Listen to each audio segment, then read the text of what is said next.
Good morning, everybody, and welcome back. We are here for reading sprints, and we're in for the long haul. Welcome to all those that have just jumped over from Brittany's sprints, because Brittany gave us a bit of a shout out this morning, so that was nice, or this evening, wherever you're watching from. We are here we're here for 8 hours plus. So let us know in the comments where you're watching from. We're going to endeavor to get to the end of the comments. Now, if you've been here before, you know that this is a hard task. Somehow we managed to do it for 24-hour sprints in 20 minutes. I know. I feel like that was a fluke. No, that was because we were both half asleep. It had to have been, because here's the thing. I feel bad for people that get on 24-hour sprints for the first 4 hours, because I'm just like, okay, I have no friends and I have nothing to talk about. So it's very productive, the first 4 hours. It's very much like heaps of friends. Instead of like a 45-15, it's very much like 45-5. You know what I'm saying? This 24-hour sprints, I actually was in the comments for yours, because we all know that my lovely neighbours decided to have a 24-hour party. I mean, really, it couldn't have happened at a better time. I had sprints for 24 hours to keep me company for 22 of those 24 hours. So it was good. It was good. I was hanging out with everybody, and I was super productive because I got so much done, which has really paid off this week. So as much as it annoyed me, it turned out to be okay, silver lining and all that sort of stuff. So yeah. So what are you reading and working on today? I am working on Nap Time. It's so cute. I have one row left, which I'm about to post my progress onto Instagram. I took the picture this morning. So I have one row left of this one. And you will get to see me work on this in my whipping chat, which I need to edit so that it can go up on time. Technically, the members were already supposed to have it. Y'all will have it here in a little bit. I need to stop saying that I'm going to upload it for y'all at 6 o'clock, because I don't think that's realistic for me, because I have a work meeting in the morning, so I'm missing sleep. So I come home and take a nap with Ari. So I think it's going to be more like members will get it at 9 p.m. Eastern the day before, and then the normal people, I don't know what to call them, the non-members will get it my regular subscribers. Yeah. The regular, the other channel subscribers, non-member people, the main channel will get it at 9 or at 6 p.m. on Friday, because I can schedule it that way. Yes. But this week for that, it's like half kit up in chat, and then I realized that I only had 18 colors to kit up, so I was like, oh, I have time to place diamonds. Oh, hi, Sissy. Sorry. So yeah, I struggle with that too, getting stuff up on time and all the rest of it. You have the best intentions with the extra content and all that sort of stuff. You always have best intentions, but life gets in the way, so it makes it really hard. And because I've got a Patreon for the craft channel, as some of the crafting people that are here might know about or may not know about. The links are all up down below, where I post extra content, and it's probably taking me, I'd say I'm just starting to get to the point where I am on time with stuff, although this week hasn't turned out that way. But I have the best of intentions, but I think with saying that it's going to go up at a certain time, sometimes for me, I think that puts a limit on me. It's like I've got to attain this goal. Yeah, and it puts added pressure onto me, and then I start to get I'm not anxious or anything. I just start to get a bit, I guess the word's overwhelmed, but it's not. At the same time, I'm not overwhelmed by it. I just feel a little bit of pressure, and while I work well under pressure, not always. As this week turned out, my phone kept switching off because it was so hot here. So I was recording, and the phone would get hot, and I'd have to go and stand and hold it in front of the aircon for it to cool down so I could keep recording. Yeah, well, see, I usually record my whipping chats on Tuesday into Wednesday. So I come over my Tuesday shift and I record them Wednesday morning. But Mr. Rita Neva was sleeping on the couch, and I feel weird like doing vlogs is one thing, but doing a whole sit down video is very awkward if someone else is sitting there, because he tries not to, like he'll put headphones in or like play on his phone or whatever, but I feel like he's staring at me the whole time. And so I feel awkward. So I was like, okay, I'll just do it. I said, hopefully he'll be upstairs on Thursday morning when I get home, and I'll just do it then. So I did it this morning, which like was fine. But I have to clean my phone out again because I ran out of storage. So it's in like 5 clips, which is actually usually how it gets recorded anyway, because like Ari will walk downstairs or I'll hear something and I'll have to pause or like whatever. Yeah. But I'm also going to start doing time-lapse videos, I think, and put them like make reels and stuff. Because I was yesterday years old when I figured out that how to time-lapse record on my phone. We're not going to talk about it.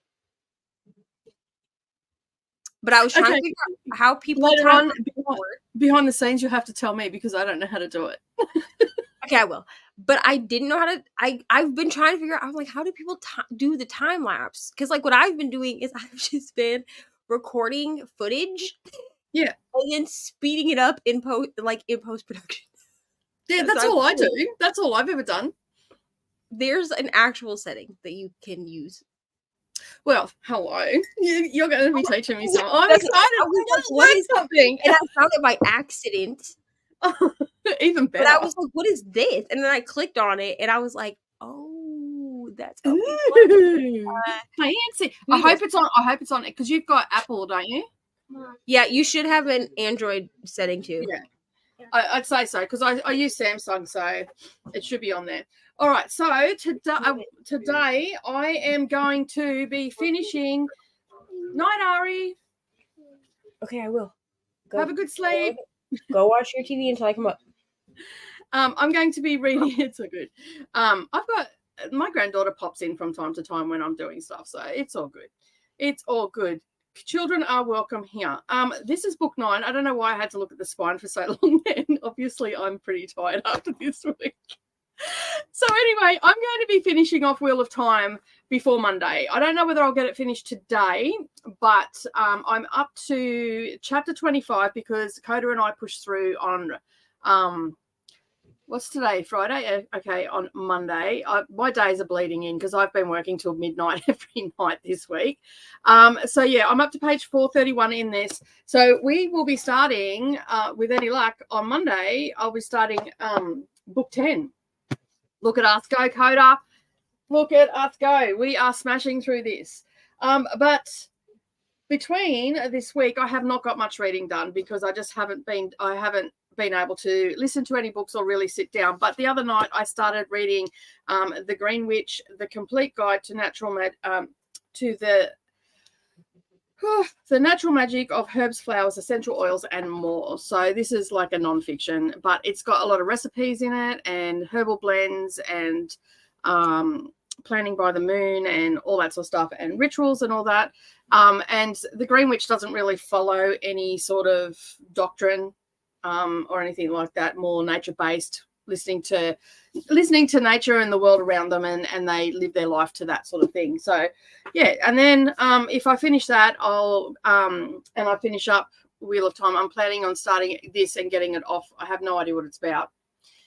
It was nominated for the Edgar Award for Best First Novel, and I believe he's a Swedish author, because Pushkin Vertigo is a Swedish publication house, as far as I'm aware.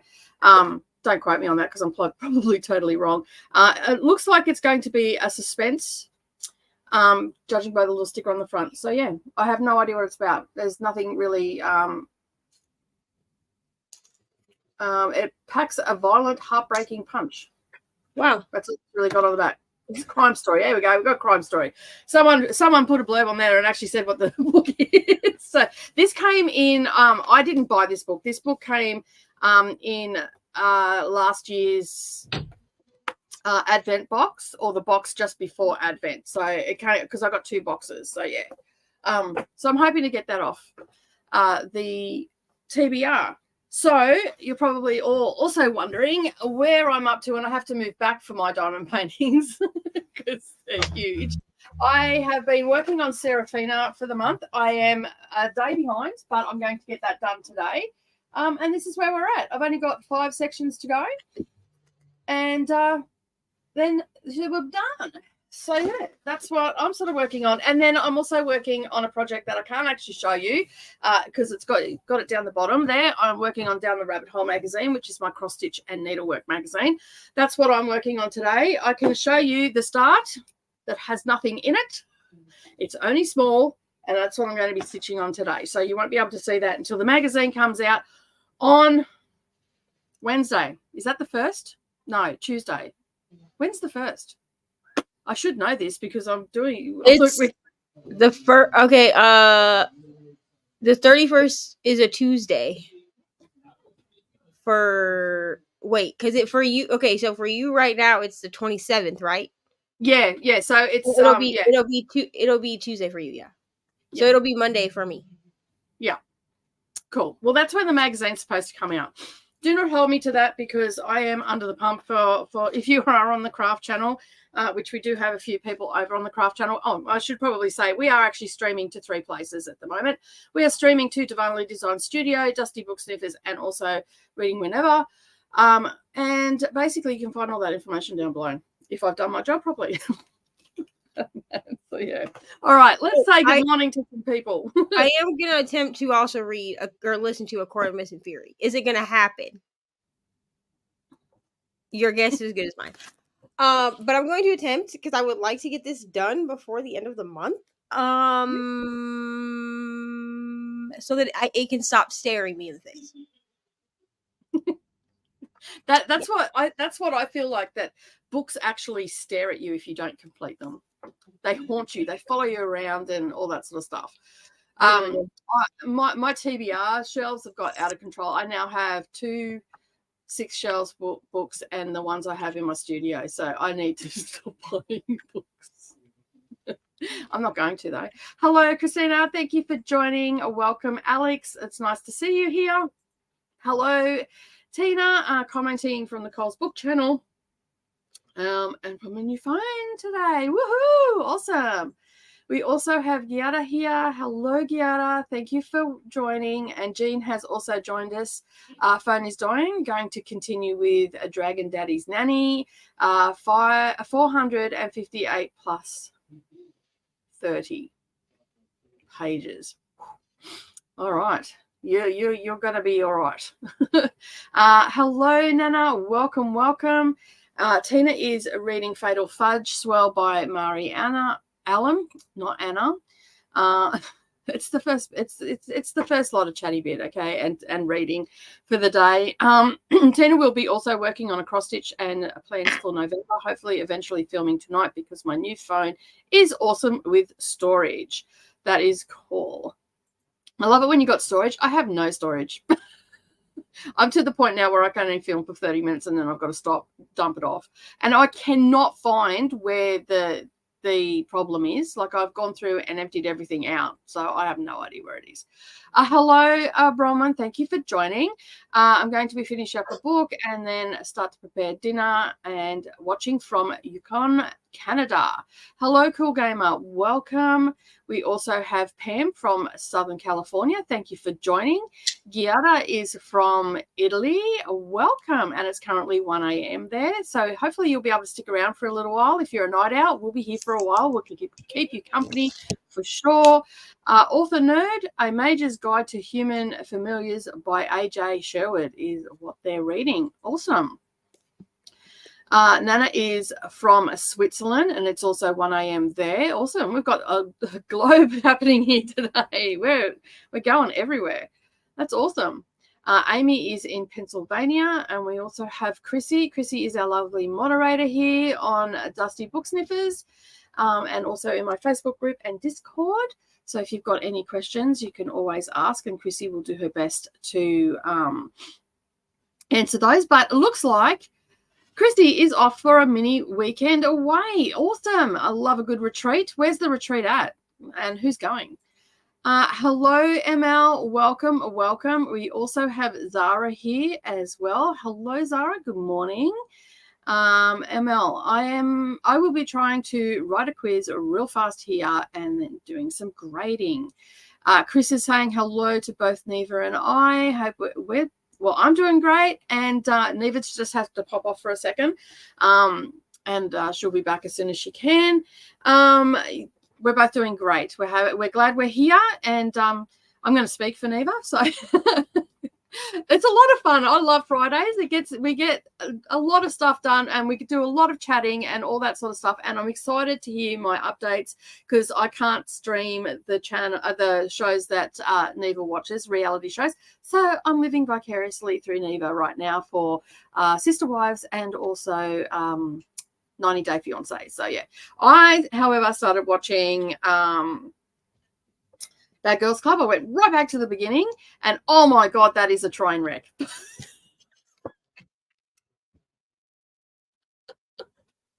sorry. When you text me, I'm watching. When you text me and said that you were watching Bad Girls Club, I literally laughed out loud, like because wow. Like, they didn't have really any, like, restriction back when they did that show, like, when they first did that show. Yeah. Because, like, reality TV was a new... Well, it's a relatively new concept back then, yeah. Thing. Yeah. Especially reality TV like that, you know what I'm saying? It's so... Yeah. Hello, Kelly. Thank you for joining. Appreciate you being here.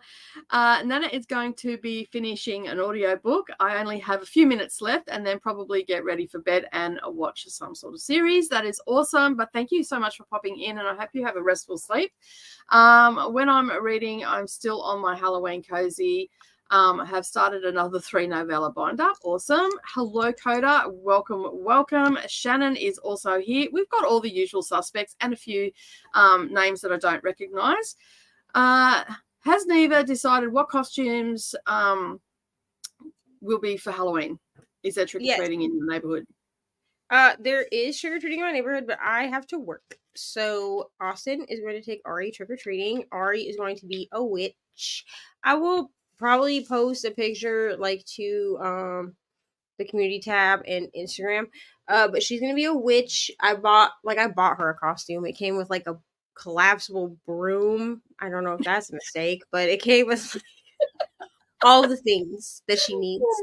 I am going to be a good guy Chucky. So, you know, before he became a bad guy. So I needed a costume that would work for the 2 Halloween parties that I am attending between now and November 4th, because there's one Halloween party that I'm going to that's on November 4th. And also it had to be work appropriate. So it's literally just I have a couple of pictures. I guess I could post to Instagram. My best friend had a Halloween party and she posted pictures. But I'm actually going to be taking my hair out during this also. So you're going to see me go from like a bun on top of my head to who knows what. Creature of the Black Lagoon, probably. But Mariah is going to redo my hair on Saturday. So we're bringing back the Ariel hair because I needed something that was like naturally red. Oh, that was pretty. Yeah, so we're bringing back the Ariel hair. And I'm going to put my hair up in pigtails, which for work I'll have to like wrap into buns, but that'll be fine. But I'm going to put my hair up in pigtails and then I have like a striped t-shirt and I have overalls. That's my costume. That works. It was cheaper. Well, it was about the same amount of money with the hair to do it that way as it was to buy like a Spirit Halloween costume. They wanted like $65. And I was like, this is going to last for 1 year, bro. No.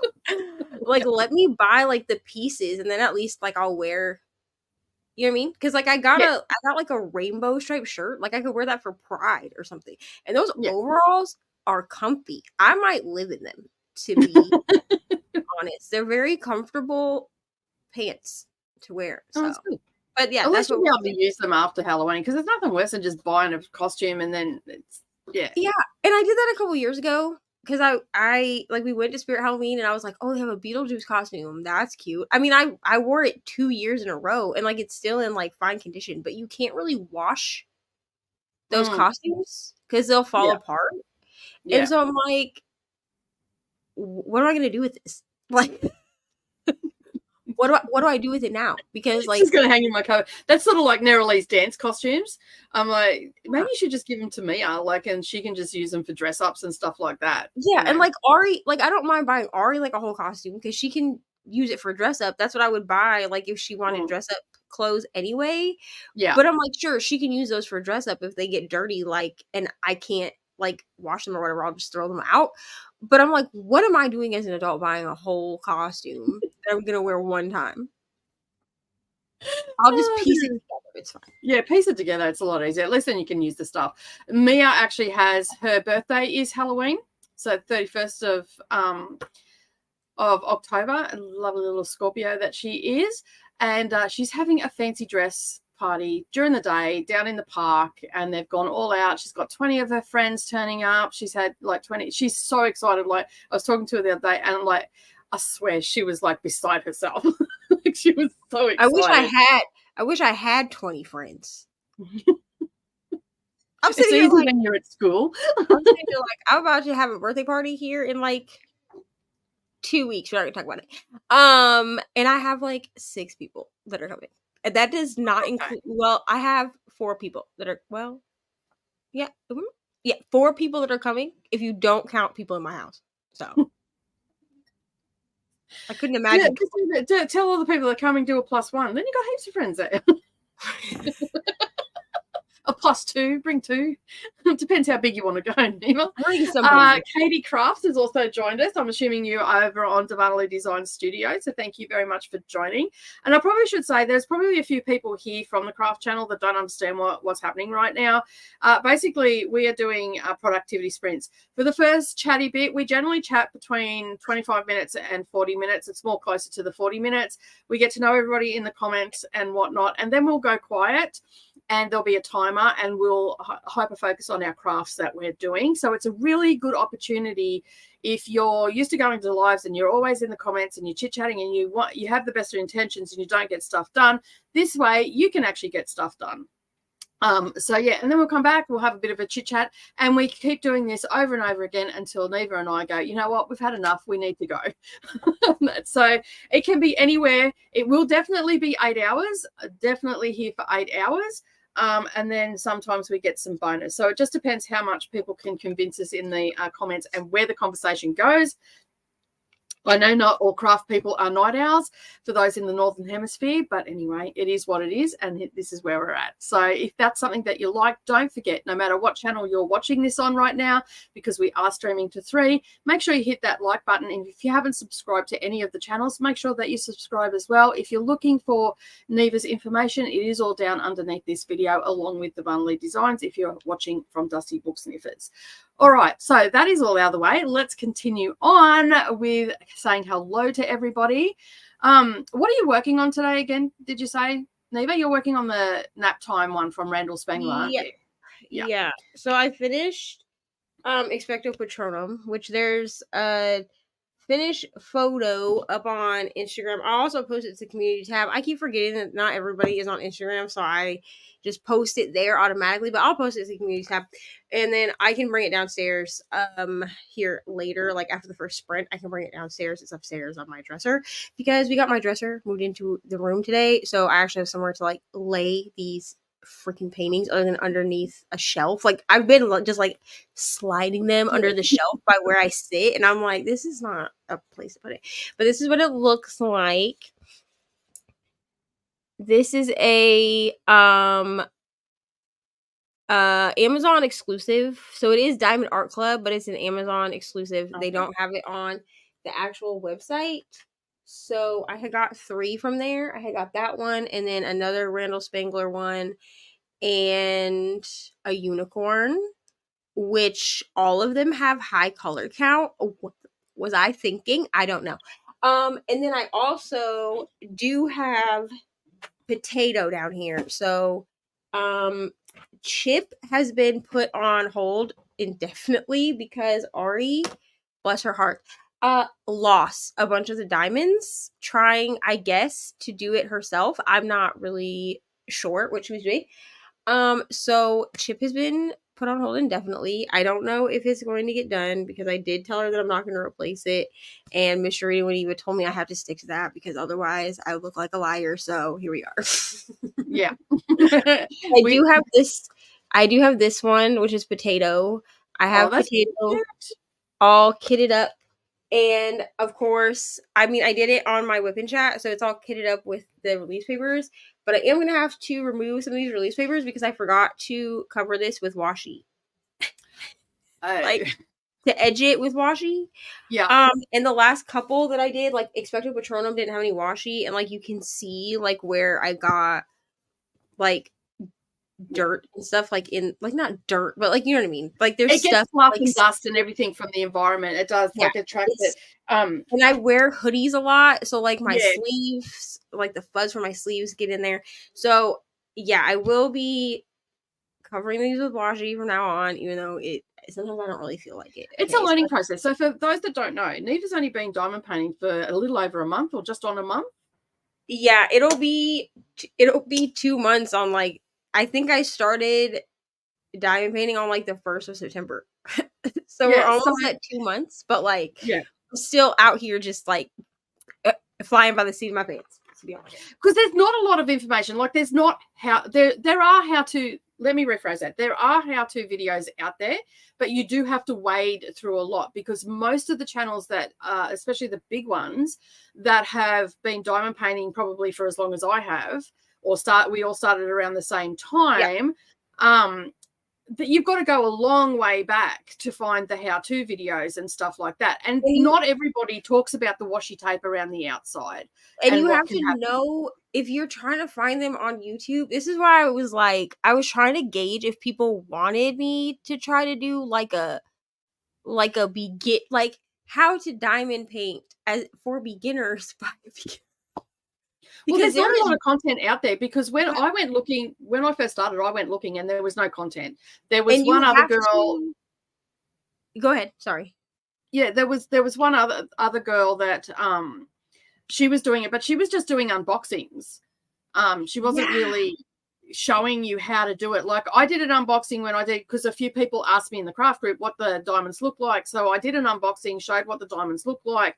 And then I did a couple of time-lapse ones. I don't know if I did how to diamond paint because it just wasn't something that people were looking for, I guess. I don't know. Yeah, and I didn't jump, like, a lot of, like, the craft of diamond painting really took off during 2020.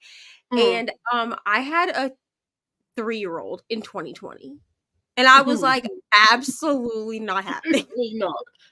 It looked to me, but it wasn't something that I wanted. Like, it wasn't something that I looked at it and I was like, oh, I want to do this. It just looked like, oh my god, what happens when she gets these all over my house? Like, absolutely not. So I, like, now that she's like older, you know what I mean, I was like, well, I could try it, you know what I mean? And then I was like, oh, this is a thing that we're doing. Like, not a lot of, like, you have to know in order to find information, you have to know exactly what you're searching for. I was even having trouble finding I'm having trouble now finding review videos like on the alternatives for putty and wax. So like flying by the seat of my pants. Okay, like I have wax that doesn't work for me. Okay, sorry. Yeah, so like I use the Randa's Crafty Corner putty, which this has been this company, I guess it's an Etsy shop, but Randa's Crafty Corner has been bought by someone else. So Randa sold it to her family member who also was working with her on Randa's Crafty Corner, and her name is Jessica. The formulas and stuff aren't supposed to have changed, but I really like the putty. The wax does not work well for me. I don't know why that is. I've tried both formulas, which one is like too soft and the other one is like almost too hard. Like, I don't know. Yeah.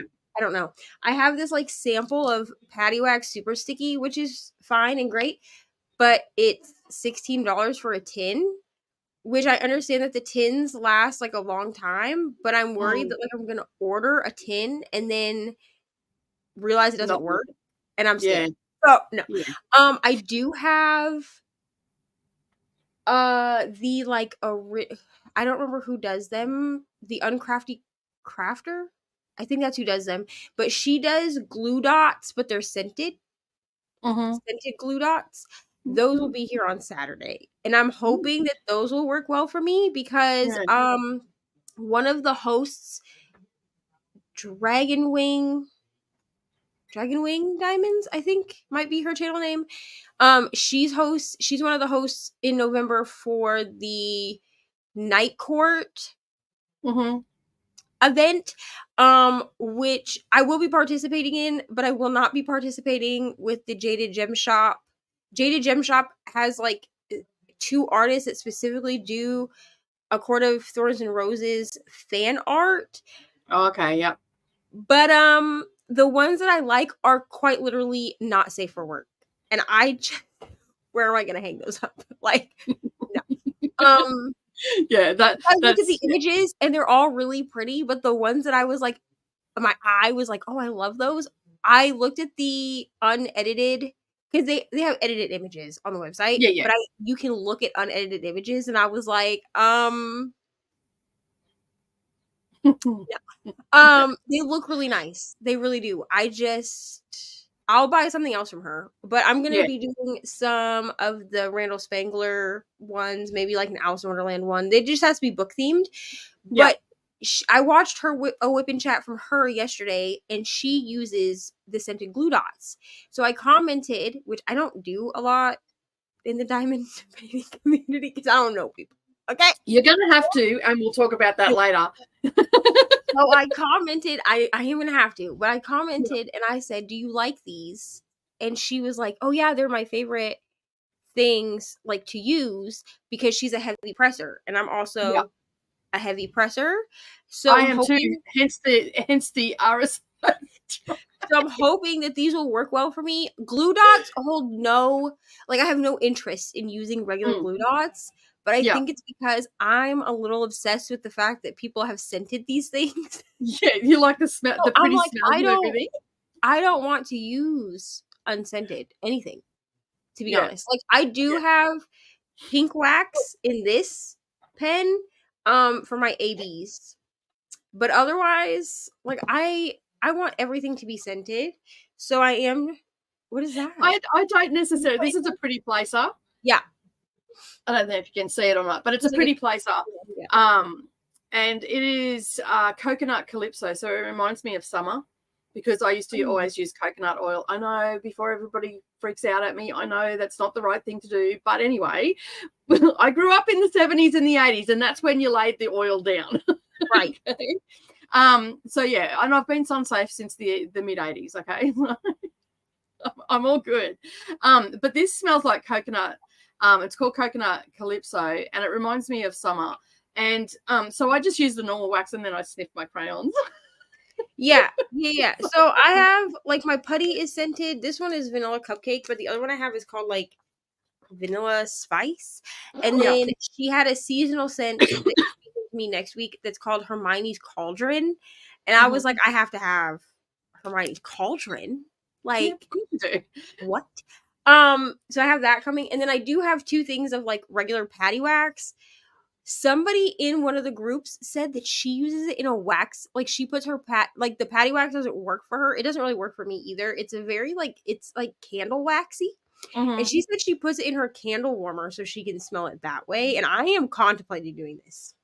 That's such a good idea. I like that because idea. I have 2 bricks of it. I have a butterbeer scent, and I also have Polyjuice Potion.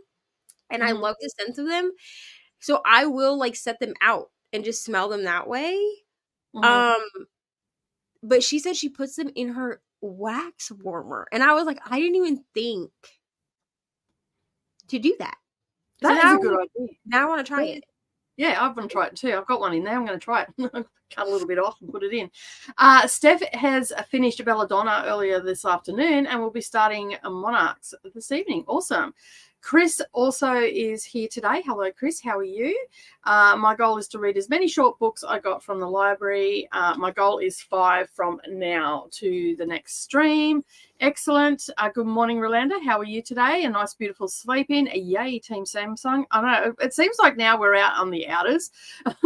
But yeah, so exciting. I'm ready to smash this book. Excellent. No, haven't read it yet. Want to read it though. And I'm assuming you haven't read it either. Read what? Sorry, the Britney Spears book that's just come out. Not yet.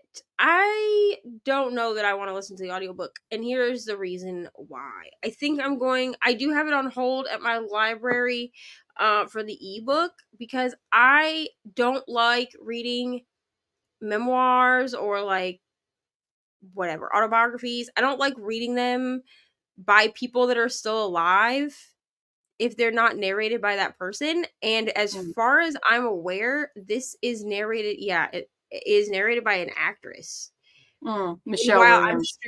I'm sure she does a great job. I just don't prefer that, so I would rather just read it myself. That's fair enough. But sorry, go.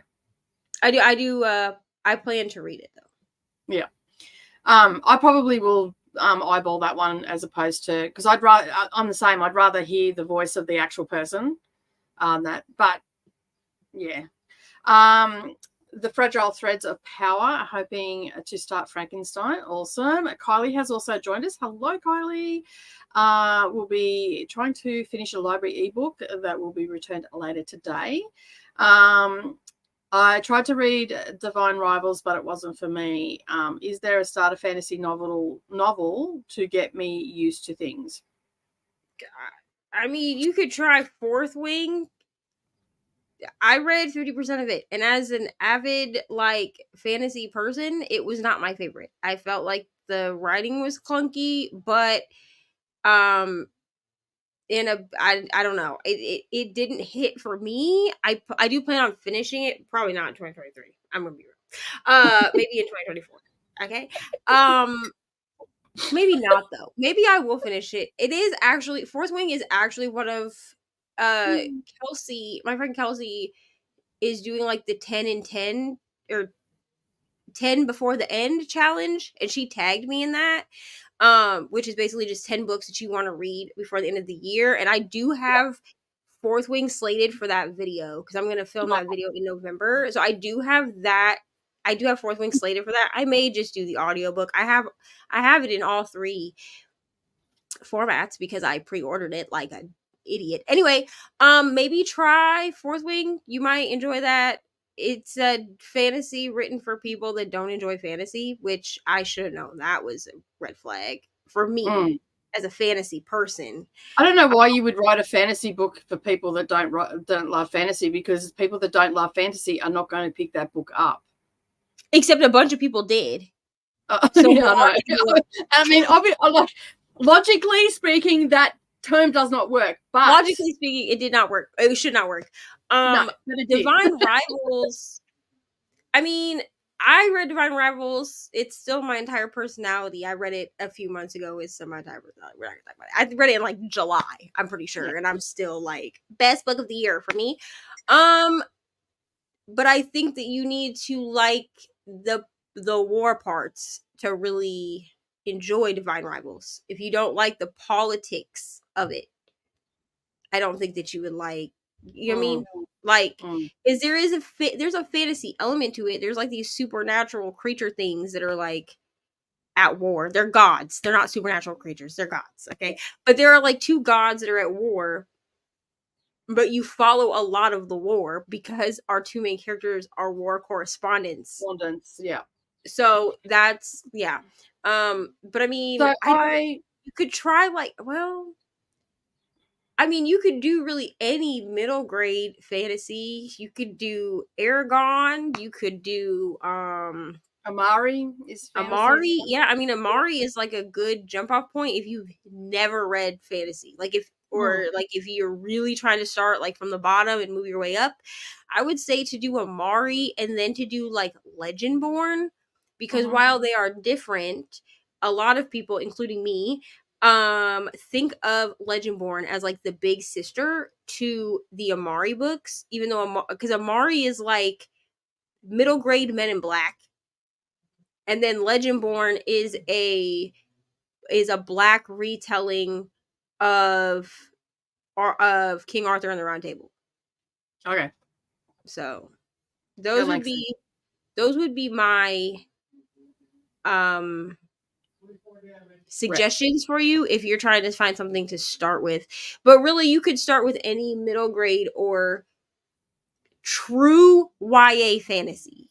Because I think Divine Rivals is marketed as a YA. I would consider it more new adult, I think. Yeah. But I just feel like we don't have enough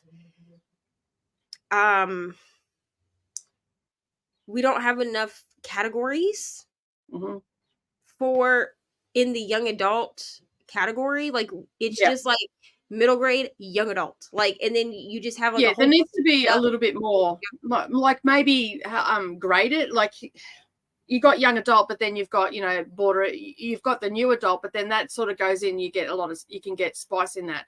And if you've got an advanced reader at home, you sort of need YA to be graded as, you know, beginner YA, intermediate, advanced YA. So advanced YA would have more, you know, darker topics and all that sort of stuff. That just off the top of my head. Or even if we gave generic age groups, like if you said like 13 to 16. Yeah, and something along those lines. 18, because if you have an advanced reader, I mean, obviously it's also up to the parents' discretion, but it would at least give you an idea of the content that's going to be in the book. Yeah, I would do something like that. For me, just off the top of my head, ones that I've read in the last, let's say, 18 months, I think it's Bridget Collins' The Binding. That is about where people want to get rid of their like trauma that's happened to them, and they there's a magical element to it where that trauma gets bound into books. And yeah, that's a really, really shitty synopsis of it, but that's essentially the whole book. So yeah, you could do what is that book called?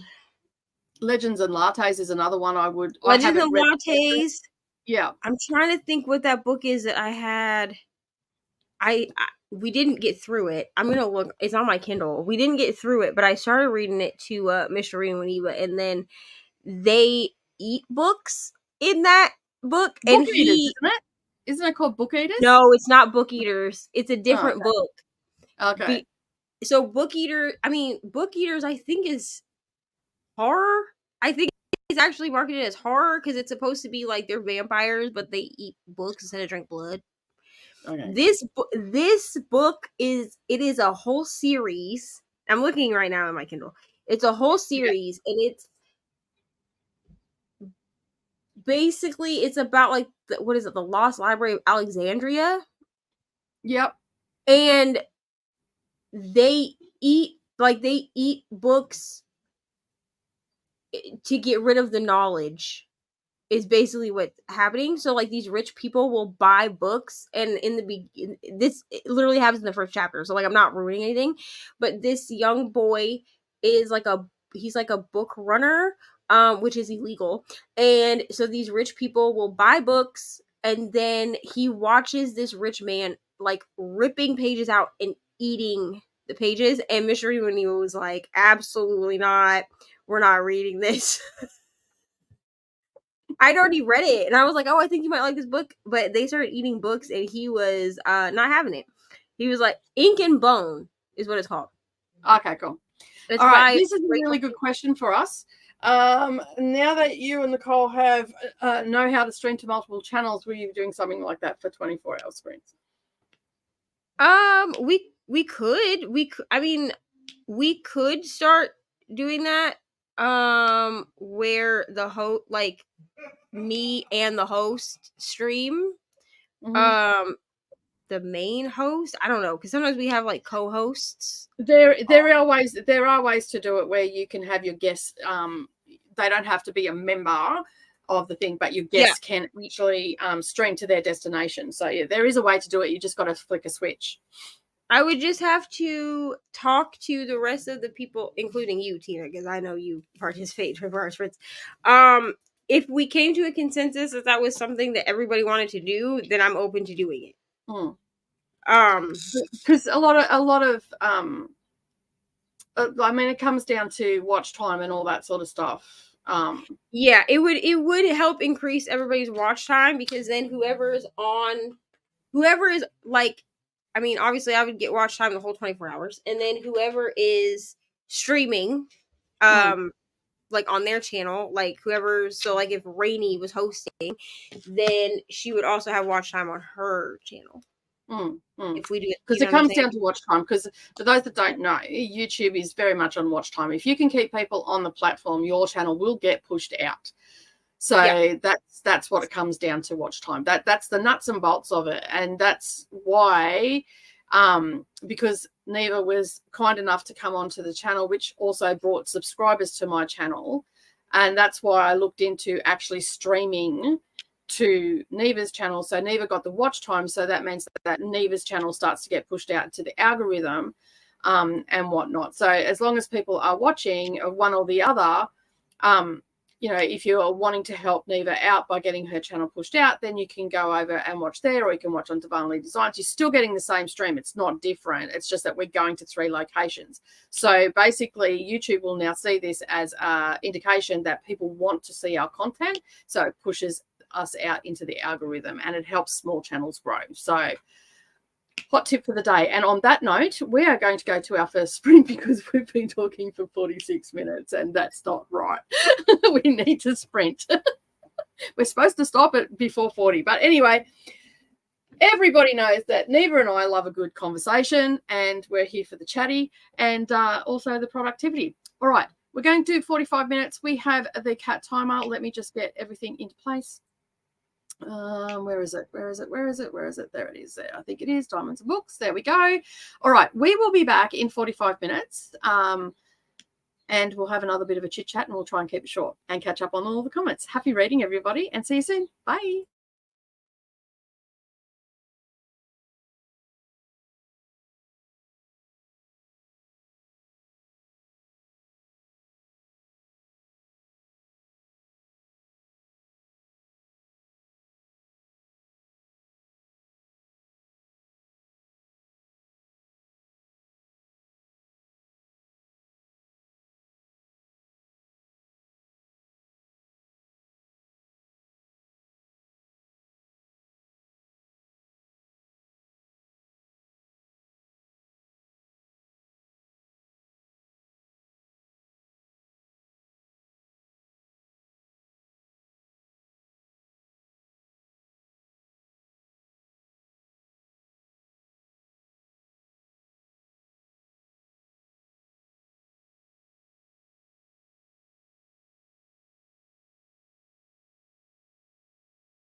Hello. I don't know what happened there, but the witch did not go off. I was wondering. I was like, I did not hear it. I just happened to be watching the timer, and then I looked up. I knew by the time I finished winding that last bobbin on that it would be finished. So, and I just happened to look up. I went, oh, I didn't even hear it. So I don't know what went on there. Oh, there you go. It's YouTube.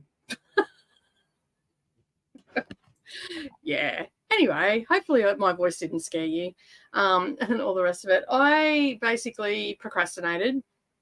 I didn't really. I got a lot of stuff done inside and just fixed up an area that I've got to, like, I just dumped a whole heap of stuff when we were clearing out Savannah's room because we're turning that into a library. So I've just cleaned up that area because I'm sick of looking at it.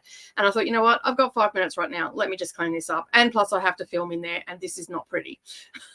So I made it a little bit pretty because it's all going to get pulled apart again in that section. So I've just sort of done a makeshift thing. And I listened to almost 2 chapters of Wheel of Time. And I just looked at my audio because I'm listening to this on audio on sprints and whatnot. I do a massive reading at night when I'm not busy.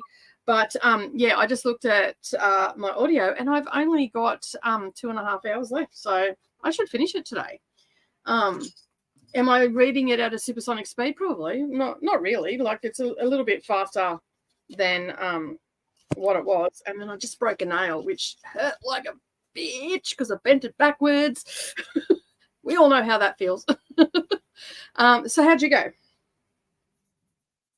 Well, I had a thing that I'm not announcing right now. That I had to go do. So I did that. I also went and checked on Ari. She was asleep. So that's good. That's fine. She takes melatonin at night, so usually within half an hour she's down. Yeah. Also, she looks sleepy though. Like, even her eyes looked really sleepy when I was talking to her earlier. Well, she didn't take a nap today. That explains it. And then I did kind of play around with the time lapse thing. I will say this: in order to get like a decent amount of time lapse, you have to do it for a while. Yeah. So I'm gonna. So, are you saying that it's easier just to film and then time lapse it post production? So here's the thing with the time lapse is I don't have to edit the time lapse. Yeah. And I feel like when the reason I wanted to try to do time lapse, which I don't mind, like I can set my phone up and just like, you know what I'm saying? So what I'm gonna do is this next sprint, I'm going to time lapse from the beginning of the sprint to the end. Yeah. And see if that gives me, a long enough, because it's sped up. So 45 minutes, it's probably at like 50 times speed or something. I don't know. Your hand moves like this. Like, so I can't move it. Can you slow the time lapse down in the settings, maybe?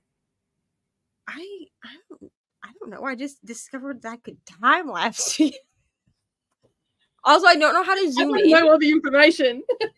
I'm just trying to like play with it at this point because I'm gonna have to shift. So like I put my laptop down on the floor while I'm diamond painting. This is just for convenience sake. At some point, I think I'm going to get some kind of maybe like a second lap desk or something to put my laptop on. Or I'll bring like a bucket down here. I might do that. Because, like, I don't really have an exorbitant amount of room. Yeah. Like, right now I'm in Mariah's office because they're in the living room. They're playing D&D. But I usually diamond paint in the living room. Yeah. In like a corner. So is the corner big enough to put maybe a little table? Like a little fold-up table that you can move out of the way and slip beside a bookshelf or behind the couch? Because that's what I'm on. I'm actually on a little. It's a little over a yard in length, and it's about probably 3/4 of a yard wide. And that's what And so if I need to move it, I can just move it. I have my book closet upstairs, which is going to be done by the end of the weekend. Yeah. The trap that I'm afraid of falling into is that my therapist suggested that I make this an activity that I don't do by myself. And I feel like if I Mm. move everything upstairs again, Mm. it won't come back downstairs.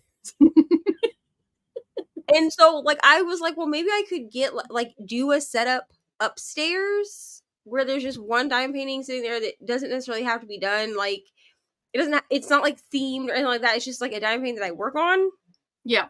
you know?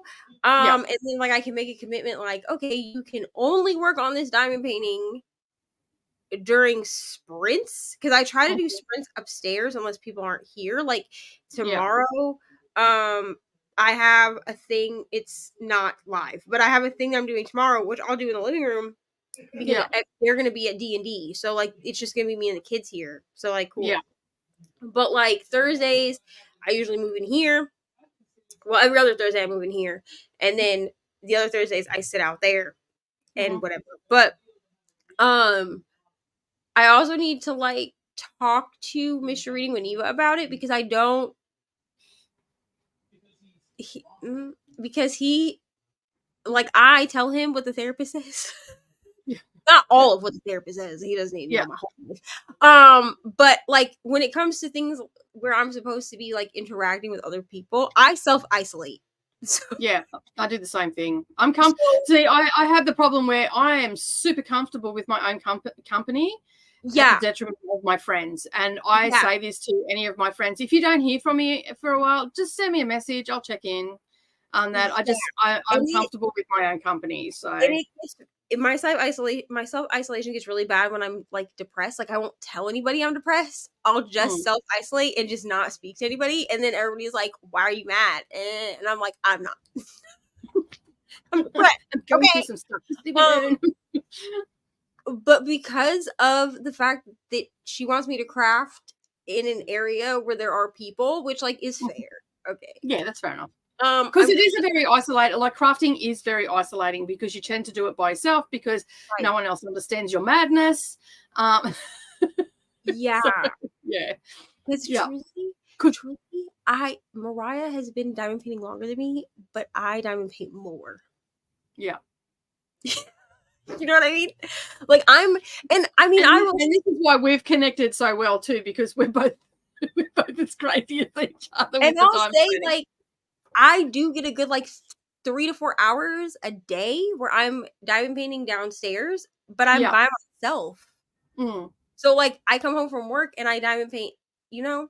So I'm trying to figure out, like, a good medium space, but I've also acknowledged that I will have to have a full setup wherever I'm doing it. If I need to be doing diamond painting in more than one spot, it has to be a full setup. Because so maybe if you got, you know, those architect, so for those that are looking for things to use, the architect desks, they move. So they go flat and they go up. So they're only small. And they have spaces where you can sit stuff underneath and that. So if you can take up a small corner in the living room, you could possibly put the stuff there and then go from there. I'm also going to take this hair out while we're talking because I won't do it while we're in a sprint because I'll be...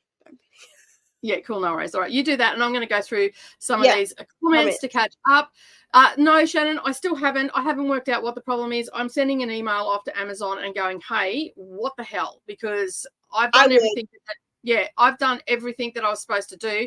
And now I can't even log in because I factory reset it.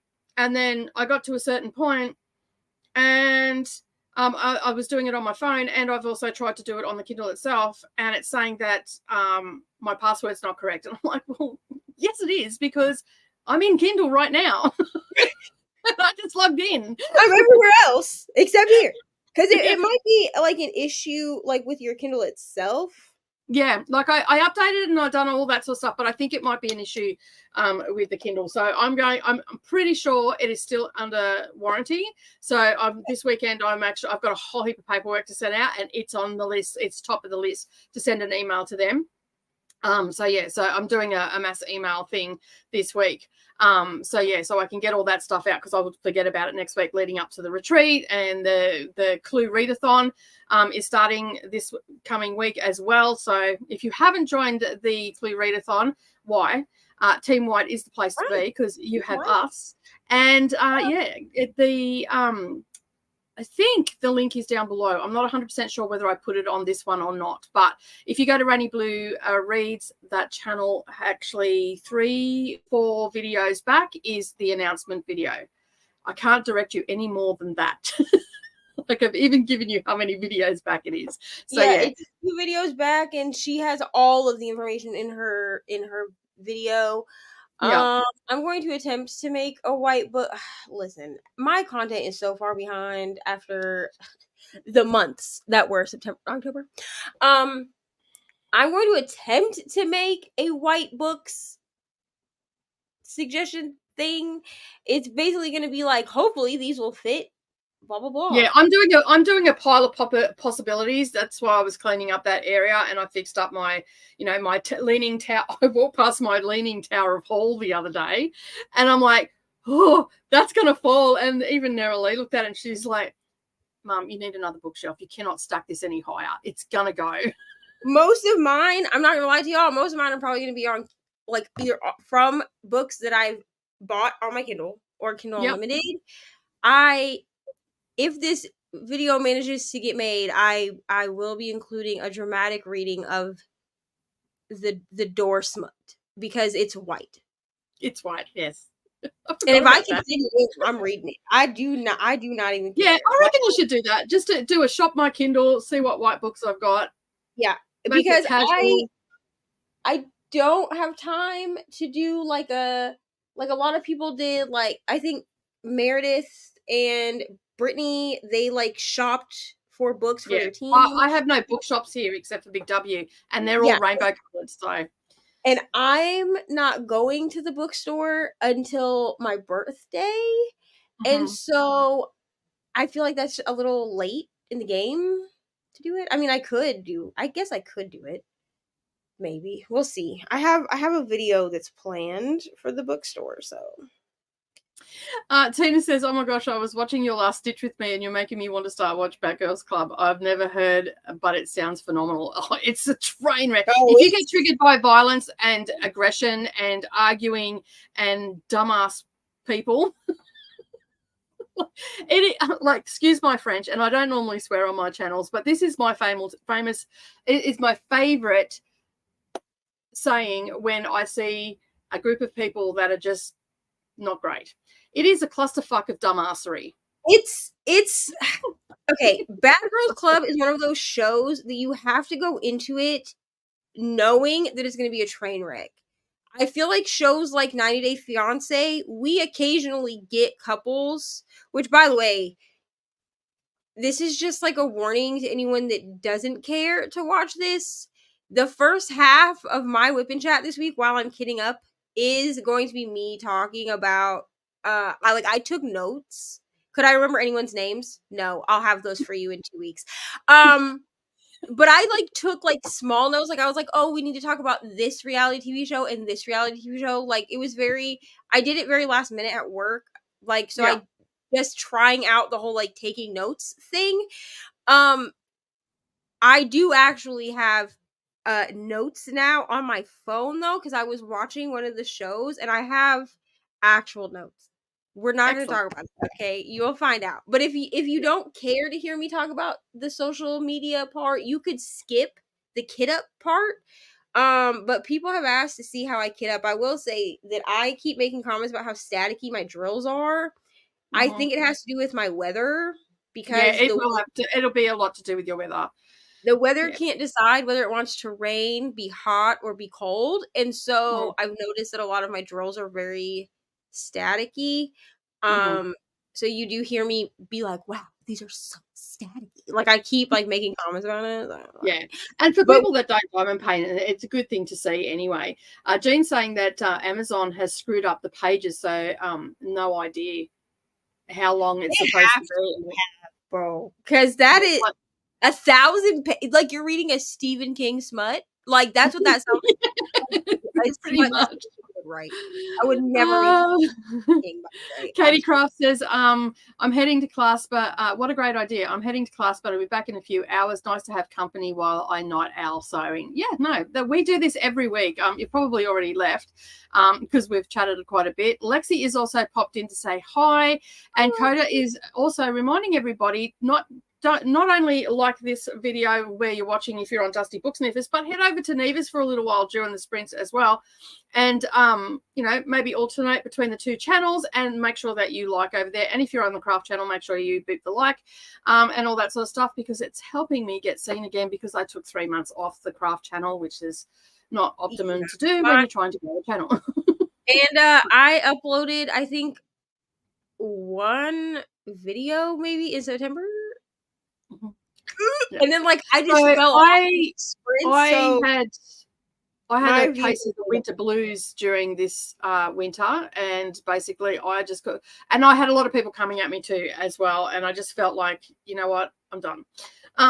So I took some breaks, so I wasn't delete.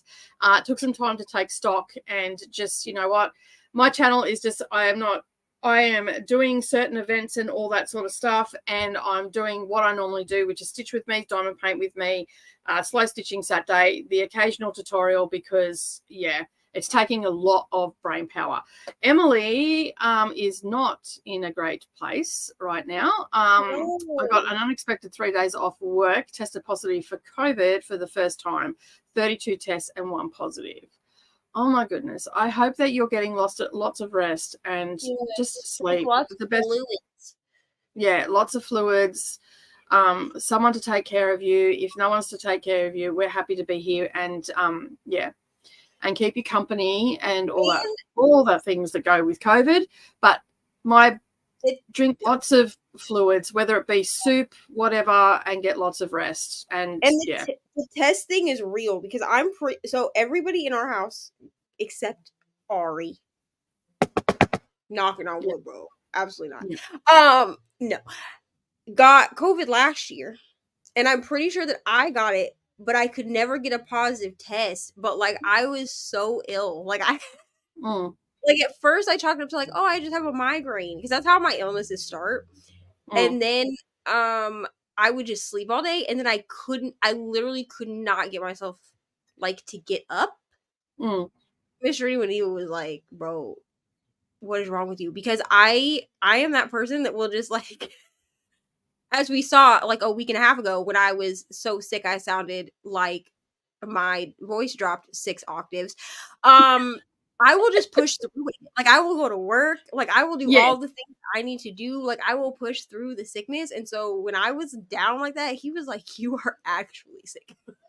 Yeah. Well, the thing is, I didn't have it the whole time we were restricted and all the rest of it. I got it last year, around my birthday last year. And I was the same. I was floored. I would hate to have thought how bad it would have been had I not been vaccinated. Same. And I had my booster too.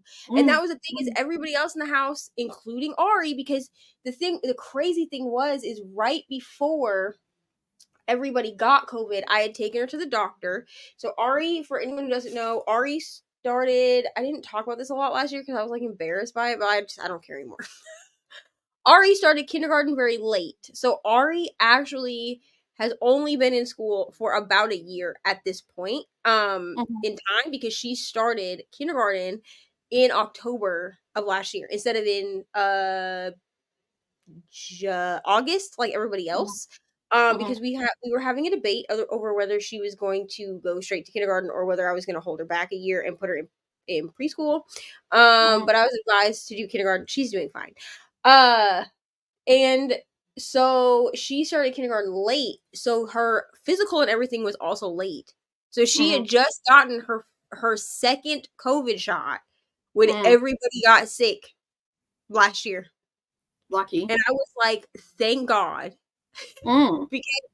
Because they're not, they might be now, but last year, at least here, they still weren't giving a COVID shot unless you were 5. So I think it was the same here. You had to be 5 to get one. Yeah, so I couldn't even get it for her until May. Yeah, and if like Nera Lee had 2, she got the first and the second shot, but she hasn't had a booster because she had to be over 16 to get the booster. Yeah, Ari hasn't had a booster because she's not old enough for that. But Yeah. she's had both. She's had both of her shots. And when I took her back to the doctor was like, has she had any signs of getting COVID? And I'm like, no. So, yeah. Thank God. Tina's saying that yes, Neva, how to diamond paint for beginners by a beginner would be great. Yeah. My plan for this is to do it in November. We're going the day after my birthday because of the way that Mr. Reno and Neva's schedule is. I'm really trying not to be like salty about it because it's not his fault. It's the job. But anyway, we're going to the bookstore on my birthday. But then we're gonna go to like Joann's, I think, the day after because he'll be off the day after, and I'm going to see if I can find some like DAC beginner kits, like maybe some partials or something, like a partial, and do it that way because I'm gonna like show you how you can diamond paint. Basically, I'm gonna do a time lapse. I'm not gonna lie to you. And I'm going to show you how you can diamond paint just with the stuff that's in the kit. Yeah. I did not start that way. I did upgrade like my pen and stuff like that. Like but you had been watching diamond painting for a while, so that's why. Yeah, and I've been watching like diamond painting videos. So I definitely didn't start. Mariah did though. I think Mariah started using only the stuff that came in the kit. Now I did use most of the stuff. Like the only thing I upgraded to begin with was my pen, which I upgraded to this pen, which is just a little bit more ergonomic and like fat, I guess. It's not as fat as this pen, which is my pen. But it wasn't until I really was like, okay, this is a craft I'm going to do that like I upgraded my tray or anything. Like I still sometimes will just use a DAC tray. So yeah. So Riley's saying that you should always do videos about what you're passionate about. And my advice to you as well, being a craft channel, predominantly my bread and butter is in the craft sector. Don't worry if everybody else has done it because you bring something different to the table. That's just like, honestly, that's like Booktube also because I watch a good handful of Booktube channels. They're not my friends, okay? I watch all of my friends' channels, okay? But the other people that I watch religiously, they don't know who I am. Gavin has no idea who I am. He's like, who is that? You know what I mean? But there are a handful, and a lot of them are women, and a lot of them do like the 24-hour reading challenge, or I read dark romance for a week, so you don't have to. And a lot of them read the same books, but everyone has a different opinion. So like, and also a different interpretation because not everybody interprets a book equally. Exactly. So Larissa from Larry Reads, she read The Predator, which is a dark romance, like Mafia. I think I want to read it now because she loved them. They look like horror books to me, and I didn't really want to read that the way that the covers look. But I guess it's Mafia. I don't know. Yeah, it's Mafia romance. But there's like, she just did a video where she read all the books. There was someone else that did one a couple months ago where they also read all the books. They didn't like them, but Larry did. So like, you're gonna get something different. So you can do the same, like the reading my friend's favorite books, that concept, I call it something different. But the concept is not different. Now, what I did was I added a challenge to each of them, which is how I made it like my own thing. But like, you can do similar things and it be different. Like everybody brings something different. Their personality comes through. Some people are more flamboyant when they're talking about books. Other people are more subdued, and you get more from that information. And if you watch a whole, I on my craft channel, I often get a lot of people that are extreme beginners, and they like the fact that I talk my way through the video. I go through step by step. So if you are a non-sewer or a non-cross stitcher or whatever, you can go to my channel and find those videos where I'm starting out with cross stitch, and I show you how you can start and finish your cross stitches. I also do step by step patchworking as well. I've done videos where I explain about what's happening over on my Qbot and stuff like that. I often go step by step through stuff, and then you've got your whip and chats, which I've got a cross stitch one, and I have a diamond painting one and a slow stitching Saturday, where you're over the top. You're actually seeing what I'm seeing in the direction that I see it. So you can get a lot from that. And I used to do time lapse on diamond painting. I don't do that anymore, unless, of course, I'm doing a event where I am filming every second day my progress, and I'll talk for the first 40 minutes, and then the middle of it will be a time lapse, and then I'll, chit chat at the end of the month about how it's gone and all that sort of stuff. Jean's saying that really enjoyed Neva's last whip and chat. Like the containers in the plates she uses with the cats. Oh yeah, the tray. Okay. The tray. Oh yeah. Okay. So this is the other tray, which I do show in this week's whip and chat. This is the other tray that I bought. It's from the same company. So the one with the cat on it, you can't get anymore. Like, she doesn't have them in her shop. They were that one was specifically for drills and chills. But this one is the rose gold silk. Yeah. Filament, I think, because they're 3D printed, and you can get this tray still. Like, it's just, I just did the custom order, because she doesn't do she does limited edition drops. So she did a Barbie drop at one point, but she still has all that filament. So I'm actually thinking of just ordering a custom of one of the pink Barbie trays that she did, because I actually really liked it. But yeah, I did upgrade trays, but my thing is unless someone asks me, right now I'm on a putty hunt, okay? Or a wax alternative hunt, okay? So I'm buying a lot of wax alternatives. I've settled on putty, but I'm a person of habit. So once I find something that I enjoy, I don't tend to branch out unless people ask me to, which is why I've said, if there's somebody wants something specific you want me to try, I will. Also, you're going to see me cut. I'm not cutting my hair. Don't worry. I'm cutting the fake hair. People are like, oh my God, what you doing? The last time I took my hair out, on camera, it was in a vlog. And I freaked people out. People made comments in the comments that were like, oh my God, are you chopping your hair? No, I promise I can feel the difference.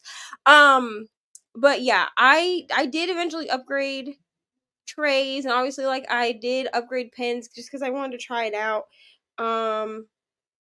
I might have another pen coming, but I can't talk about it because the other person who's getting one is out there. Okay.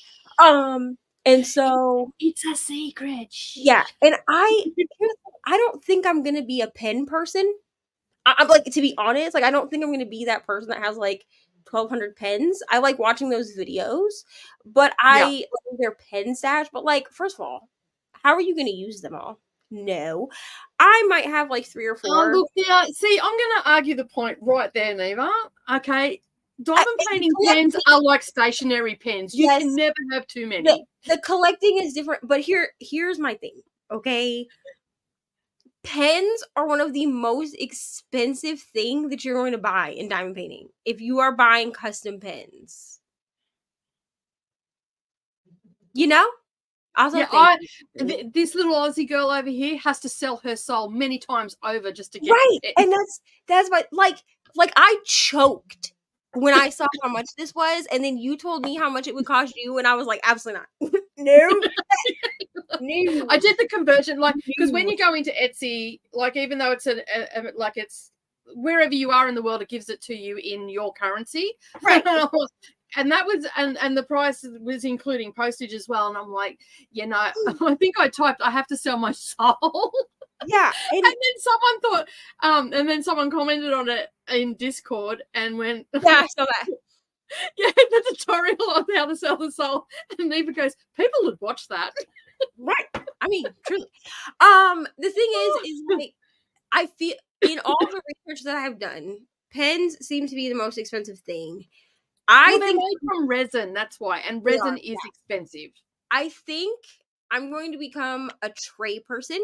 I like to switch up my trays, I found. like the aesthetic of a beautiful tray. I also think I'm going to be a release paper person. Yes, I think you are too. I like because I was gonna say you were a release paper person before a tray person. Because I like to use release papers. I don't like the plastic covering. They're not like my favorite thing. But I've already added, we're not going to talk about how much money I have in release papers in my Etsy shop right now, like my Etsy cart. We're not going to talk about it because Crafts with Crashly, you can get all of her different ones in different sizes. Yeah. And so I'm like, okay, well, I need these like Harry Potter themed ones, but I need them in every size. The only size I don't get are the full size sheets because I don't feel that's necessary. Like unless I start doing like the random. I mean, they're quite big, and like I know for myself, I don't use the full length of Diamond Art Club's release papers. I cut them in half.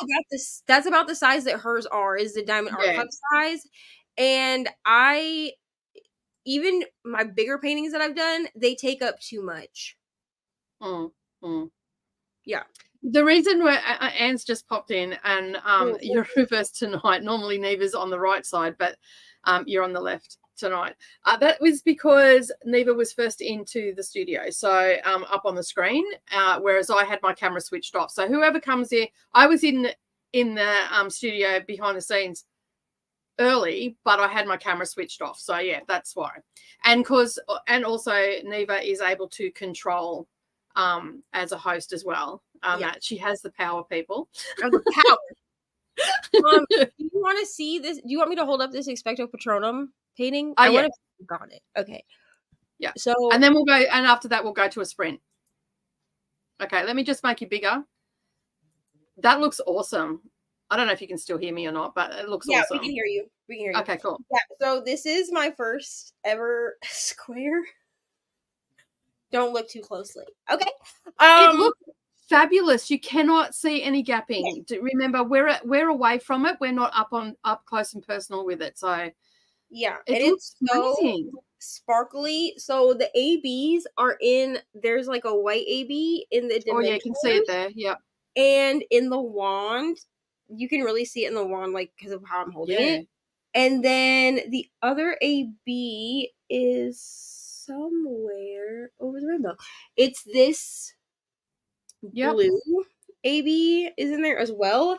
And I will say this, I don't know if this is just diamond paintings in general, but for some reason they always look so much harsher to me. Like these blues in here, they looked a lot harsher before they were part of the painting.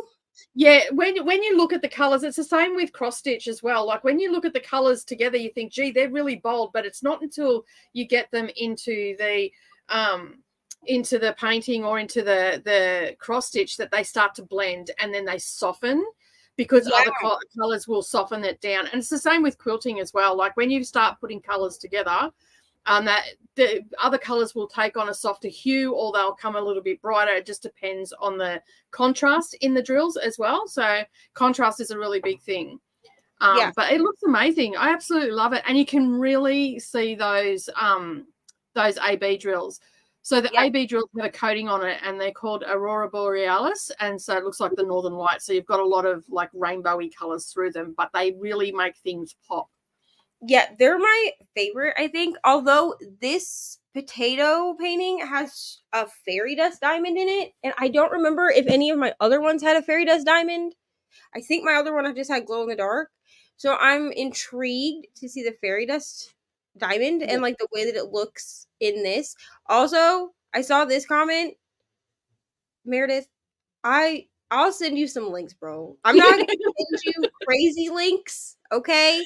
I'll send you like Amazon links because you can definitely like this pen. It works perfectly fine. Like I use it, Ari uses it.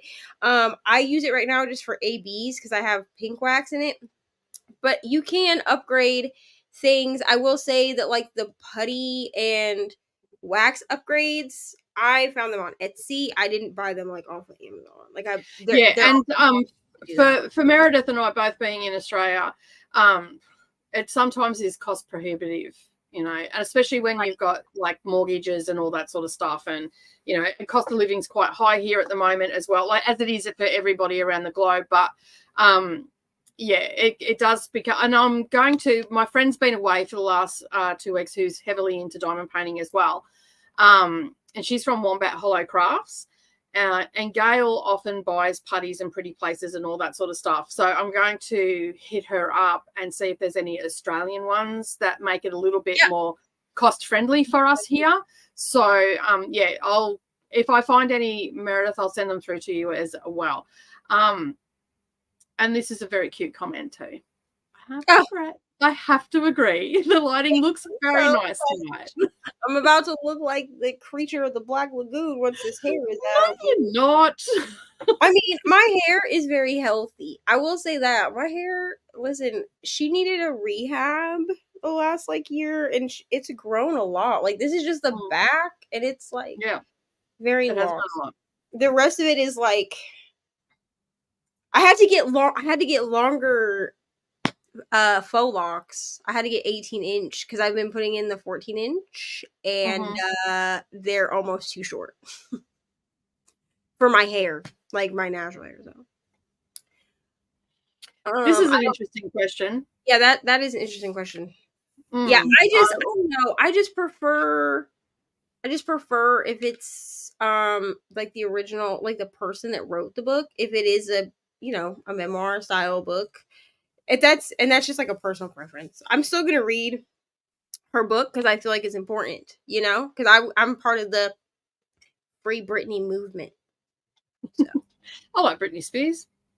She's pretty cool.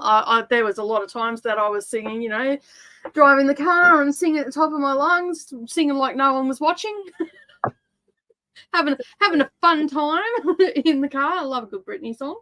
All right, we're going to go for a sprint, everybody. We'll see you in 45 minutes. Happy reading and crafting, and we'll be back shortly.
Oh, hello. How did everybody go? I got a little bit of cross stitch done. I sorted out all my colours, so I'm set for the rest of the day, which is good. And yeah, so I should get this done pretty quick. I am already up to the second part of it, so yeah, it's not going to take me too long. I should be finished it by tomorrow. I won't get it all done today, but yeah, tomorrow I'll get it done. I've got a ton of dyeing and stuff to do tomorrow, so it'll be good to do that tomorrow night. And I don't know where I'm up to because I was fully absorbed in that story just then.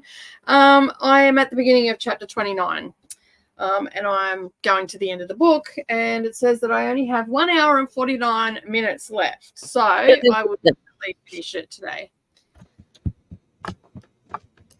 And I learnt something during the sprint. You would have seen me playing on my phone if you looked up at all. I went and had a look at the time lapse on Samsung. It's called hyperlapse. And up the top on my Samsung, when I investigated it a little bit further, I can actually set the timer for how long it films, and I can also set the speed. And when I click on the different speeds, it actually tells me what it's really good for. So at 5 times speed, let me just see here, where is it? At 5 times speed, which it's not going to tell me now. So it has an A, which says it's really good for sped up videos. And then 5 times speed is good for speeding up videos of people doing things. So such as diamond painting. I can set the timer for infinity, so it'll just keep recording until I run out of space. I can also have it for 30 minutes, 60 minutes, 120, 180, 10 minutes, 300 minutes. So this is all on Samsung for anybody that's thinking about doing time lapse. Listen, all I know for Apple is that there's a time lapse thing. I hit start and that's it. I just diamond painted for 45 minutes. Yep. My time lapse is 14 seconds. So you need to go into your settings and see if you've got something in there to slow it down. So I need to, I'm going to research it. I mean, this will work for what I need it for. Because I'm really only doing I'm doing time lapse for reels and to post on TikTok. Yeah. And the 45 minutes was the rest of my section. Yeah. So I feel like if I went for an hour, that would probably give me 30 seconds. Yeah. But it would probably allow me to do an entire section. Yeah. Also, I wish I could diamond paint as fast as this time lapse makes me look like I can paint. You know what I'm saying? If you wanted to like do a diamond painting and say you and I can also film it in full HD or HD. Ultra HD, sorry. So you could do a diamond paint with me voiceover with them. So I'm gonna see, because when I do the video where I diamond paint, the reason I'm gonna try to find a partial is because I kind of want to be able to sit down and do it in one setting. I don't really want to do multiple. Maybe look at coasters and stuff like that, like some different types of. Okay, well, the reason I thought a partial is because Katie from Diamonds and Washi, she did one similarly, like where she did time lapse in it, and she used a partial that she got at Hobby Lobby. I think is where she got hers from, or Joann's. I don't remember. I'm not going to Hobby Lobby, but she went. I'm going to go to Joann's. I'm going to see what I can find. If I can't find a partial there, then I have a partial that I want from Diamond Art Club, and I'll just order it. Mm-hmm. You know, you've seen it. It's the puppy with the books. Yeah. But they have a couple other partials on there that I could order instead. Just so that way, like, you can see, because I also do not, listen, I'm too bougie to do a big canvas with the pen that comes with the kit. I'm sorry. Yeah. Absolutely not. Like, it's going to have to be small. I wouldn't recommend it either. Like, that'd just kill yourself. In order for me, which is why I was like, well, I could do like a partial, or like Diamond Art Club has the cards. I could do cards. Like, I'm gonna have to find something that is small, but that's also in rounds, because I don't want to be like start Well, with. technically, it's a how-to video, so you don't want something huge. Yeah. So, and then I'll just do a time lapse. I'm hoping that a time lapse, if it takes me a couple hours to do diamond painting, I'll just have to tell everybody in my house, like, hey, you're not being recorded because this is time lapse, so it doesn't have any sound. At least mine doesn't. Like, when I do time lapse, it's just the video. Like, it doesn't even give me like an option for sound. It's just me, like, plus, like, if it had sound on it, all you would hear is like chipmunks. No. It'd be a funny video though. Right. So I'll just have to tell everybody in my house, like, I'm doing a time lapse video. Like, I have to sit here and do this until I'm done. But like, you can talk and do whatever you're gonna do. Yeah, just go about your normal day. Do my thing or whatever, and I have to do it like on a day that I have off, obviously. And then I'm hoping that that hour time lapse or 2 or 3 hour time lapse would be shortened down into a few minutes. It'd be interesting to see if you could do that time lapse and then go into your editing software and slow it down so it becomes longer. Oh, I'm gonna see if that's like a thing that I can do. I mean, like I said, for this, like, me sitting for 45 minutes or an hour and doing a section, that's I don't need it to be a full 30 seconds for like YouTube shorts or reels or TikTok. I can just say, like, doing this section of whatever diamond painting, like, you know what I mean? But my thought process is with the potato one, doing a time lapse like for each section, so that you can kind of see the process, but it's not me like having to sit and like do something with the camera. Like, it's just I'm just diamond painting. It's time lapsing itself, and then no, it's good. I just went in and had a little bit of a play with it and all that sort of stuff, and then see how it all works and see what the settings were on Samsung. So it's pretty good.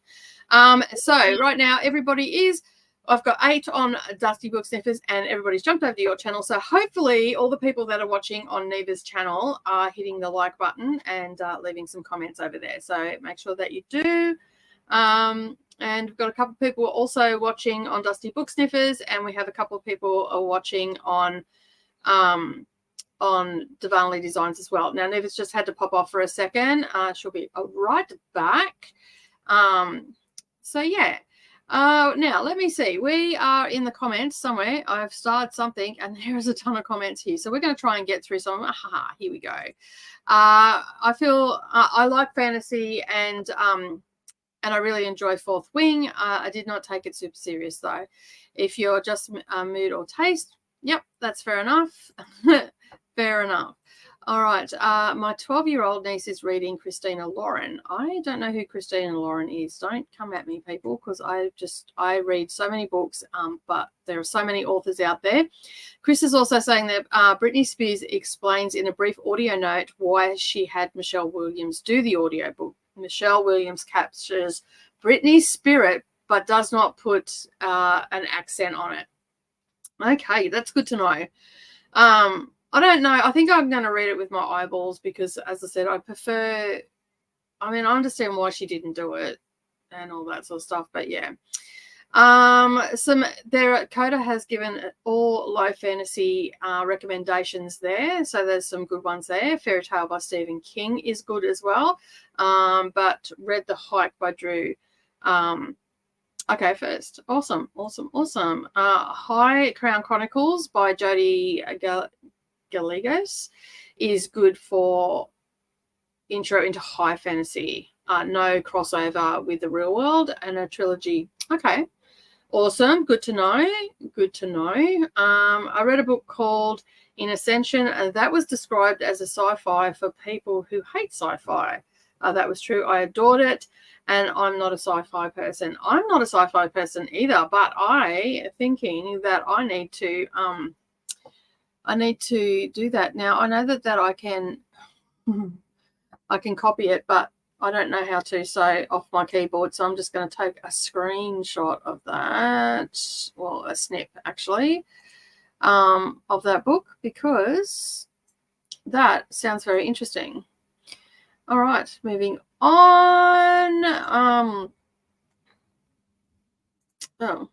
Every Neva, I have you on both separate tabs. Cast to the TV, excellent. By the way, I was just stating my experience with my own starting with diamond painting. Hope that does not sound like I was saying anything yet. No, it didn't. It didn't at all. We have just gone through a few of them. It read fine and all that sort of stuff because we're trying to keep up with the comments and everything. But, you know, hey, it's Neva and I. We don't do that. We try, but we don't do it.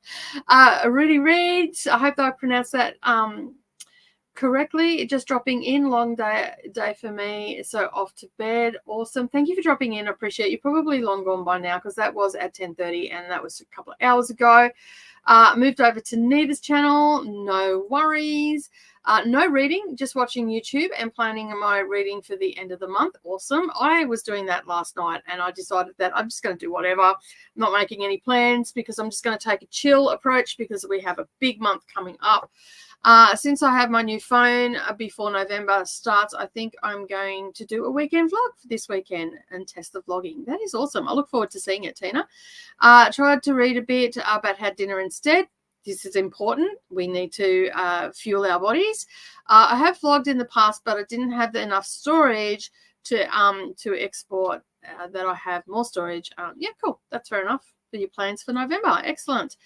Christy joined during the last sprint, which was the first sprint, and in 236 pages into How to Sell a Haunted House. I seen that I was going to get that, and then I thought better of it because it's actually, I was just going to get it as an audio because it's on special at the moment for $6, $6.99 or something here in Australia on our Audible. So there's a whole heap of spooky books that are under $7. And watching How to Train Your Gavin read Britney Spears book. Oh, that sounds good. I read 68 pages. We are a couple of hours behind, about an hour and a half behind in the comments. So I'm going to try and catch up with everybody. Hello, Meredith. Thank you for joining. I need to watch my hang my washing out. Didn't read this sprint. Got a bunch of drills down. Awesome. Going to start chapter 25 next. Hello, Courtney. Hello, Storm. Welcome. I love Bad Girl. Yeah, it's a train wreck. I don't know. I'm watching the very first season. I've gone right back so I can get a feel for it. And basically, Zara is dry. Her voice is just driving me mental. The first night that I started watching it, I poured myself a large vodka and I sat back and just relaxed and took some time. So yeah, it is funny. It is very funny. Jean's birthday is on the 1st of November. Well, happy birthday for that. That's awesome. my dad. We'll see you in the chat, I'm sure, on that day because that's when Rainey is doing the kickoff sprint for Get a Clear Readathon. Team White, that is the only team to be on. My biological dad's birthday is on November 1st also. Oh, there you go. And then my birthday is 7 days later. So excellent. And you've got a big birthday party planned at home, like yeah, on the Saturday after. Yep. But on my actual birthday, Bree is doing sprints for Clue, so I told her that I would just be on those because I don't really feel like hosting my own sprints. That's fair enough. That's fair enough. Courtney is reminding us to get free Cozy Mystery Books ebooks today. Where's that from? Amazon. I'm almost done with my latest diamond painting. What are you doing? What are you making? Courtney. Is that what you asking me? I was asking Courtney what her latest diamond painting is. Yeah, I was gonna say you already know what mine is. It's froze. I was like, is she frozen? Then I realized like you're not frozen. You're like me. Like I sit very still. Yeah, I can sit very, very still. Poor Margaret. The first time she did 24-hour sprints because like by the end of them, I'm very tired. Right. So I was just sitting. And like I wasn't interacting with anybody. I was just sitting. So I was just like this. And Margaret was like, did Neva freeze? And then like I moved just a little bit, and she was like, oh, okay. And I was like, did I freeze? And she's like, you either froze or you sit really still. And I was like, oh no, I just sit really still. Mm. I'm content in myself. That's why. I do the same thing, and then I'll move and freak people out. Yeah. I poor Margaret, dude. Like I thought she was gonna jump out of her skin when I finally moved, because she was like, did she freeze? And then I was like, I don't know, did I freeze? And she was like, what's going on? also, I better love these glue dots. Okay. Because I needed to hit a threshold for free shipping, and there were only 2 scents that appealed to me, because the hot cocoa scent like sold out before I could buy. Yep. So I ordered 6 total packs of these things. Because in the US, I don't know about anywhere else, but in USA, like in the USA, why did I say it like that? In the United States, you have to hit, I think it's $35 for free shipping. On Etsy? Yeah. Yeah. So to qualify for free shipping, you have to hit $35. And so I was like, okay, how can I hit $35? Right? And I glued, not like super glue. I hot glued my tips into this pen. Because I only plan on having maybe one other pen, and when I do, I will repurchase both of these tips, or I'll just get enough points on DAC that they send me of the single placers, and then I'll buy a 4 placer. But at this point, I think that my best option for placers in these pens, because I'm not gonna pay $30 for a forever placer, absolutely not. Is to hot glue them in. Now you can, I'm not going to do it, but I did do it by accident with this single placer. I didn't get it in quite all the way. So you can twist it gently and it will come out. Like you have to be a little bit hard, but like you can twist it and it will come out. Like the glue is still soft. And then I just used a tweezer and kind of like dug around in there to get like the clump of glue out, and then I added more hot glue. But this has been like this for like almost 2 weeks now, and they've not come out. Oh, that's good then. That's good. Yeah.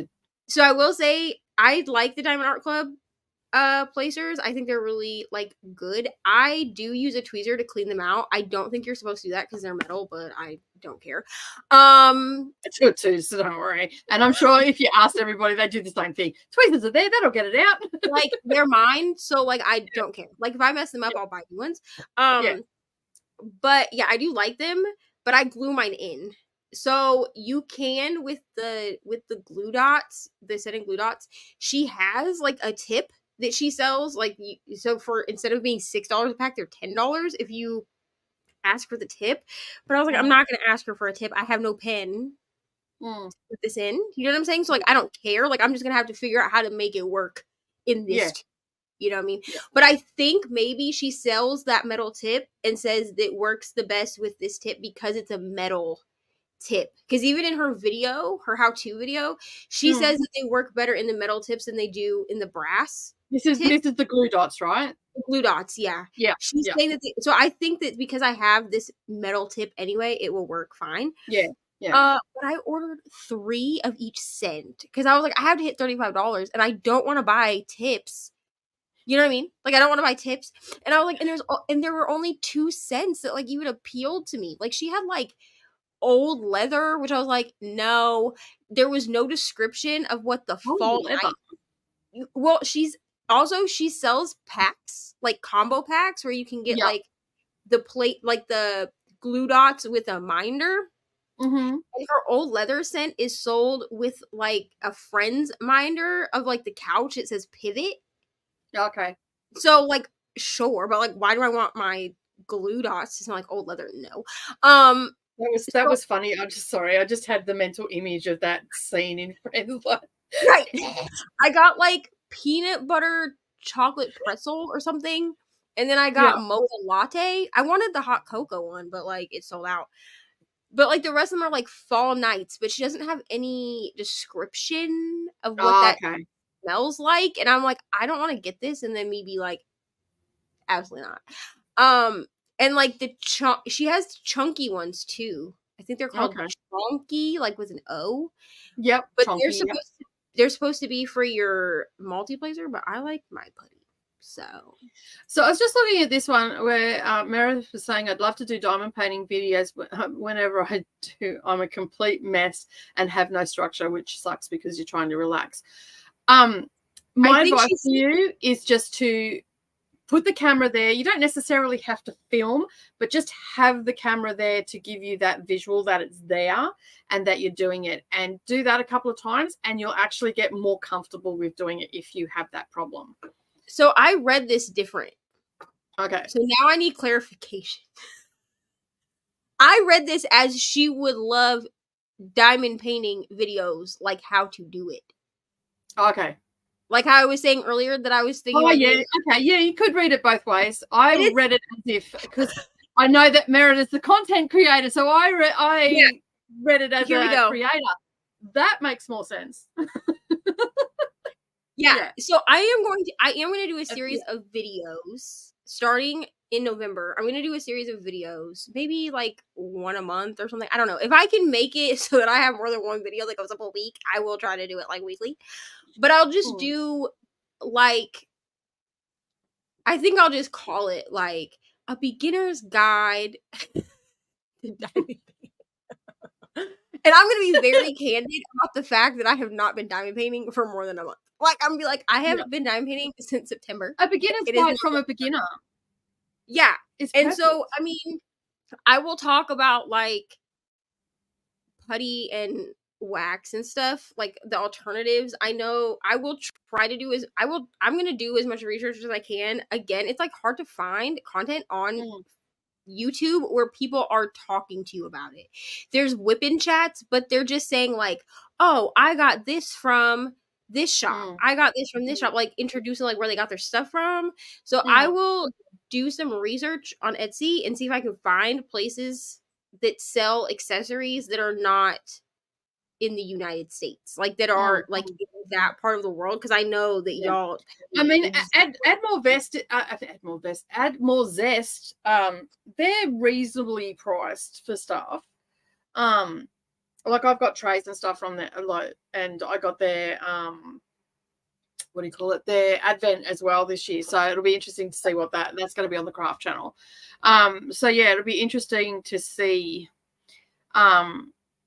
what I get in that. But the shipping from there was reasonable and their pricing was reasonable, even though it was in pounds. So there are places that you can get from overseas here in Australia that there is a diamond painting place here in Kingaroy. I don't know who she is on that, but I think I seen her at the post office the other day because she only sells online. Yeah. But I'm not that girl where I'm going to walk up and go, excuse me. Are you so-and-so? Yeah. On that, because she's just going to look at me and go, who's this crazy old woman? Because she was quite a young person. But it's called Blinging Craft, I think it's called. Yeah, blingingcraft.com.au. She only sells online. But I was sort of eavesdropping. And I think that's who it was. Because I got an Advent from her. It must have been 2 years ago. It wasn't last year. Yeah, it must have been 2 years ago. This time 2 years ago, I got an Advent from them. And when it arrived, the shipping address was a PO box in Kingaroy. I'm like, what the? Because I got it on Etsy.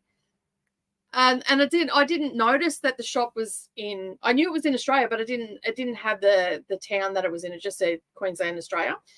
So yeah, and then it turns up and it was in Kingaroy. So she would have been at the post office sending this out, thinking to us, I could probably just go and drop this up, but obviously she works online and doesn't want to have a customer base and people rocking up to her house. But yeah, right.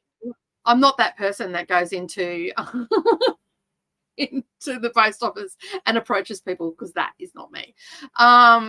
Chris was saying viewers can always tell when a YouTuber is only doing videos because of the algorithm. You will lose viewers that way. I don't think. I mean, are you talking about like clickbaity sort of stuff?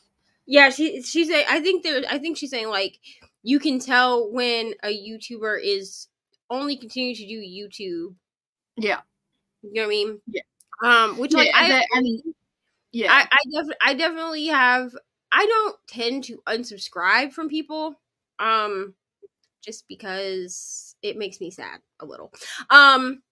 I'm an Enneagram 2, okay? A people pleaser. All right. But I will turn my notifications off so that I'm Mm. not getting notifications, or like they're not really showing up in my subscription feed anymore Yeah. without me Yeah. looking for them.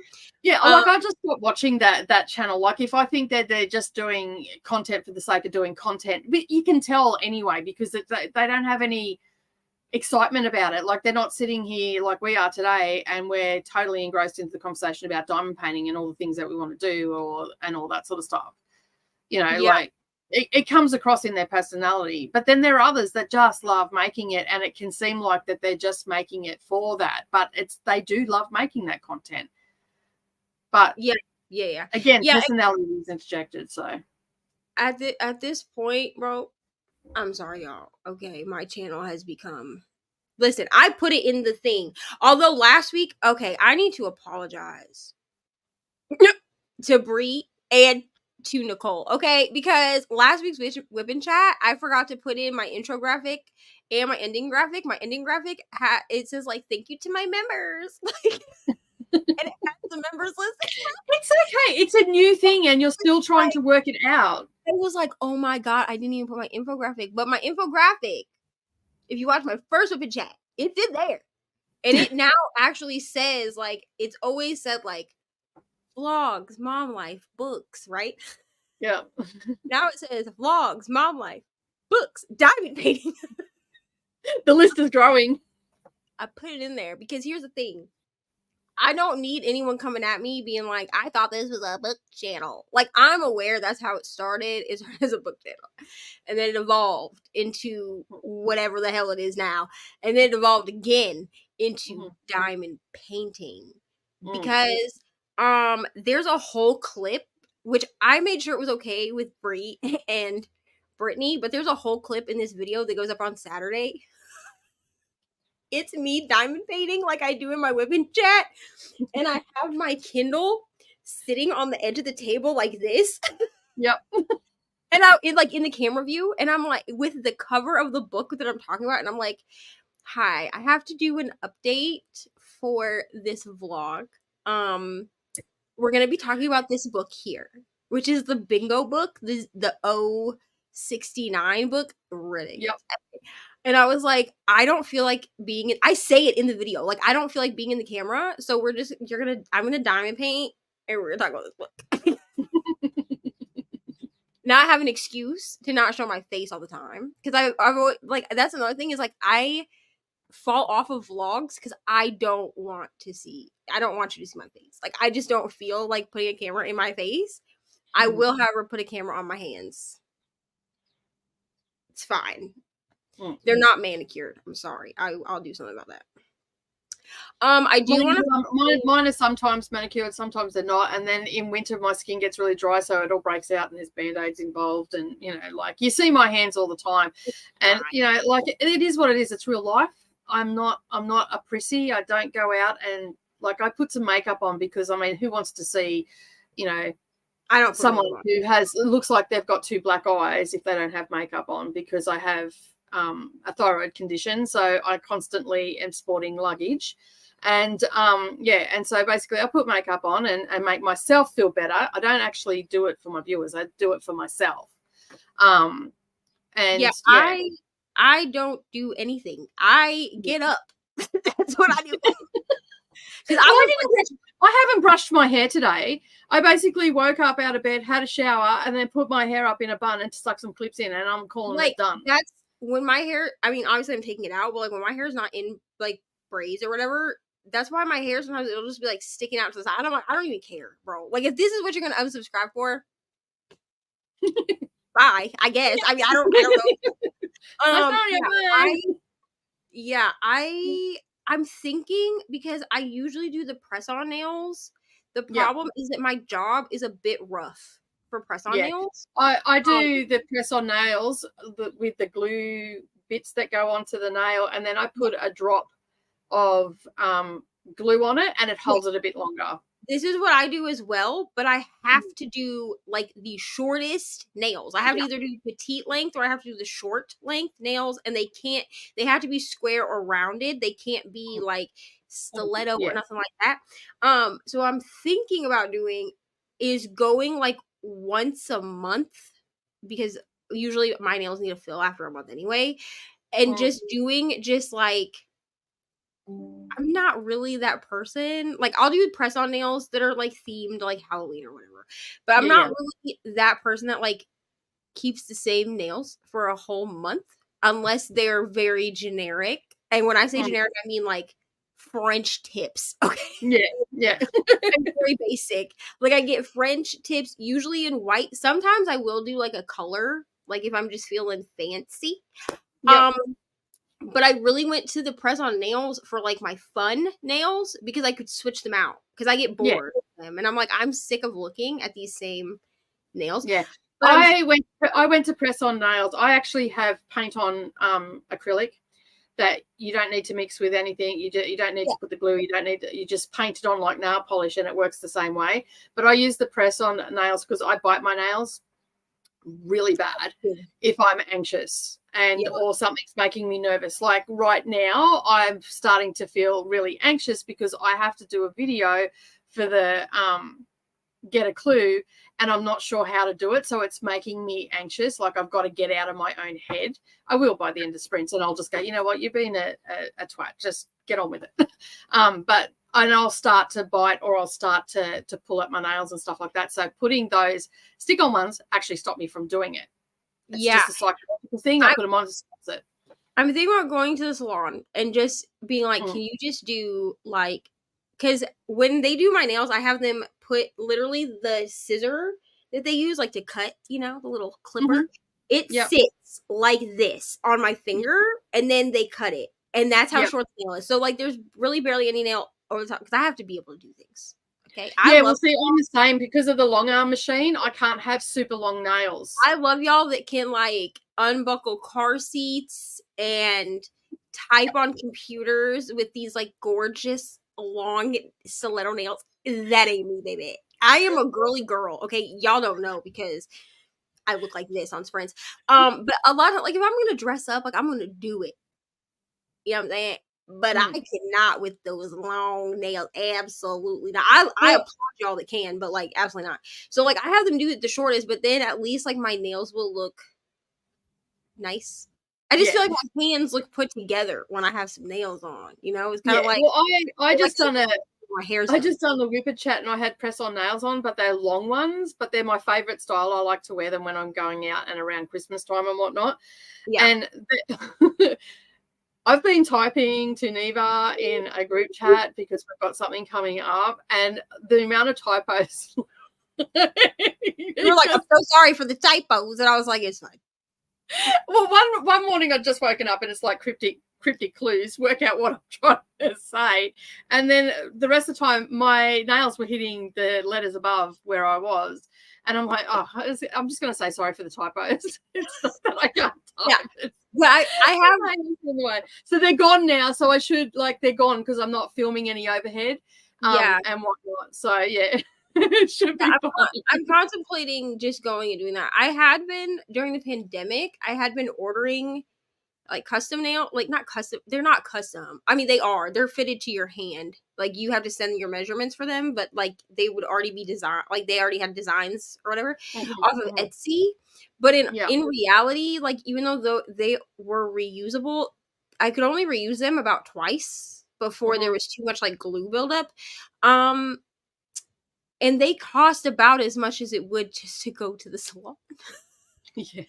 And I feel like it's relaxing for me to go to the salon, you know, because somebody else. I stopped doing it because, I've got Savannah went into uni. So this year alone, I've saved nearly $5,000 just on getting my pedicures, my nails, and my hair done. That's fair. And I don't pay much. Hence the GT stripes that I'm sporting. Yeah, I don't pay much to get my hair done. I just pay like the cost of the hair. Mariah does my hair, so and then or Dolly does my hair, and then I don't wear makeup, so I don't buy that. And so, I don't wear a lot of makeup. This is just pressed powder, a bit of blush, and mascara, and done. It takes me 2 minutes. Yeah, I'm like I could do $60 a month plus a tip for some, just like regular nails, like just just some French tips, you know. I feel it's like when I have my hair done, like braided, I'm like, okay, I'm put together, even though like I'm not, like I'm in pajamas, but like it's fine. All right, Tanya's also joined us at 11 an hour and a half ago. So welcome. Hopefully you're still here. We do chat a little bit on this channel. I hope you don't mind. Gigra is also here. Hello, phone is dead. My little cousin broke her arm earlier this week when I called her. She's diamond painting. Oh, that's nice. But it's bad that she broke her arm. That is terrible. And that's terrible. But the diamond painting is great. Yeah. I worded that around the wrong way. So boo for the broken arm, but yay for the diamond painting. So yeah. On the way to Neva's channel now. Awesome. Yeah. We are pretty much split even now, which is pretty good. So we're all, getting the views and all that. I can look at this. Oh wow, that's fun. Yeah, you just up the top, it just has a drop down box. I mean, I can see where it says like how many total people, but I just forgot that you can like see how many. You just hover and it drops down. So yeah, that's how I keep updating it, because like I'm getting clever with this stuff. Yeah, I'm all self-taught with all of this stuff. So yeah, Thag has all joined as well. I had a power outage. Oh, that's a bummer. Hopefully the power is back on now. I'm here now, just finished with my sprint and with Paul. But thank God I'm almost done with this book. Awesome. Hello. That's okay. We all understood that. That's okay. Hey, Jess, thanks for joining. The witch made my cat jump in the air. I just had a good chat. That just made me very happy. I don't know what that says about me, but I love it when cats jump. That cat thought the Sanderson sisters was coming after it. Just saying. Chrissy got to 273. Elena also joined. Christina read a chapter, and at that point we're going to get ready to go for a sprint. Let me just adjust everything and get where we need to be, and pause that. All right, we will be back in 45 minutes. I'm going to star the next comment because I'm sure that we have a lot to say about that. All right. See you in 45 minutes, everybody. Happy reading.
Well, hello, everybody. Sorry about that.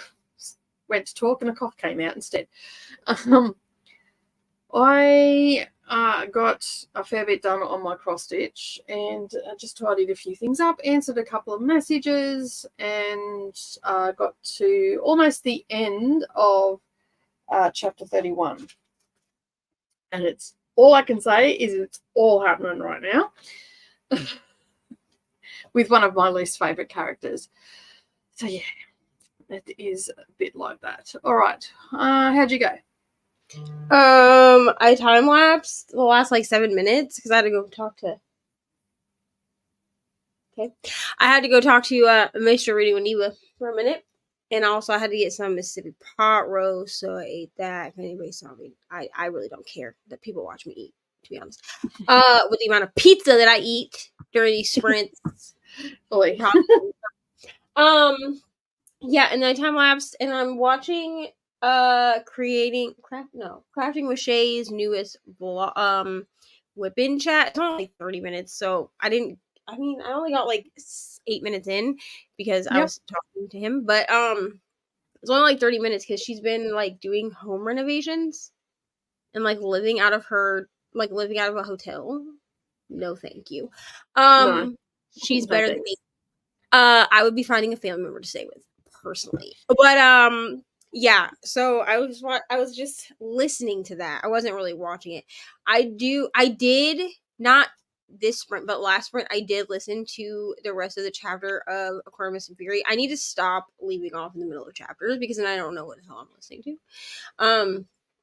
At some point I will catch up on the Full Body Chills podcast.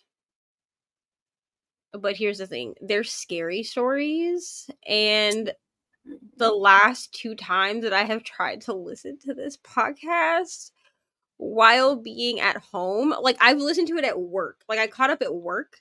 On my break, but the last 2 times I've tried to listen to this podcast at home, someone scares the bejesus out of me because I have headphones on, and then it's this podcast is made it's optimized for headphone use. They literally say at the beginning of each episode, we recorded this episode with full surround sound. For best experience, we suggest you listen with headphones. So I listen with headphones. I listen with these big, chunky gaming headphones. Okay, my Hello Kitty headphones because I'm 12 years old, even though I'm really 32, almost. And these are noise canceling, so I don't hear anything, but I hear all of the sound in the podcast. And then somebody will Ari walked downstairs the other day and just stood there and was staring at me, and I didn't hear her, and so I looked up and I thought I was gonna be murdered. Okay, I looked up and there's a child, and I was like, oh my god, and she was like, what, Mom? And I was like, it's not time to be up yet, Ari. It's only 5:30. I had a heart attack almost. Oh my god. I was like, how did a creepy child get into my house? And I was like, oh wait, that's my child. Yeah, that had happened to me. That's why I don't have noise cancelling headphones because yeah, I don't need to have a heart attack. So anything else I'm listening to is fine because most of it's Whippet Chats or Welcome to Plathville, which you get to hear all about that in my Whippet Chat. Although this next one, I'm probably gonna edit this stupid video. There's really no editing. I just have to splice together. Because I was actually smart this time, and I stopped the recording when I had the couple of interruptions. Usually I just keep recording, and then I have to cut out me and Ari having a conversation of me being go back to bed. You know what I'm saying? I would cut that all out. But at some point, mums just lose it and go, you know what? And she'll be like, why can't I be down here? And I'm like, because it's 5:30 in the morning. You don't even get up for school until 6:45, bro. I'm not dealing with you being upset at school. And then I get a call from her teacher talking about, Ari seems like she didn't get a lot of sleep. Yeah, she's been up since 4:30. Yeah. And refused to go back to sleep. So what do you want me to do? But yeah, so I'm probably gonna edit this, which really is just splicing together all of the clips or whatever, which I would rather film a video that way than have to like edit. Well, I did a Patreon video on Wednesday. It was like 38 degrees or 39 degrees outside. Like, it was hot. It was a stinker. There was hot wind. It was just not nice at all. My air conditioning was struggling and my phone did not like the heat at all. So every 15 minutes I had to stop the phone and then go and put it at the aircon to cool it down before I could film. So my video just took forever. I basically hit enter to render my video that I had edited at 11:44 p.m. And I had been working on that video from 7:30 a.m. or 8:30 a.m. I think is when I started cutting the fabric and all the rest of it. And I started filming. When did I start filming? I don't know, maybe an hour or two after I finished cutting, started cutting and whatnot. And yeah, and I basically hit render. I got up, didn't even care whether it rendered properly. I still hadn't done the intro and I still hadn't done the outro. And it was supposed to be up 5 hours prior to me hitting enter. That video should have been up. Like, it wasn't a hard video. It was all laid out. Like, I had it all broken up into step-by-steps and all that sort of stuff. The weather just played havoc. And I'm just like, I crawled into bed and I'm like, I'm done. Today. So yeah, Stick a fork in me. I'm done. It went up in the next morning. I woke up, I got dressed, I done the intro, done the outro, put that onto either end of the video, hit enter again because that only took a minute to render it, and then exported it across, and it was up within an hour. But it was a day. It was a day. So a partial, when we're talking about a partial, that means that the background has colourful, like if the background's all painted or whatever, printed, and then you've just got like a butterfly, for instance, that you diamond paint. Yeah. So that is what a partial is. It's only gonna you're only going to put diamonds on on a portion of the thing. Yeah. And honestly, like, I wanted to try a partial anyway because I know that there's not really a reason to, like, especially if we're gonna do them in one setting, there's not a reason to use like release paper or anything, because there's not a lot of glue like on regular diamond paintings, like full size diamond paintings, or full diamond paintings. There's always a little bit of like glue that bleeds onto the side, which is why we put like washi tape around it, which I don't have one. I do, but it's this one, which, like, my one I'm working on right now, it has like a strip of washi tape around all the edges because there's a little bit of like glue spillover, and I've been told that a lot of partials don't have that glue spillover. Did you find a partial? You're muted. Yeah, I'm not with it. This is a partial, so I'll just, I don't know. Anyway, you'll have to make me bigger, I guess. That's what it looks like. So the butterfly, there we go. The butterfly is all done in diamonds, and then this canvas bit here is just a printed canvas, and then I've just put it on a art canvas that you get from like Joann's or somewhere like that, or Spotlight or Cheap Shop here, and then I've just put macrame cord around, add a little bit of a doobie lacquer on the bottom, and then call it done. This is me as I did that for her because she likes butterflies, but it's got like bigger, some of them have bigger jewels in them as well. No ABs or anything like that. I think I got this from Fan Cells. So yeah, that's what a partial looks like. Well, that's fun. I've never done that before. I was like, how do I do this? Because if I clicked the one that I thought it was, it would put me in soul layout. And I was like, absolutely not. No one wants to see my pores that big with this giant zit on my face. I just clicked. Basically, all I did was click the large one. Yeah, there's like a little button. Like, do you have like where like the little like one person like over your picture? Yep. That's what I clicked. And I couldn't. Did you talk? I didn't hear if you talked or not. I couldn't. I know. I was just nodding. Here. Oh, Can you hear me? yes, I can.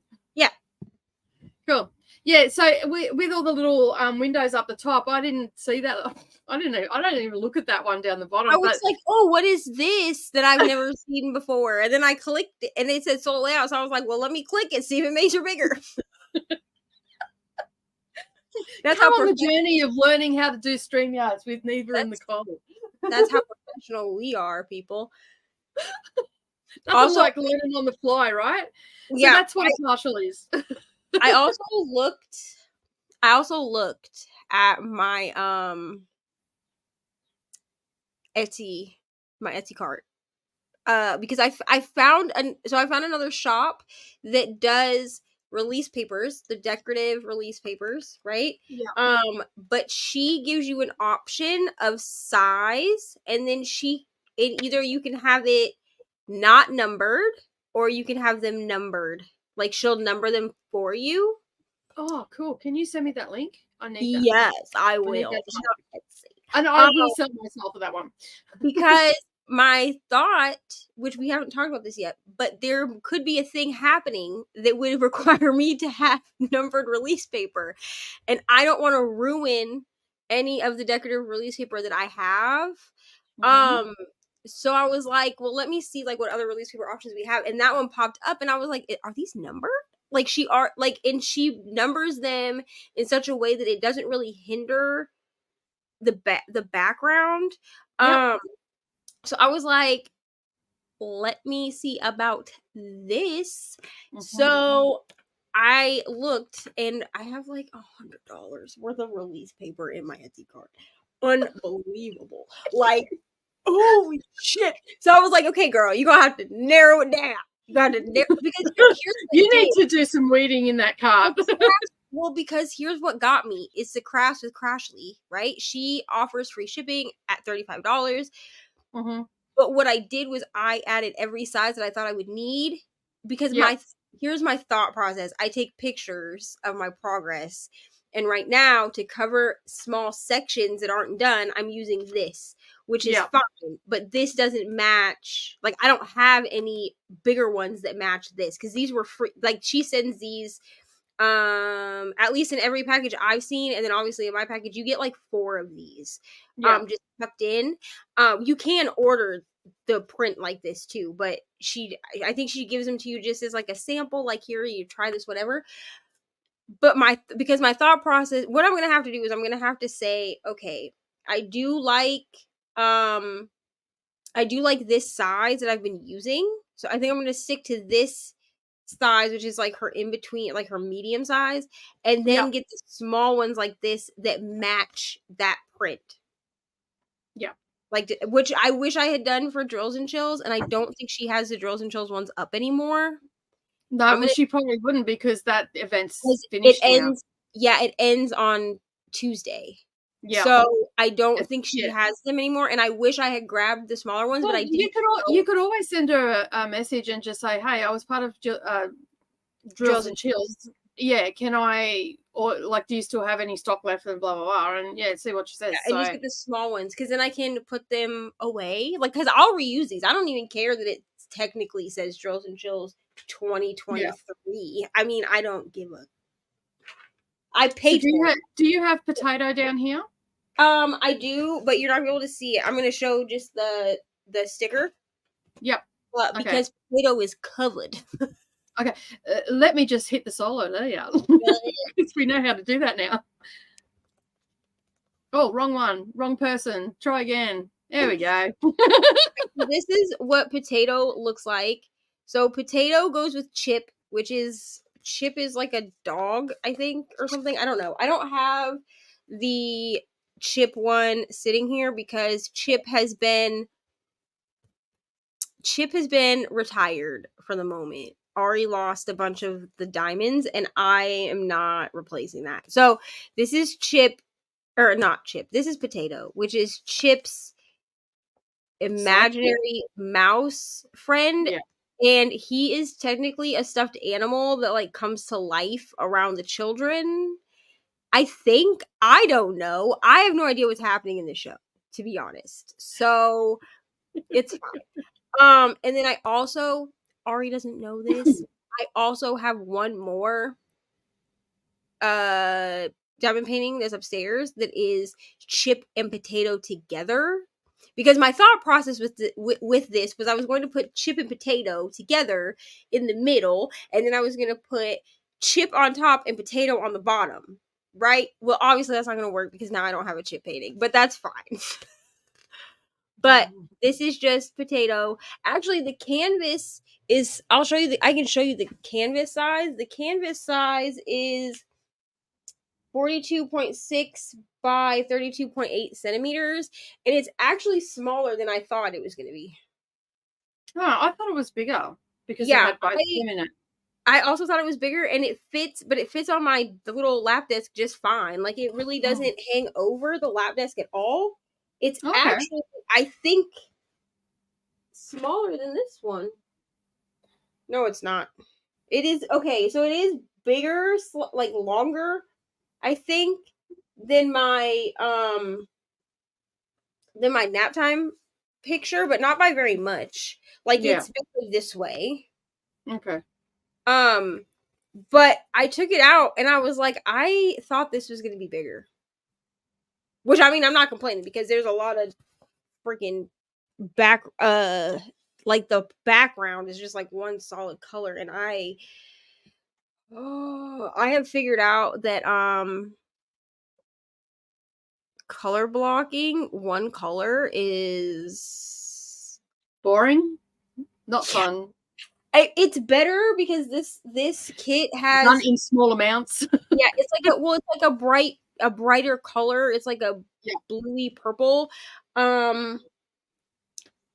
It was rough doing Expecto Patronum, which is why I'm gonna redo how my when I kit the other square one back up, which is Flying Friends. No, Night Flight. It's Night Flight. When I kit that one back up, I'm going to redo the release paper on that so that I am doing the edges first. Yeah. Which is what I had. I think you said that in your either last week or you said it in a whip and chat that you prefer to do the outside and then work your way in. Which is good if that's what gets you through. Do it and on your squares, wasn't it? Yeah, and especially with the dark colors, because Expecto Patronum, that's the one that I did where I did. It wasn't even like when you saw it, like the way that I had to do it, because I already had some diamonds on this canvas before deciding to do it, so I had to kind of improvise. So I would do I did like all of this, right, like down to like here. And then I would come down and it would only be about like into here on the sides. But then I would do like a huge chunk, you know what I mean? So I would have some color in there. But I was like, there's no way if I end at the top, because I always start bottom right. So I always start over here because I'm right-handed. So if I start over here, then my hand is always on top of diamonds. And so I was like, if I do that, then I'm going to end up in a corner somewhere, and it's just going to be this dark, and I'm not going to want to do it. Like, I'm going to be like, no thanks. No thanks. So I did all the serious color blocking. Yeah. Because I've just figured out that I especially, oh my goodness.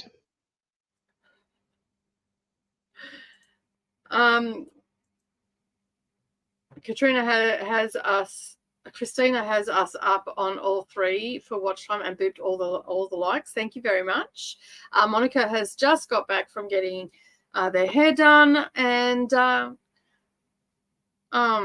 don't know if I like it, which is kind of sad. That is sad. I have those moments, especially if I go for something a bit different. I think you're muted, Neva. Yeah, I was, because Siri decided to speak to me, and I was not talking to her. I said nothing about her. She was like, she said, this is what I found on the web for color blocking. Thank you. I didn't ask. Hello, Mel. Thanks for joining. Appreciate you being here and doing some editing as well. We're still we're an hour and a half behind in the comments. We're not too bad. It took us 6.5 hours to get to them last time. So yeah, fairy tale kind of reminded me of Wizard of Oz. I've heard a couple of people say that about Stephen King's fairy tale. Hello, Sister Holmes Library. Welcome. Bree Cherie Reads is also here. Hey, how you going? Good luck with Tina with the weekend vlog.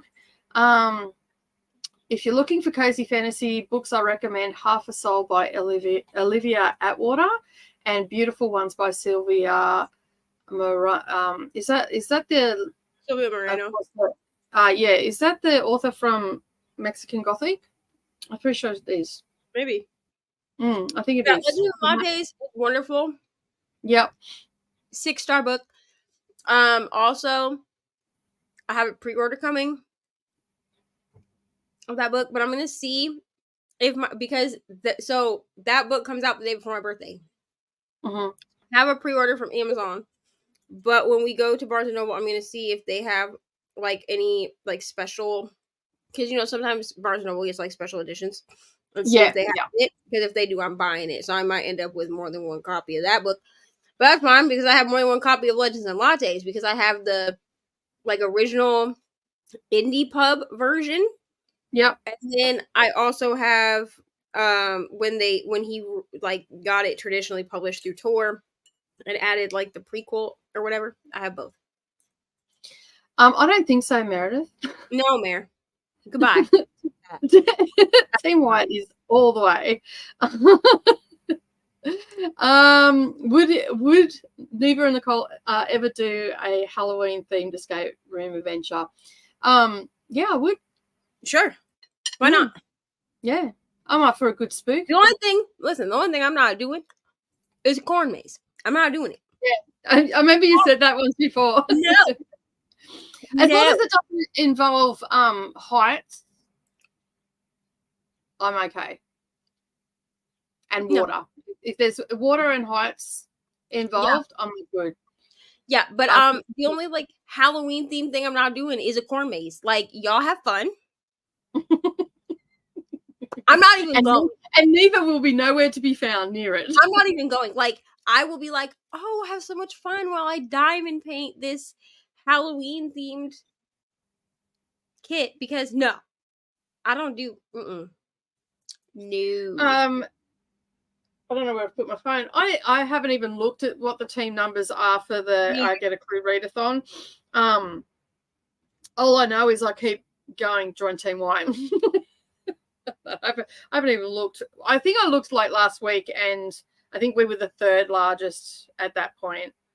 I'm not too sure. Oh wow, it has evened out a bit, hey. So now we're the fourth largest, and Team Green's just Team Yellow is just behind us, is even with oh no, we're still the third, because blue and yellow are even, and then yeah, so and then green team is on 23, which is good. So I expect we'll probably get a little bit of an influx of people in the next week on that. So yeah, because we've got quite a few. So yeah, that is pretty good that it's evening out. Makes it a little bit more competitive too then.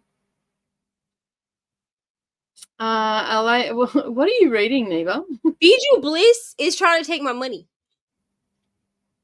Okay? Bijou Bliss is where I get my trays from. Yeah.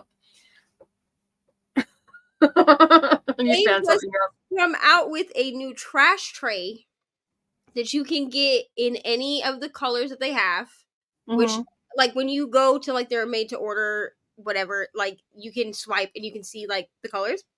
Yeah. I'm about to show this to you. Are you ready? So that's like the minder part. Oh, yep. It's like a mini version of their tray. It even the spout even works.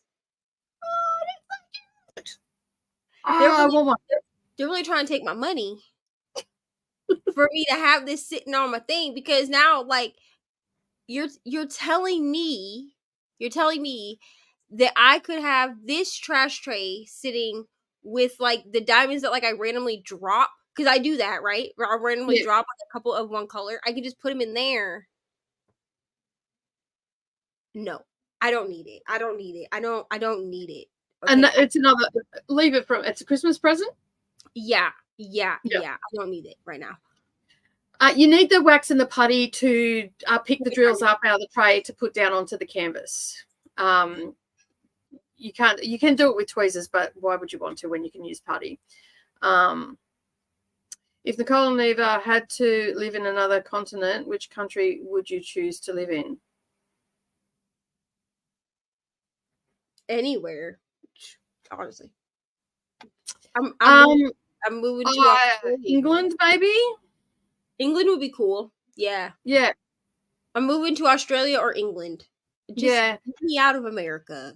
Because if actually not, England would be a choice, but I think I would like to go to Switzerland, maybe somewhere where there's castles and snow. I was gonna say, if Nicole said America, I was gonna be like, no, ma'am. No, sorry. I'm sorry to all the Americans. I'm no. You have far too many guns there. We just have far too much here. You know what I mean? There's probably too much. So anywhere there is medieval castles and some snow is where I would go. Because I would be down to live in a derelict castle. I would be all over that. So, yeah, I'm obviously a princess that's been lost through time and ended up in Australia's outback. Honestly, me too. I clearly was meant to have, like, servants. You know what I mean? Like, I was clearly made. Where is my tiara? I want it back. I was clearly made to have a tiara and wait staff. And I would just like to know why this wasn't a thing that was taken care of. You know? I'm just out here doing everything for myself. Yeah. Where was I up to? Here it is. Shannon, I spent coming sick. Yeah, that was from a comment earlier about people coughing and sneezing and wheezing all over people. A glue dot is, you know, the glue dots that you get to stick things up on your like you can use it in scrapbooking and stuff like that when you're doing a scrapbooking spread. That's the only one I sort of know. Other people use it for office and all that sort of stuff. Have you ever used glue dots to diamond paint? I did get some glue dots, but I don't think the tip that I had was right for me. Yeah, so I know a lot of people use the micros. Yeah, I still have some here, but I don't know if they're the right ones. Here's the thing. I just couldn't bring myself to even, like, buy micro glue dots, because somebody was like, well, maybe you should try micro glue dots before you buy, like, the scented ones, and I'm like, no.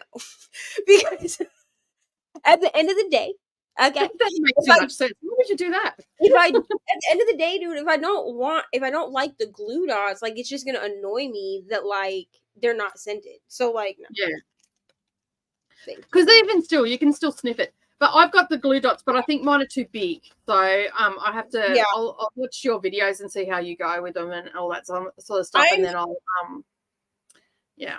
So my thought Rainy has also joined us as well. Hello, Rainy. How you going? 35% into Black Sheep by Rachel Harrison. It took a turn I was not expecting, and I don't know how I feel about it yet.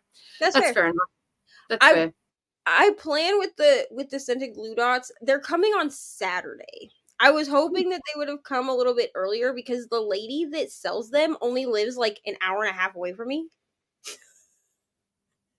Which, that sounds really creepy that I know that, but, like, it tells me, like, Etsy tells me. Neva, have you been stalking people in your spare time?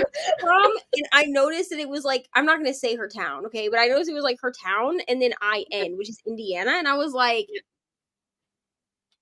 there's a town by this name in Indiana, because, like, I know that there's a place in another state, like, with this same name. Yeah. So I just Googled it just to see, because I was like, okay, well, if it's within Indiana, it should get to me in 2 days. And it shipped out yesterday. So, and it definitely said, like, by Saturday. So like, and it shipped out early this morning. I think it shipped out. But my thing is like, I'm kind of sitting here like, okay, well, how do I do this? So I think what I'll do is I'm going to use one on Saturday. I'm gonna go ahead and open them because here's the thing. I'm not really that good at unboxings because I get shit and I just want to open it. Okay. And who remembers to set the camera up and start doing it? I mean, I commend Katie from Diamonds and Washi because she will have, I feel like it's because she has so many accessories anyway, you know, but like she will have, if you watch her small shop hauls, even from like 3 years ago,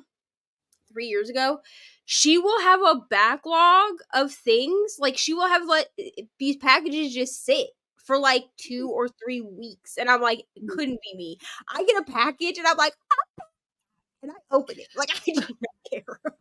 I think that's how I found Mrs. Coffee. Yeah. Unboxing videos. But it wasn't unboxing videos from, is it her that does them? Does she do the ones where people send her stuff?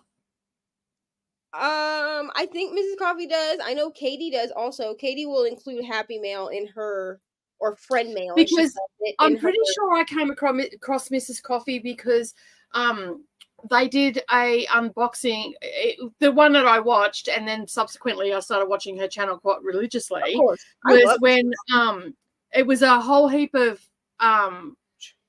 it was just people had sent stuff into her. Yeah, it might be Mrs. Coffee then. Yeah. I think that was it. I think what I'm gonna do is I'm gonna open them and I'm gonna load it up, not on camera, so that I don't look like a dummy trying to do it for the first time. And then I'm gonna see how long it lasts. I think is what I'm gonna go off of, because they're saying that glue dots can last like days. Like there are people that are saying that even the scented glue dots can last them like a week. So I'm going to put in a glue dot and I'm going to see how long it lasts. And then what I'll do is I will clean out this pen. Yep. And do like an actual tutorial of like how to insert it and all that. But I want to test it in this pen first, like because this is the one that I use the most. And this is my AB pen. I want to test it on ABs first. Because I'll still have this pen sitting. Because it's not, you don't use it in multi-places, do you? Just single? For what? For the glue dot, is it for the multiplacer as well? So I only ordered the regular size, but she has 2 different sizes. So she has the regular size, which is more like a micro glue dot, and then she has the chonky glue dots, which are bigger. They're closer to the size of like a traditional glue dot, and she's saying that you can use those in your multiplacer. Oh, okay. But I want to test the glue dot. I thought about ordering both, the chonky and the other, but I want to test the glue dot on the special diamonds first, because if the glue dots work well on the special diamonds, then I'll order the chonky ones and put the chonky ones in this pen with a regular glue dot, because I do use a single placer on this pen also, you know, for AB. And then I'll just put glue dots in this, and then use putty in my normal pen. Yeah. I prefer, I do like my putty for my regular diamonds, but putty does not work well for me, at least with special diamonds like AB. Yeah, I as I said, I use those nail art pencils. Yeah. So I didn't want to commit, because I knew that I know I'm not going to use the chonky glue dots in my Harley Quinn pen. I'm not going to use them. But if the glue dots work well for ABs, then I will put them in this, and then I will go ahead and order the same scent. Yep. Although she does have the hot cocoa in the chonky ones, which might get me to order them. But you don't necessarily use them. But I just to justify ordering like as many as I did of the regular ones, I need them to work well for ABs before I get the ones. But she does make them so that you can multi-place. Cool. Yeah. Meredith's saying it's nice to see you get more hobbies and passions. Most people don't only like books. That's exactly right. I gave up on crochet. You know how many rows my genre blanket from January has? 6. I gave Oh, up. I was like, no, baby, I cannot do this. I can no. That's fair enough.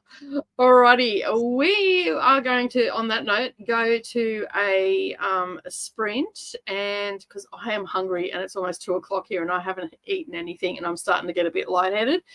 So we're going to do the sugar levels in my body have got down too far.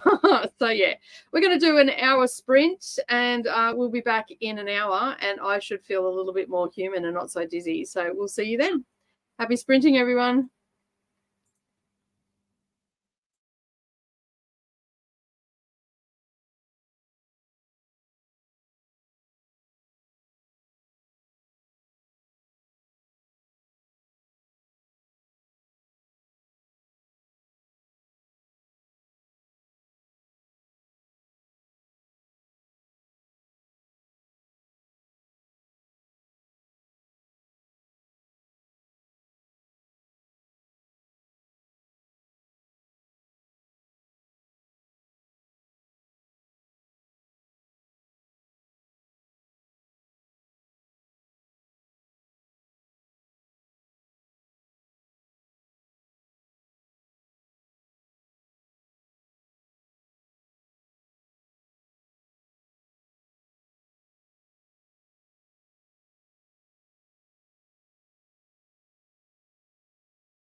Well, hello. How did everybody go during that sprint? Let me just see. And Neva is back. Oh, sorry. I had to reconfigure things during this last sprint because I was still time lapsing and my phone decided to die. So I had to not die, but it was 20%. So I had to move my laptop in front of my table, but that was a weird angle. I didn't need people seeing me at that angle. And then I was trying to put together this video, this whipping chat, okay? And apparently when I saved the clips, so I saved all my clips to files just so that it's not taking so I can delete it delete the clips from my camera roll. It apparently didn't save the second clip out of 5, so it doesn't make any sense. So I was listening to myself at 2 times speed, and I was talking about 90 Day Last Resort, and then it's okay, and what else am I listening to? Ma'am, you never told us what we were listening to begin with. So I had to go back, and I was did I miss a clip? No, my phone did not save a clip to my files. It's very rude. And I was rude. Okay. So I had to go back and grab that file, and I was wow. Thanks for that. So a lot of people would have went to bed. I forgot to say goodnight to everybody when we go to the hour sprint, but I was feeling quite off just before I had something to eat, so I'm feeling a bit better now. But that's what happens when you take vitamin B12, 3 cups of coffee and some green tea, just so you can get through the day. But anyway. And no food. And no food. So to put that into perspective, I have worked every night, every day this week so far until midnight. I think Monday night might have been my earliest night, and that was 11:15. So, yeah. Because I'm going away for 4 days, and because we've got all the things happening, I've been doing a lot of planning and making and all that sort of stuff, and it all takes time. I have, however, had a cat nap every afternoon because who can do those sort of hours, without crash? Don't start yawning. Me? I'm not falling asleep. Listen, I'm just keeping it together here, man. It's not even time for me to sleep. So I feel like I'm just yawning because you need some endorphins. My body is this is the natural progression. I'm going to get up. I'm going to make a coffee. Yeah, I just made one too. So I probably won't sleep tonight. That's okay because I've got heaps of stuff to do anyway. It is 1:00 in the morning. If I go to sleep now, I will be up for the day at 5:30 and then dragging by 2. No. Yeah. We're not doing that. Chris doesn't like channels where it's all about hauls and clickbait titles. I'm not convinced these people read the books. They only talk about up-and-coming releases and top 10 lists. Yeah, I don't know. I guess it's all in the perception. Some people like that, though. They like share. They've got no one else in their life to share their books that they get. So, could you imagine being a reader with no other reader in the house? You'd have no one to talk to about it. So this actually has happened to me. I mean, the two of them read, the 2 other adults in my house, Ari reads, but she reads Judy B. Jones, you know what I mean? Yeah. The thing is it's not that the other 2 adults in my house don't read, because they do. But they are both very much one note when it comes to reading. I don't want this to sound rude, but I don't know how else. My autism is fucking with me and is just say what you need to say. Mariah is very much she only listens to fantasy or smut. Mm-hmm. But she's so picky about the smutty books that she reads that it's sometimes hard for me to give her recommendations. I can give her recommendations for fantasy. We actually had this issue last week because she was asking me for smut recommendations, and I was like, well, I have this book and I have this book and I have this book, but she doesn't really do reading with her eyes. She really only does audio. And I guess when Mr. Reading with Neva was listening to Priest, she also listened to part of it and wasn't really into it. So I was like, okay, well, that's out. So I told her to read Delilah Green Doesn't Care. I don't know if she's going to like it or not because there's like spice in it, but it's definitely contemporary. Yeah. Like, does that make sense? Yeah. And then Mr. Reading with Neva is very one note, okay? He reads like, I can give him fantasy recommendations all day, but anything outside of that is kind of hard to get him to read. Like, I'm honestly surprised that he listened to Priest, and I think the only reason that he did is because I already had the audiobook, so he didn't have, like, a reason not to, and we all bullied him. You know, he'd had a little too much whiskey, and then me and Brianna bullied him into reading it, so, but because the two of them are very one note, sometimes I find it difficult to talk to them about books because I read all over the board. Yeah, same as me. I'm very eclectic. I'm eclectic in my music, my reading, anything. Crafting. He will listen to me talk about books that he's not necessarily interested in. Mm-hmm. She won't usually. So I don't really talk. I don't talk to her about books unless I know she would want to read it. If that makes sense. With him, I'll be like, oh my gosh, you'll never believe what the book that I read. Like when I read the Never King books, what is that? Vicious Lost Boys, that series. Like they were like doing it while they were flying in the air, and I was like telling him about it, and he was like, "What are you reading?" Like you listen to me talk about it. You know what I mean? Yeah. But like I don't have people like outside, even like outside of my house, like outside of the book community. Like I don't have like real life people that I can just be like, yeah, I was reading this book. Like all of my real life people, they have specific things that they read, and I know I can talk to them about those things, like those genres or those categories. But getting them to branch out, bro.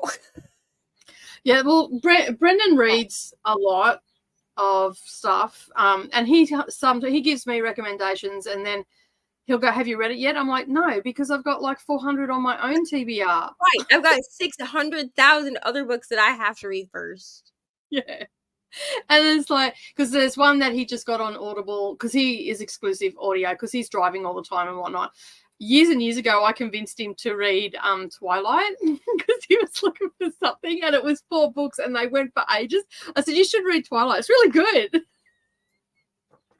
I don't think he takes my book recommendations anymore because he reads me in the middle of the night one night and he goes, "Oh, Edward, you're so pretty."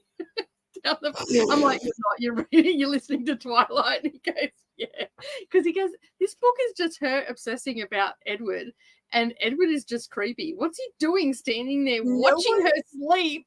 And literally, no one thought it was weird that a 300-year-old vampire was interested in a 17-year-old girl. Like, no one thought that was weird.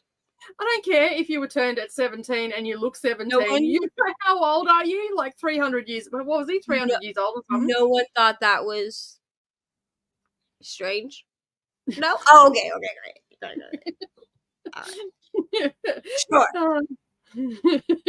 Elena says, "Hello, how are we? We're very good. We're chatty today. Sorry, everybody, if you wanted to get some reading done. It's chatty day today. Hello. We were productive last Friday. That's all we can do. You got at least once this week we've been productive. Cody's going to send a picture of their nails. Sorry. And they're real.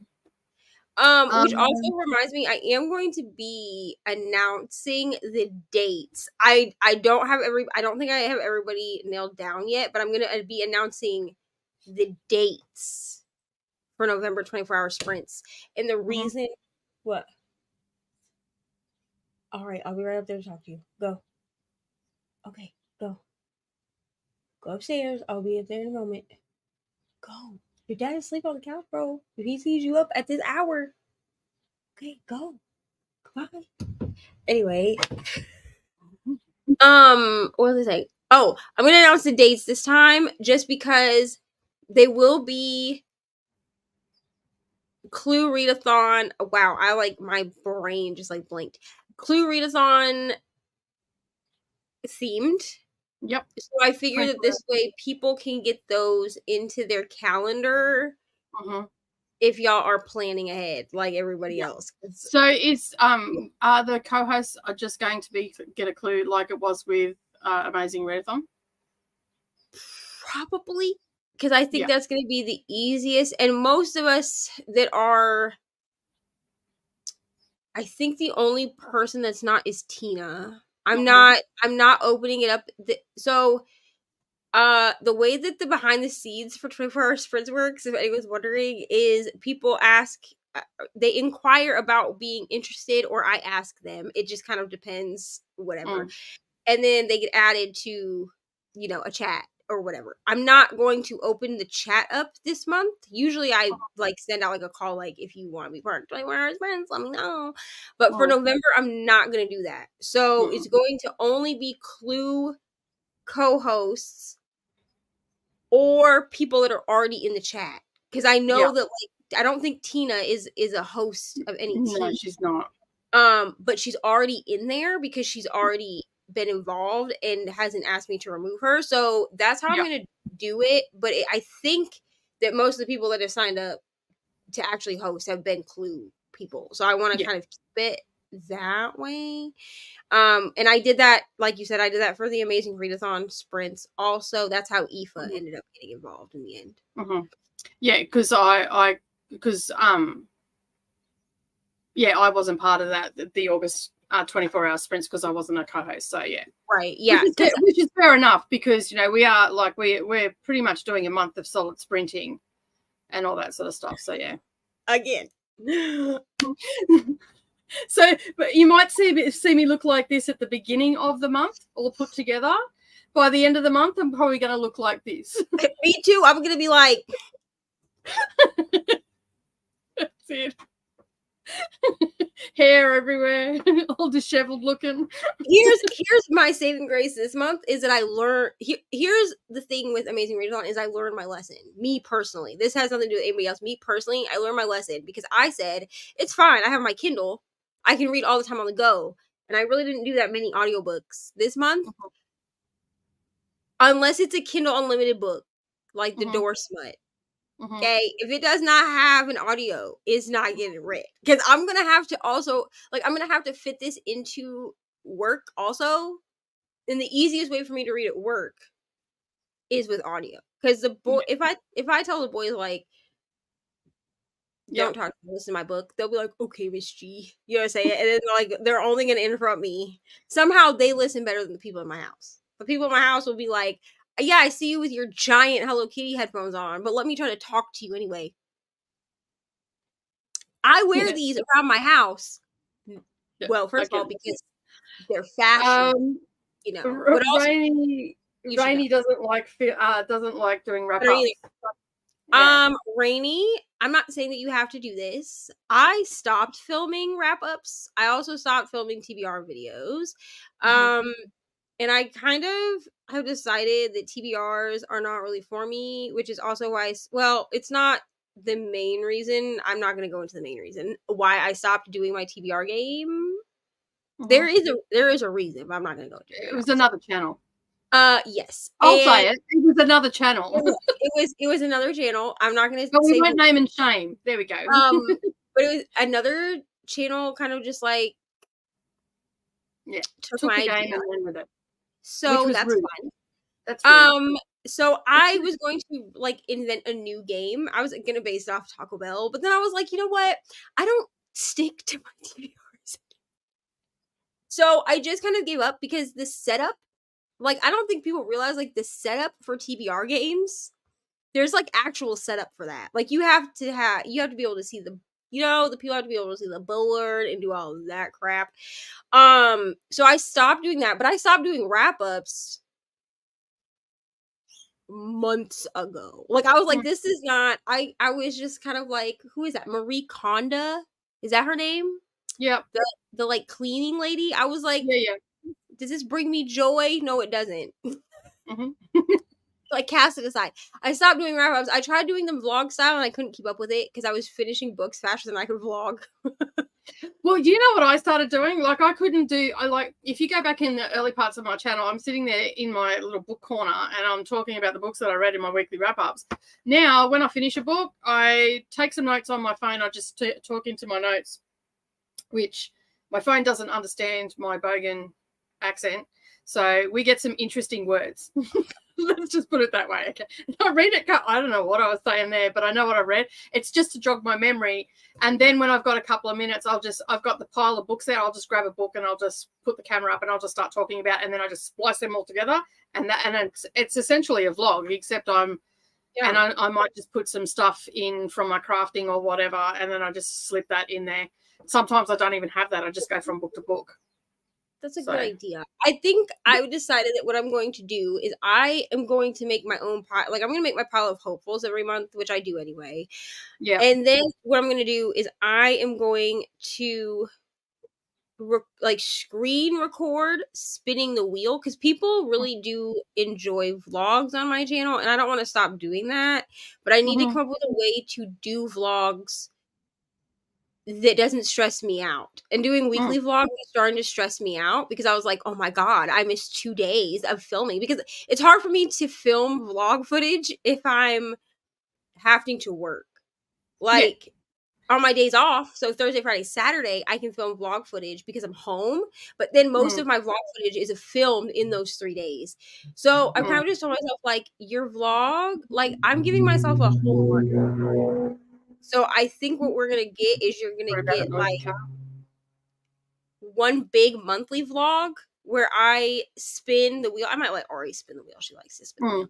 But I'm going to spin the wheel for whatever book I'm reading that's on my hopefuls. Obviously, it'll be a little different this month because Clue. So I'll have to make like an actual. I think what I'll do is I will go. Obviously, we have to go based off of our prompts. So I will put books on the wheel that fit whatever prompt she's given us and spin that way. But then it kind of makes it a game. Yeah, it does. And I will say this, I was going to start Crystal's vlog, but last month, which Rise vlog is still not up, I'm sorry, it's coming. But in August, when I was trying to finish Rise vlog, it made it very difficult because only one of her books fit any of the actual prompts that I had. So I was trying to read her books around. I think with any readathon, if you're a content creator, you just have to focus on that, and everything else you had on the go, you just have to put to the back burner. I mean, at the end of the day, my friends' books are not anybody that. If you haven't told anybody that stuff's coming out, the only person it's affecting is you. Yeah, so I think the I mean, people ask me about the reading my friends' favorite books vlogs. I'm gonna just have to do those in months where I'm not doing any readathons, and I don't do a readathon. I don't do a readathon every month. No, this year's been pretty hectic for like big readathons, because you had the Escaper readathon in May. You've got a William that happens in April and August, as well as this year we had the Amazing Readathon, which was epic. Now we've got the Clue one, which is shaping up to be pretty much the same. Yeah, and truly, this year, like, I haven't done Orleum. Well, I did it last year. I didn't do it this year. I did it in April, but it wasn't for me. Because it was too much. Yeah. I mean, G has done a wonderful job with it, creating her it's amazing. It's amazing what she's put together. It's just phenomenal. It was just too epic for me. I was like, I am stressed. I cannot do this. And I think what makes it worse, as a like, because I'm relatively new at Booktube and all this, readathon stuff. I'm normally just sitting in my couch reading and not talking to anybody about the books that I read. Yeah. So that was just like way too much information and all that sort of stuff, because I looked at it last year, at the end of last year, and then I did it in April because G did a 101 and I understood what was going on. I'm like, oh, that makes so much more sense now. It's not how I thought it was. So I did it in April, but it's still like, it was great.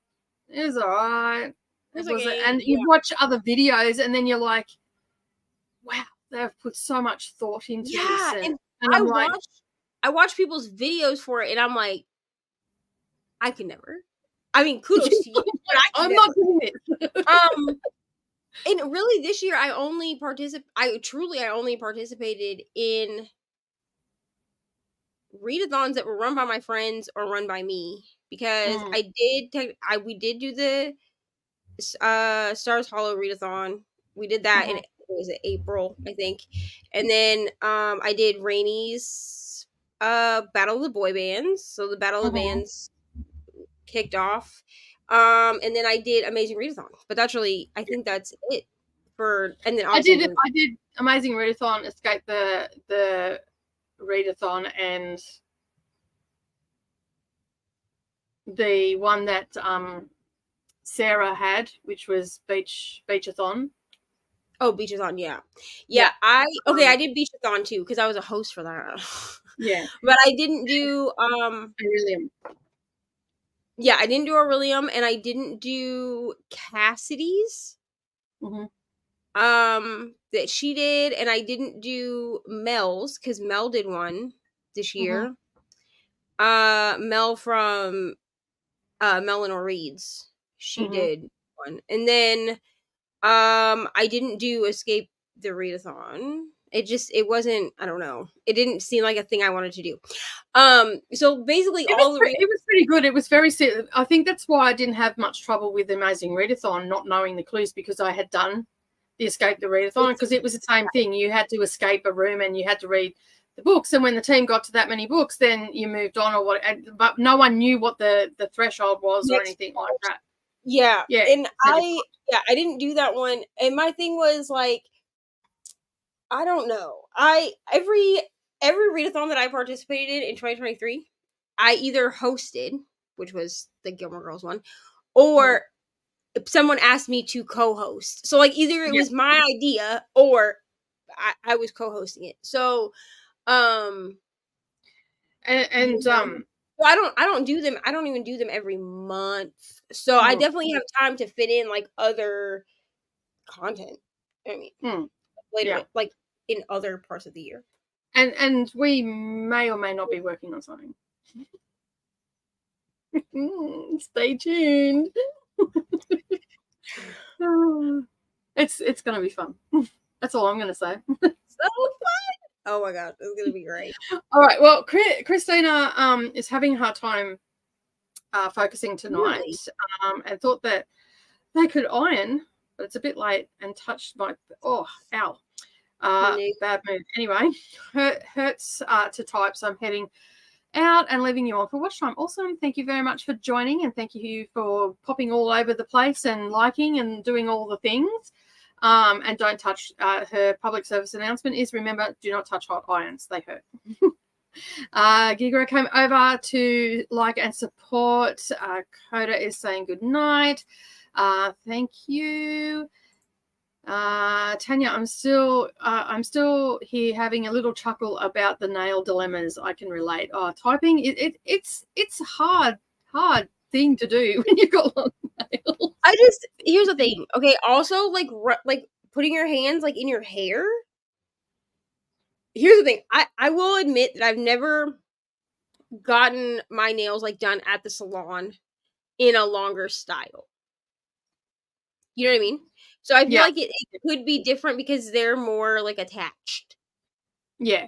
Your fingers. With the press-on ones, you've got to be careful running through your hair. I only get really short ones even when I go to the nail place, because I've got to work with fine threads and all that sort of stuff, and with the long arm machine, I've got my hands on the quilt while it's moving, and if I'm not paying attention, it'll hit that nail and it'll crack it and could throw the tension out on the machine. So I can't, like, it won't hurt me, but it will hurt my machine. Like Mrs. Coffee, she always has like long nails, and she's just like diamond painting away, and I'm like, listen, ma'am, kudos to you. I still have car seats I have to unbuckle, and I'm not trying to do it with my knuckle.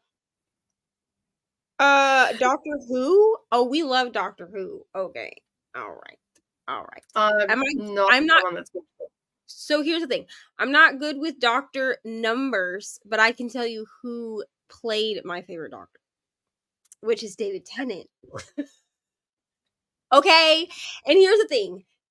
A lot of people assume that if David Tennant is your favorite doctor, it's because he was the first doctor you ever saw. That is false.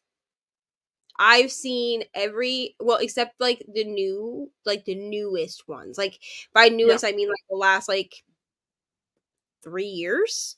Mm-hmm. I've seen every Doctor Who episode that exists because my stepdad, I'm not gonna name him, but my stepdad, back in the day, we all pirated things. Yeah. And he has like a hard drive that has like all of them. A lot of them did get like destroyed, like you can't find them because they were like destroyed in a fire or whatever. But they were the early ones, weren't they? They were the first couple of seasons or something. But he has all of the ones that exist. Yeah. So David Tennant as Doctor Who was not the first Doctor I saw, and actually I saw David Tennant in Harry Potter and the Goblet of Fire before I ever saw him in Doctor Who. Which, if you've seen his time as the Doctor, she is a creep. Coda, see, just be creeping in, just listening to everything.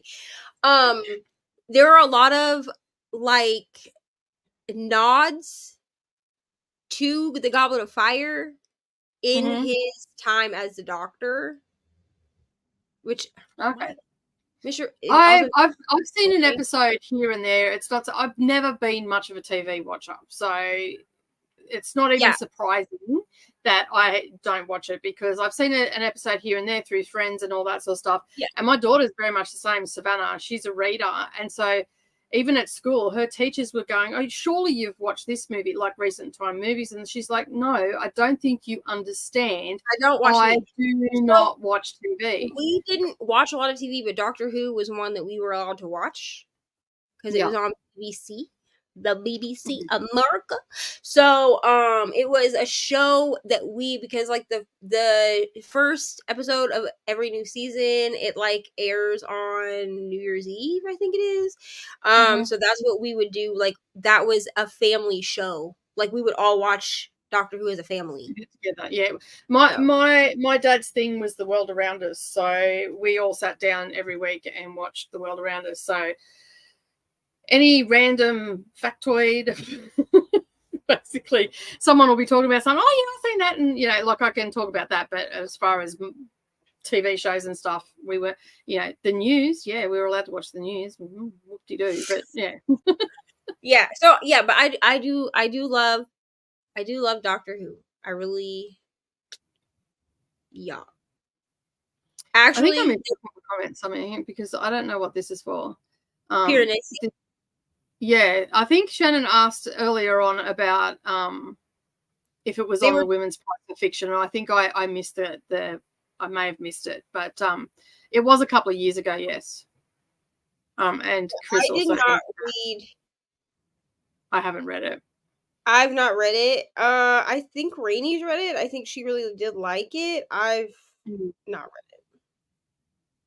Yeah, I haven't read it yet. It is on my it's on my want to read because I have a TBR, which is 3 shelves now. It's huge, and then, but we're not going to talk about that. But then I've got a want to read, and it is definitely on my want to read. Not again. Why does there have to be so much cheating? It just. This is what concerns me about books that always have like a lot of books having cheating in it. This is going like people get swayed. This is just my thoughts on it. People take on personalities of books, right? You can relate to this because Divine Rivals is your personality, right? I think that somehow I'm going to be a war correspondent. Absolutely not happening, but like somewhere. Divine Rivals told me you're destined to be a war correspondent.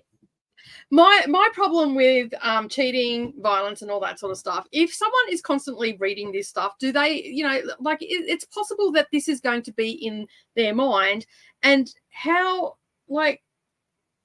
I think that it would be very easy for them if they've read a lot about it because they just think it's the norm. Yeah. Do Well, you know and what I mean? especially because I've read there's so much YA that's marketed towards teenagers who are impressionable anyway. Yeah. Has cheating in it, and I'm like, why are we teaching teenagers that it's okay to cheat? That's weird. Yeah, because cheating is a dog act. You're Right. hurting someone, and if you cheat, like, and it wrecks that person for anybody that comes into their future. It's just a dog act, and that's why. I just, yeah. But this, Yeah. my husband is not going to limit my pleasure. I deserve happiness and fun. He has his woodworking. Okay, that would be like Okay. Mr. Reading with Neva being like, I mean, we're polyamorous, but you can still cheat in polyamory. You know what I mean? You can be shady and do gross stuff. You know what I mean? Because polyamory, like, we know about the other partners. I mean, It's all out in the open. yeah, and we can all choose like how. I mean, obviously, me, Mariah, and Mr. Reed would even live together, so we have to see each other. But like, Yeah. if like I got another partner or one of them got another partner, we can all decide individually how involved with that other partner we want to be. I mean, me personally, it probably like unless he became involved with one of like Mariah's partners, Mariah having another partner or me having another partner probably wouldn't affect the two of us the same as it would as like him having another partner. But everybody knows about it, even if we choose not to interact with other partners or whatever. Like that's like there's like there's all sorts of things that ways that you can configure polyamory. But like if he came to me and I was like, okay, well, I found out that you are involved with this person, you never told me about it. And then he looked at me and was like, well, I told Mariah. Okay, cool, but like you didn't tell me about it. And then he's like, well, you have your diamond painting. What? Yeah, that'd be like that'd be like my partner going, well, hello. I say that my husband's work, his cars, that's his first wife. Yeah. And I'm his second wife because he spends all his time over there. I'm his phone wife. That's his physical wife. But we have we have a goal that we're trying to get to. There's a whole thing. That's why he lives over there. I'm living here. We meet in the middle and all the rest of it. So yeah, we're doing what we need to do for our life. So that's it. And I think it's almost, I don't know, like it's all okay. So this is like a society thing, right? So in society, we look at it's weird to me when women are written as the cheaters. And this is why, because that's the kind of attitude that women in books have when they cheat. Well, I should be able to do whatever I want. But if your husband cheated on you, he would be a piece of crap. Yeah, but you know what? If you're a chick and you're cheating, guess what? You fall into the category of a piece of crap. Right. And like in society, like society as a whole will be like, oh my God, I can't believe he cheated. Right. But when women cheat, it's almost like it's forgivable. Yeah, it's not in my books. Which I think is weird. Like, what's the difference? Yeah, there is no difference. None whatsoever. If you're a cheater, you cheated. You're a cheater. And you're a cheater. That's it. It's plain and simple. Hello, Evil XO. Thank you for joining, Hanson. Appreciate you being here. We're a little bit behind on the comments. Not too far behind. We're getting it down. It's still a little ways, but we're getting it down. I'm heading to bed. I made it to chapter 29. I'll finish up in the morning. Yeah, I've only got I've probably already gone, Coda. I have about 40 minutes left to go. And then I will be finished the book. So I'm going to polish it off today. Reading a book set in the 1920s, and the character is making water pie. Has anybody had this? No. Okay, so water pie is from the Great Depression. Oh, okay. I've never had it, but it's I don't know how exactly they do it because it looks disgusting. But basically, like you cut into the pie and it's like gelatin. Like like custard pie. Oh, so it'll be like lemon meringue pie where it's got that lemon curd in the center. Yeah, but it's like so it'd be just gelatine. Like they've made it. It'd I would probably be guess. some sort of broth It or something. sounds. Yeah, so that's why they're doing it in the 1920s, because the 1920s was a Great Depression. Well, 1930s was the Great Depression. 1930s, yeah, but it's something that they 29 made. to 33. Yeah, Sorry. it's something that they made in the during the Great Depression. Yeah. So it'd be a pauper's meal. So basically, if they were destitute or something like that, they would make that. So yeah, make do with what you got. Same as when they had rations during World War II and stuff like that.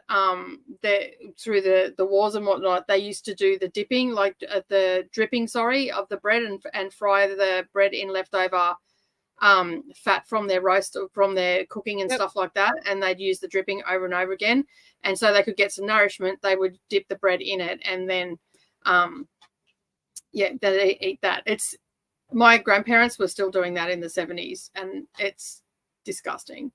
FYI, I eat a lot of different stuff, but that shit is disgusting. Yeah, I can remember, like I can even feel the sensation right now, where it coats your tongue. Imagine getting some lard and licking it off the spoon. That's what it's like. It's absolutely disgusting. Because it separates, bro. Like after a while. No. But they had to do what they had to do so they could get the vitamins and nutrition that they needed, and that's I get it, but bro, once you're well off enough to not do that, I know you don't think that tastes good. No. The truth comes out. Hampton, it's morning there where they are. That is awesome. Whereabouts are you? Must be UK. Yes, it'd be the UK. Maybe. Yeah. Really? Well, it was 1 a.m. when we started, 6.5 hours ago in Europe. So it'll be somewhere around there. Yeah. Yeah. Raleigh finished the diamond painting in that last sprint. Awesome. Well done. I'm exhausted by just the awards long list. Booktube prize, NetGalley ARCs. This year, the Clue Readathon is the only readathon I've joined because I don't want reading to feel like homework. That's fair enough. And it can get a bit like that, I guess, that's why I don't do anything but the Women's Prize for Fiction. And I do that because I want to support that. I don't go into for all the other ones. Although I do like to look at the Goodreads and the Booktube prize and all that sort of stuff, but I don't read everything that's in it because it's just like also too hard. If anyone can hear snoring, that's not a dog. That is my partner. He fell asleep on the couch and I can hear him in here. He's like I can't hear it. I don't know if anybody else can, but I can't hear it. Like during this next sprint, because I feel like we're gonna go for a little while longer. I don't know. Are we? Yes. Yeah. Well, we go for 8 hours. I normally go for 8. Well, I don't know about you, Neva, but I normally go for 8 hours on a Friday. I mean, I have nowhere to be until 7:05. So I have nothing to do until 7:05 a.m. So I'm gonna make a coffee in this next sprint because I gotta go check on Ari. But I'm gonna make a coffee in this next sprint, and I'm gonna go in there and I'm gonna be like, "Sir," which is not you. I mean, I can hear you. The whole internet doesn't need to know what I refer to him as on a regular basis, and be like, "Hey, do you want to go upstairs? You comfortable there?" Okay, well, I just want you to know that I can hear you in the office snoring like a chainsaw. And on that note, Raleigh has said, too tired tonight to be reading, but now working on making an advent calendar. Awesome. And on that note, I think we'll go to a sprint because we've been talking for about half an hour, maybe longer, who knows. Anyway, we have been told that we talk for ages. So, yeah, it's a thing. It's a common theme. Alrighty, let me set everything up. We'll do a 45-minute and we'll see everybody back here in 45 minutes. And Neva can go and wake up.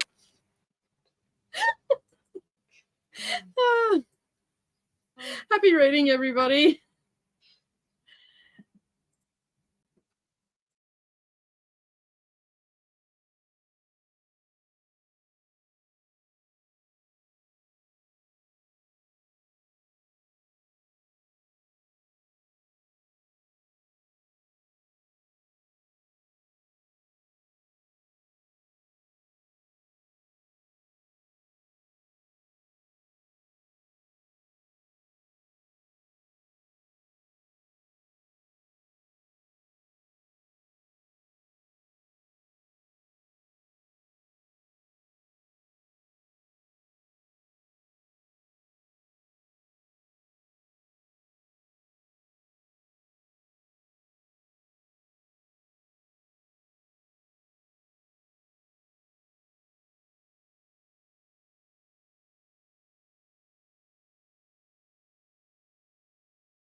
That witch cracks me up every time.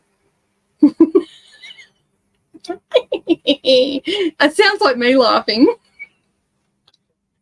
It wasn't.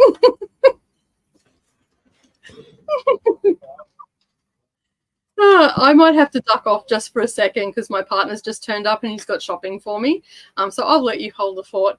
Anyway, in that sprint, I didn't do any cross-stitching. I ended up doing the intro, the outro, and some of the middle part of my video that's going up for Get a Clue. So, and Gus was trying to help me by pushing my books over. That's my cat. That's my fur baby, isn't it? So you're not playing with that. This is Gus. His name was Asparagus, but we've changed it to Gus. My daughter named them the two kittens Beans and Asparagus, but Beans and Gus is easier to call out than Beans and Asparagus. So, right. Gus it is. And he seems to respond better to Gus. So that's probably all he heard when I called him anyway. So, yeah, off you go. There you go. You're not even supposed to be out here, but you keep running out, and I'm sick of fighting with you. So that's what I got done. I will be back in 5 minutes. I'll leave you to it. All righty. So I listened to a chapter of my book, and I listened to part of a Women Chat, and I got some cereal, and I also made a coffee. So that's what I did. Let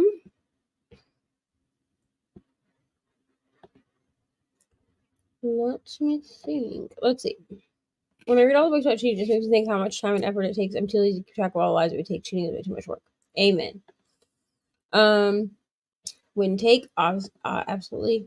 I want to do many readathons after the Amazing Readathon because I want to read slow around the holidays and enjoy when I do. That's fair. Yes, I have. I'm caught up as far as I'm aware. I don't know if they're still doing seasons of Seeking Sister Wife, but I am caught up to what I can watch on Max, which is up to date with TLC. So, my thoughts on it. Let me think.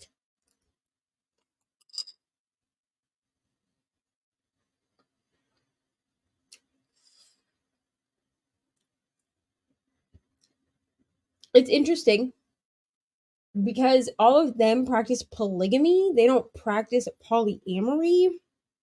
But I think that people get it confused. You know? So I mean, it was an interesting show to watch. I didn't really care for any of the couples. I thought they were all toxic. So yeah. But I mean, it's an interesting show if you want something interesting to watch.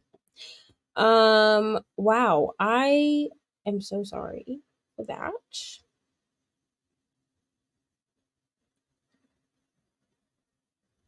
That is terrible. Good at keeping conversation, and Nicole, you have a beautiful voice. Okay, I will show Nicole this when she comes back. I thought about reading ebooks, but also I don't know if I would want to. But I do like podcasting. So there's that.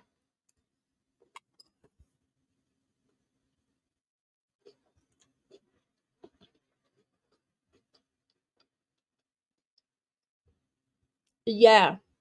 Me too, to be honest. But he was out here, like, he's upstairs now. I'm back here, and I was like, "Are you sleeping down here?" And he was like, "No," because like all the lights were on. I moved back to the living room, but like all the lights were on, and I was like, "Are you sleeping down here?" And he was like, "No." And I was like, "Okay, well, get up and go to bed then, because what are you doing?" He's so funny. The witch scared me this time. Yeah, it scares me probably every like third time. So I'm rushing reading. Good afternoon. Actually, I mean, we had a relationship. He had to wear protection, told me all about it when I didn't want to hear, and then got entangled. Yeah, that can be sticky too, because if you have boundaries around like what you want to know, like I do, I have boundaries of what I want to know, what I don't. Yeah, it can be rough.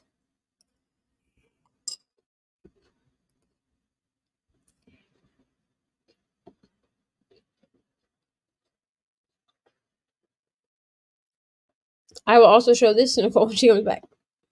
Amen. Amen. All right, we're gonna wait for Nicole.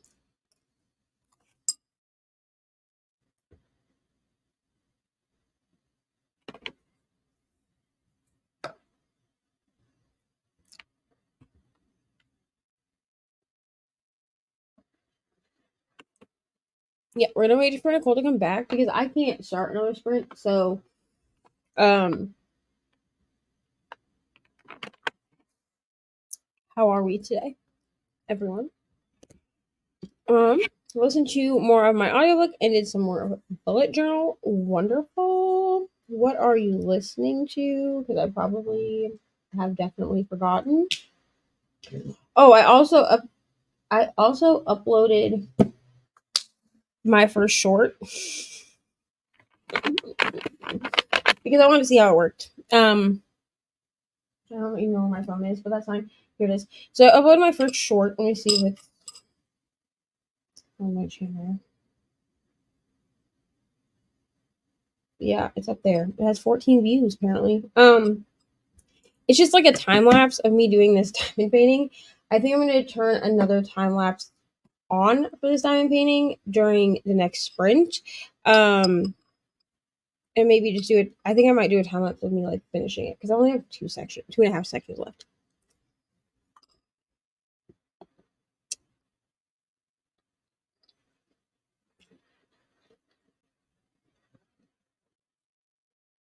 Really enjoyed my book, Throne of the Fallen by Carrie Maniscalco.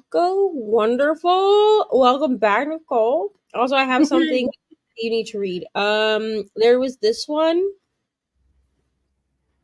I answered already, but now it's your turn to answer. No.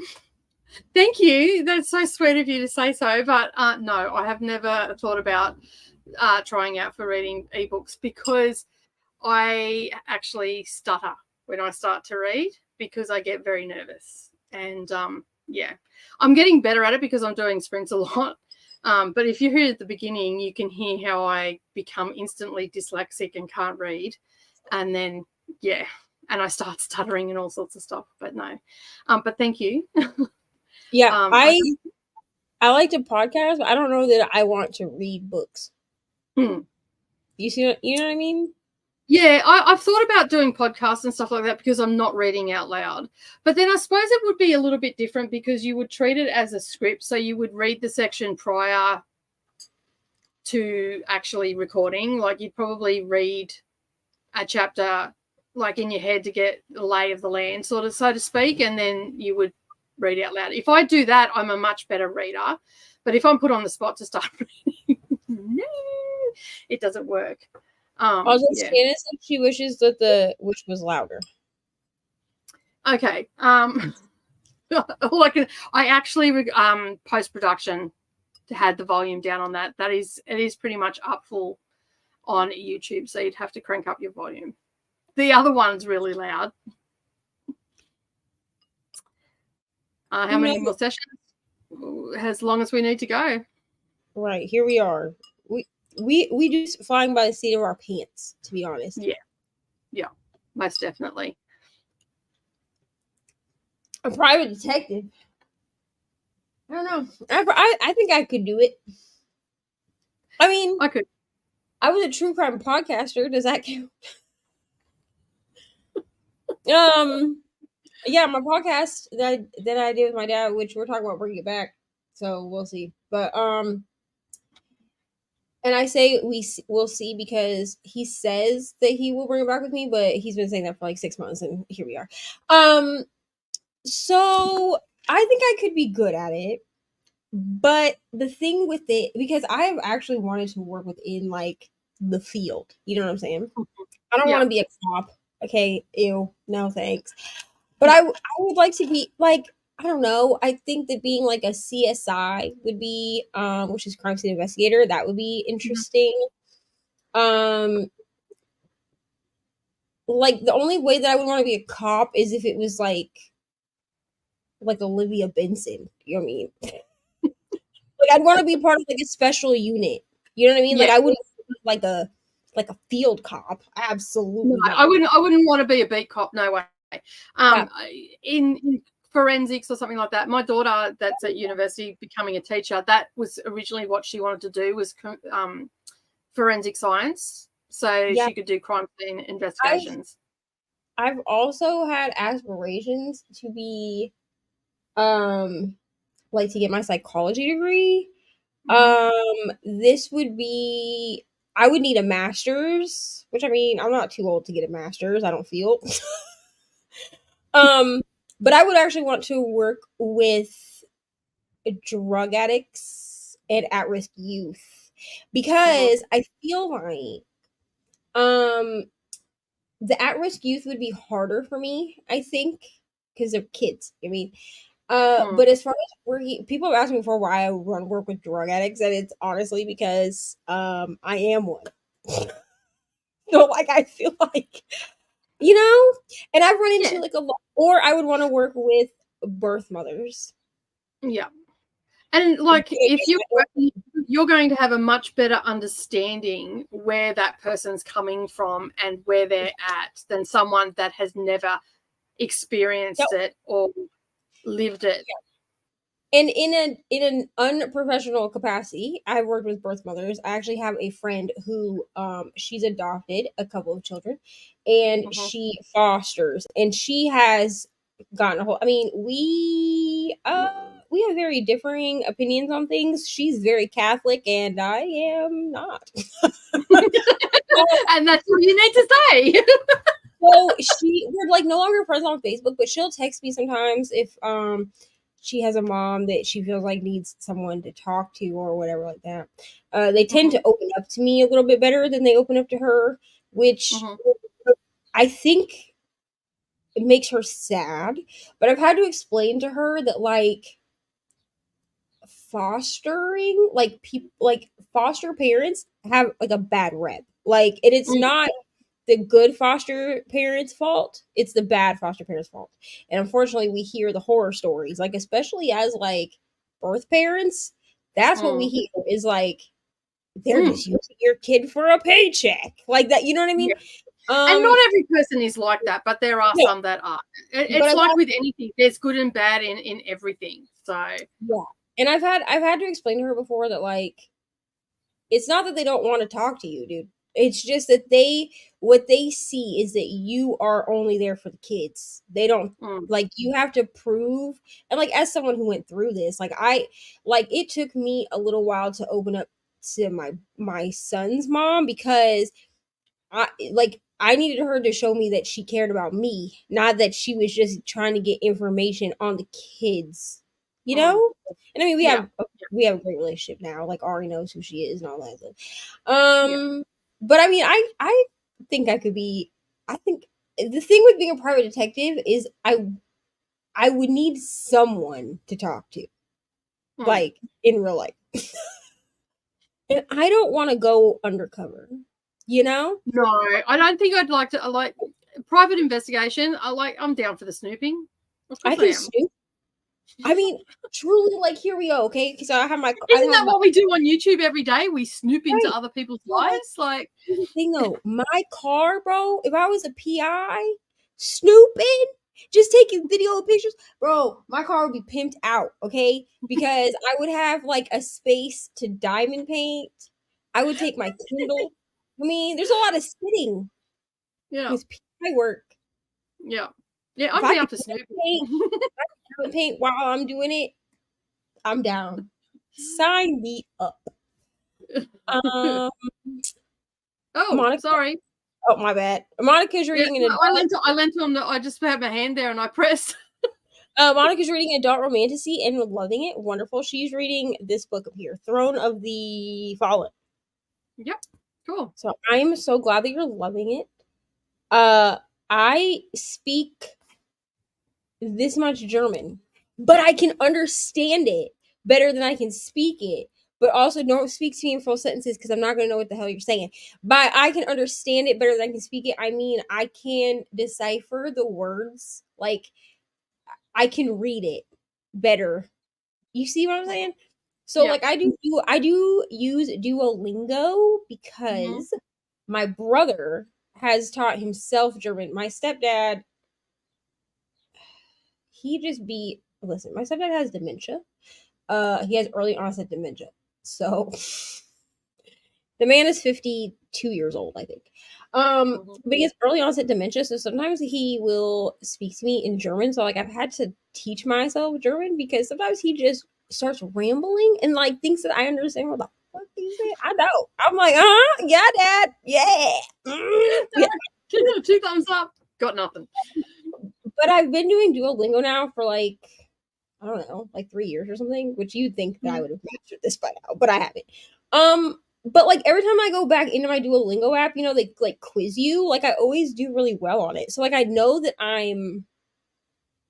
you're getting better at it and you're taking the information in. So and my brother will text me like so they have a friend of my stepdad's living with them. She seems fine, I guess. I don't know her. I've never met her. Hopefully we'll meet her soon. But he like I always know when he's like around her or she's apparently kind of snoopy. Because he'll text me in German. The first time that he did it, I was like, why are you texting me in German? And then he called me and he was like, can't speak in English right now, and hung up. Are we spies, sir? Do we get transported into Spy Kids the movie? Like, I'm confused. That's funny, yes. I speak this much German. I know simple sign language. I can do the alphabet. I don't speak any other language, although I did grow up around hearing Italian quite a lot. My father spoke Italian as well. Yeah, I know a couple of words. I know a few swear words. I know how to tell you off, but that's Oh, I can cuss in German, and you won't even know I'm cussing at you. You know why? Because a German sounds like you're cussing all the time anyway. Like you're yelling at people anyway. I can be saying something really nice, like "I love you," but it sounds like I'm just like screaming, like just cussing. That's why I talk so loud, because I grew up in that environment. Because everybody, it just sounds like you're fighting the whole time when they're speaking, and to be heard, you had to elevate your voice. So yeah. German is not a beautiful language. I'm sorry, like to any German speakers, but it's not. It's really not. Like you just sound angry all of the time. Like I was practicing my German one day, and Miss Sheree when Neva walked down here, and I was like doing dishes because that's how I practice. Okay. They say that that's the best way to take in information, doing a mundane job. It's because your brain is more open and receptive to taking that information in. It's also how I learn new songs is I will be like doing dishes or something. So I was like practicing one day, and he came downstairs and he was like, "Who the hell are you talking to?" And I was like, "Oh, I'm practicing my German." And he was like, "I thought you were cussing somebody out." And I was like, "Go away." Monica said, completely unrelated, but just wanted to say you both make my Mondays and Fridays way more enjoyable. Always look forward to your friends. Oh, thank you. Thank you. I'm glad you're enjoying them. I really do be having imposter syndrome. I get off of these and I'm like, everybody's listening to me talk for 8 hours. So actually, the 24-hour sprints are the worst because like I get off the 24-hour sprints and he's really good about checking in on me like throughout the 24-hour sprints. Like he'd be like, "You good? You okay?" Especially at the end because the first time that we did it where we split it into channels, no one knows this, so you're welcome for this information. This is so embarrassing. I cried at the end. That's because you're so tired and your body is so exhausted. If I do big shifts, like the next day, like if I've done a massive shift, I will come home and all I have to do is say, "Hey," and it's like, we got done. And I was so grateful. Nicole was on the first ones, Brooklyn, Leandra, like all of my like, I don't want to call y'all like a clique, but like my OG Booktube friends, right? And like if it hadn't been for like Brittany, like I wouldn't know Kelsey, I wouldn't know Nicole, I wouldn't know Brooklyn. truthfully. And then we got introduced to Brooklyn, or to Leandra through Brooklyn. Like, and I just remember, like, and I could shut everything down. I was good. I was like, I'm gonna be bad. It's gonna be great. He came in. He's like, hey baby, you okay? I started crying. He was like, are you all right? And I was like, I'm just so grateful for all my friends. I was like, even if they tell me they never want to do this ever again, because I get really loopy by the end, like, I'm just so grateful. I was a wreck. And he was like, maybe we should stop doing these. And I was like, I can't. People ask about them every month. I was like, I'm gonna sleep a little bit next time. Like, that's why I started taking naps. Yes, you've definitely got to take a nap, unless, of course, you know. I think I took a 15-minute nap at some stage last time, because the thing is, that I'm pretty sure that I woke myself up snoring. Yeah, like a jump start. I never sleep for more than an hour and a half, just because I do feel bad being on like one, like missing one person's sprints more than someone else's. Which is why I try to give a heads up to whoever, when I'm like, okay, I'm gonna need a nap at this time. This person's running sprints. I make sure that they know, hey, I'm gonna take a nap during your first sprint, which means I may also miss your part of your second one. So sorry, but everybody's understanding, because they're like, you're the only one staying up this whole time, girl. Like, we appreciate it. I was doing updates. I didn't get back on camera because I was starting to look real messy and shabby at the end of it. But I just kept doing Neva updates for everybody. We appreciated them, honestly. What do we think our best qualities are, and what's something we wish we could change about ourselves? You can go first this time. I went first last time. Okay. I think my generosity is my best quality. And something I could change about myself, my self-esteem. I wish I had better self-esteem, and I wish that the stuff that happened to me when I was younger didn't affect me so much as it does now, as it still does now. But I've made changes and got better. Like, when I was your age, Neva, I couldn't even look at people. So this is it. I couldn't. I had a fringe, and I would never make eye contact with people, because my self-esteem was that bad. I just didn't think I had anything to contribute to the world, because when you're told that every day as a child, you believe it. So, and being told to shut up, no one wants to hear what you've got to say, makes it very hard for someone who is doing what I'm doing to say, hey, I want you to listen to what I've got to say. And that's probably why I talk so much now. Probably why I talk so much too. For me, my best quality, I'm an Enneagram 2, bro. I be putting everybody before myself. This can also be my greatest weakness. Because it makes it so that I do not practice self-care the way that I should. Like, Mr. Reading when Neva calls me out for it. Like, when I start to really be stressed, we should always take care of our children, okay? But I put Ari before myself, like, to an extreme. Like, I will put myself into a depression to make sure that she is good, and he is like, ma'am, you can't do that. But then that's counterproductive, because then you're all messed up and you're not there to. I'm not really helping her at that point. And he's like, sometimes you got to put yourself first. You know me. He likes to say fuck them kids. He don't really mean it, but like, I get what he's something I could change about myself. Probably my trauma, bro. Because like my trauma, I fake it till I make it a lot. Like, yeah.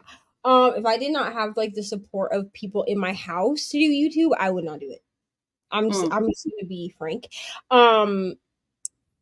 And if Mr. Reading with Neva wasn't so like, I mean, he supports diamond painting partly for selfish reasons, because if we have a hobby to do, that means that he can do his hobbies. But like if he didn't support it, it would be hard for me to do it, because it's like you have to pay to do it. You know, it's not like a free thing to do. Yeah.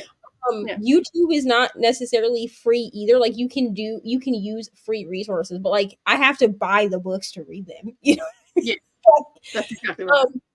And so I think, yeah, that would be me, trauma. Because I definitely have a similar trauma to that, where it's like people have said like, what, you're not worth it, or well, you did drugs for 10 years, so what do you have to contribute? Well, nothing, clearly, like according to you. Also, I would change my stage fright when it comes to singing. Like the stage fright that I have is unbelievable. But also it's very strange because if I don't think that people are paying attention to me, like at work, I sing at work all the time, and I don't sing like a little bit. I like go in the dish pit. I know they can hear me up front. I know they can, but I go in the dish pit and I'm just like singing to myself, like I'm at the Grand Ole Opry. You know what I'm saying? And they'll be like, and that's how they figured out I could sing, because I was singing something. What was I singing? I don't know, probably like show tunes or something. I was probably singing like The Greatest Showman or something, because that's what I do. And I like came up from doing dishes, and Eli was like, Miss G, I didn't know you could sing like that. And I was like what? And he was like, I heard you, girl. And I was like, okay. He is gonna annoy me because he follows my reading channel and my singing channel. I didn't realize he had found my singing channel, and he's like, Miss G, where are all these singing videos? And I was like, excuse me? And he was like, Miss G, you have one short on there. And I was like, yeah, I know. Leave me alone. Get away from me. One day I'm going to do it. I've decided that I'm probably going to do them as Whippin' Sings, so I don't have to look at the camera. So y'all just gonna hear me sing it and watch me die.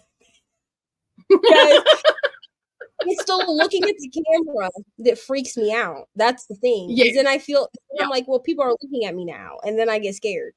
So we're gonna make it work. We have home movies, and my mother thinks she's gonna be one of the Charlie's Angels. In the film, she's running around and posing with a fake gun. She ended up being a nurse. I mean, I am of the belief that your dream, like, you're never too old to follow your dreams until you're dead. You know what I'm saying? Just keep going. True. Yeah. There's many people that go and get masters and all sorts of stuff in their 70s. I'm about to have a whole bunch of people at my house that have never actually heard me like really sing before for this birthday party. And it's a karaoke birthday party. So pray for me. I will try to set up my phone so I can take some footage for y'all for a vlog. You're welcome. Cool. So we're on the advent calendar, watching our progress. Speaking of advent calendar, Ari sleeps, so I can tell y'all. ML and Ollie sent us a diamond painting advent calendar, and it is shaped like a chimney. So when you pull out the drawers to get the little keychains or whatever the hell they are, diamond paint, Santa moves down the chimney. I am so excited. It is in the box. I've not even opened the box. I don't want her to see it, but it's in my closet. And like all I want to do is just like rip it open and set it up. But I'm not going to. I have self-control. Barely. Okay. It's good to know. I just need y'all to send me birthday presents so that I can open something so I have self-control.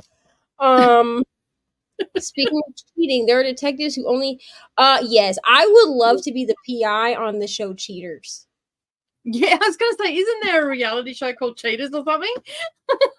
And I would love to be like, yes, sir, you see all these photos that we have of you. I would love to be that person. I just love how they go, me? No, I never do it. And then they just go, his photo. Right. Like, this isn't and what do you think about this thing here? Right. Unbelievable. It is different than Bruce Willis. This is your stepdad, is that right? Yeah. I mean, it is still sad because he's been my dad since I was 8. You know what I mean? And I'm almost 32, so that's a long time. I will say his dementia got worse after my mom died because she died unexpectedly. We didn't expect her to just they say that trauma or shock can speed it up. He put himself in the hospital after my mom died. Like, he wouldn't eat anything, he wouldn't drink anything. I mean, he has like 4 different versions of cancer. Like, he's like a sickly man. And we actually thought that he was gonna die after my mom died, and I was like, listen. I literally had a come to Jesus meeting with him. He was in the hospital, and I called my brother. I said, "Let me talk to Dad." And I was like, "Is Dad well enough to speak?" And he was like, "Yeah." I was like, "Let me talk to Dad." And I was like, "Listen, sir, I love you, but this is not gonna happen because my youngest brother, was 11. Yeah, he was 11 years old when my mom died. And I was like, listen, you got kids to raise, sir. I cannot do this for you. Like, I knew. Because the siblings relied on me like I was, mom 2.0. And I was like, listen, y'all, I can't. I'm your sister and I love you and I raised them, but like, I'm not your mother. So yeah, it's hard to like watch him deteriorate, but it's just a fact of life at this point. I have to kind of just talk to him when, like, I talk to him as often as I can. I'm not really good at keeping in touch. You know what I mean? I try to make an effort. And when I talk to him, most of the time he's pretty like lucid. I just try to be positive and not think about the worst. But it is sad, you know what I mean? I am glad that it hasn't manifested like Alzheimer's. Like, he hasn't forgotten anybody's names. For some reason, he can't seem to remember Mariah's name. He keeps calling her Meredith. Like, I correct him and I've explained to Mariah, like, he's not doing it to be disrespectful. Like, he legitimately has dementia. And she understands, Yeah. But I mean, it's not like a happy thing. Like, I laugh so I don't cry, but like, I do exactly the same thing. I always laugh at the inappropriate things. So you're in good company here if you're laughing at something that you should be upset about. Listen, I'm the person that will laugh through my tears at funerals. It's embarrassing. Like, and my family is understanding. But I got the giggles at my grandfather's funeral because my auntie, I'm not Catholic, like, I was not Christian Catholic, and one of my aunties whacked me in the back, like fair in the middle of my back, to get up and take communion. I was in shock and I just stood up and started moving. And then my uncle turns around and goes, "What are you doing?" I'm like, "I don't know." She belted me in the back. I'm like, this is all through gritted teeth while we're in the line. Yeah. Because everybody that wants to take communion at a Catholic funeral, you get up and take communion. Yeah. And so, I quickly sat down back. He goes, "Just sit down. Don't worry about the old hag." Right? Because like, that's just how my uncle rolls, right? So anyway, I quickly sat down next to my cousin, and my cousin went, "What are you doing?" I'm like, "Well, I'm not taking communion. I'm not even christened. I can't take communion." Right. And this is all like at a funeral, hush whispers through gritted teeth. And then I sat there and I started to giggle, and I had my head down. And I was laughing so much that my shoulders were moving. So it looked like I was sobbing, because my sister then said to me, she leans forward, she goes, "I know you're laughing and you're being disrespectful." And I'm like, I cannot help it. So my Opa's triggered my mother, who was also sitting on the same pew. She's laughing. And she was laughing. At my Opa's funeral, somehow my stepdad and my mom, so I'm just gonna call my dad because he's my dad, but somehow my mom and my dad got separated. So my dad ended up sitting next to me at the funeral, and it was a military funeral. And my dad does not do well at military funerals. He's ex-Navy SEAL. He's been to a lot of them. They really upset him, right? So I knew that in order to get him through this funeral, because at that point my mom, her health started deteriorating after my Opa died, because that was her dad, and she just didn't really care about the world at that point, which I think is a big reason that she ended up passing away a year and a half after he did. But I knew that he was gonna grab my hand at some point, like during the funeral, and he is not a small man. Okay, and I was about I was maybe 100 pounds at the time. Okay, I'm about 120 now. So like, I was very small. He grabbed my hand and I'm crying, like legitimately crying, because they're like, because I'm like, okay, I'm waiting for the rifles to go off because they already brought, the flag up and given it to my step grandma and done all the shit, Yeah. And everybody in my family, I just need y'all to know we're from a very small town, so we all get buried in the same funeral home. Like all of like the same like funeral. Well, my opa was cremated, but like the funeral home, it's everybody is the same, and it's the funeral home that's right behind. My town is so small that the funeral home is right behind the high school, but it's just far enough away from the high school that it's illegal for them to have the guns on the property. Yeah. Yeah. So the rifles go off and he grabs my hand and he squeezed my hand so hard that I lost feeling in my fingers, but I couldn't move my hand. So I'm crying, like legitimately, like full body, like crying and also laughing because my hand hurts, but I'm also upset. And then I almost fell into the casket because my knees gave out, like when we had to walk past, like the procession. Because I was like, it's fine. I was like, it's okay. He's in the. It's not like I've never seen a dead person before. Like all of my, like except for one uncle who he died in a car crash and he got hit. He got hit by a semi truck and he couldn't we couldn't have an open casket, right? So every other funeral I've ever been to has been an open casket. Like you walk up, you view the body, you walk away. So I was like, okay, you have to walk up, view the body, walk away. So I walk up and I said like, goodbye, Opa, or something ridiculous. I don't know what I said. We all, like me and a couple of my siblings stood up and like gave speeches. Why I thought that was a good idea. I don't know. But I also had to read a speech for my best friend because she couldn't make it to the funeral. So that was a thing. Yeah. And we go to walk away and my mom is in front of me. I don't even know how my mom managed to get in front of me, but my mom is in front of me and my dad is behind me.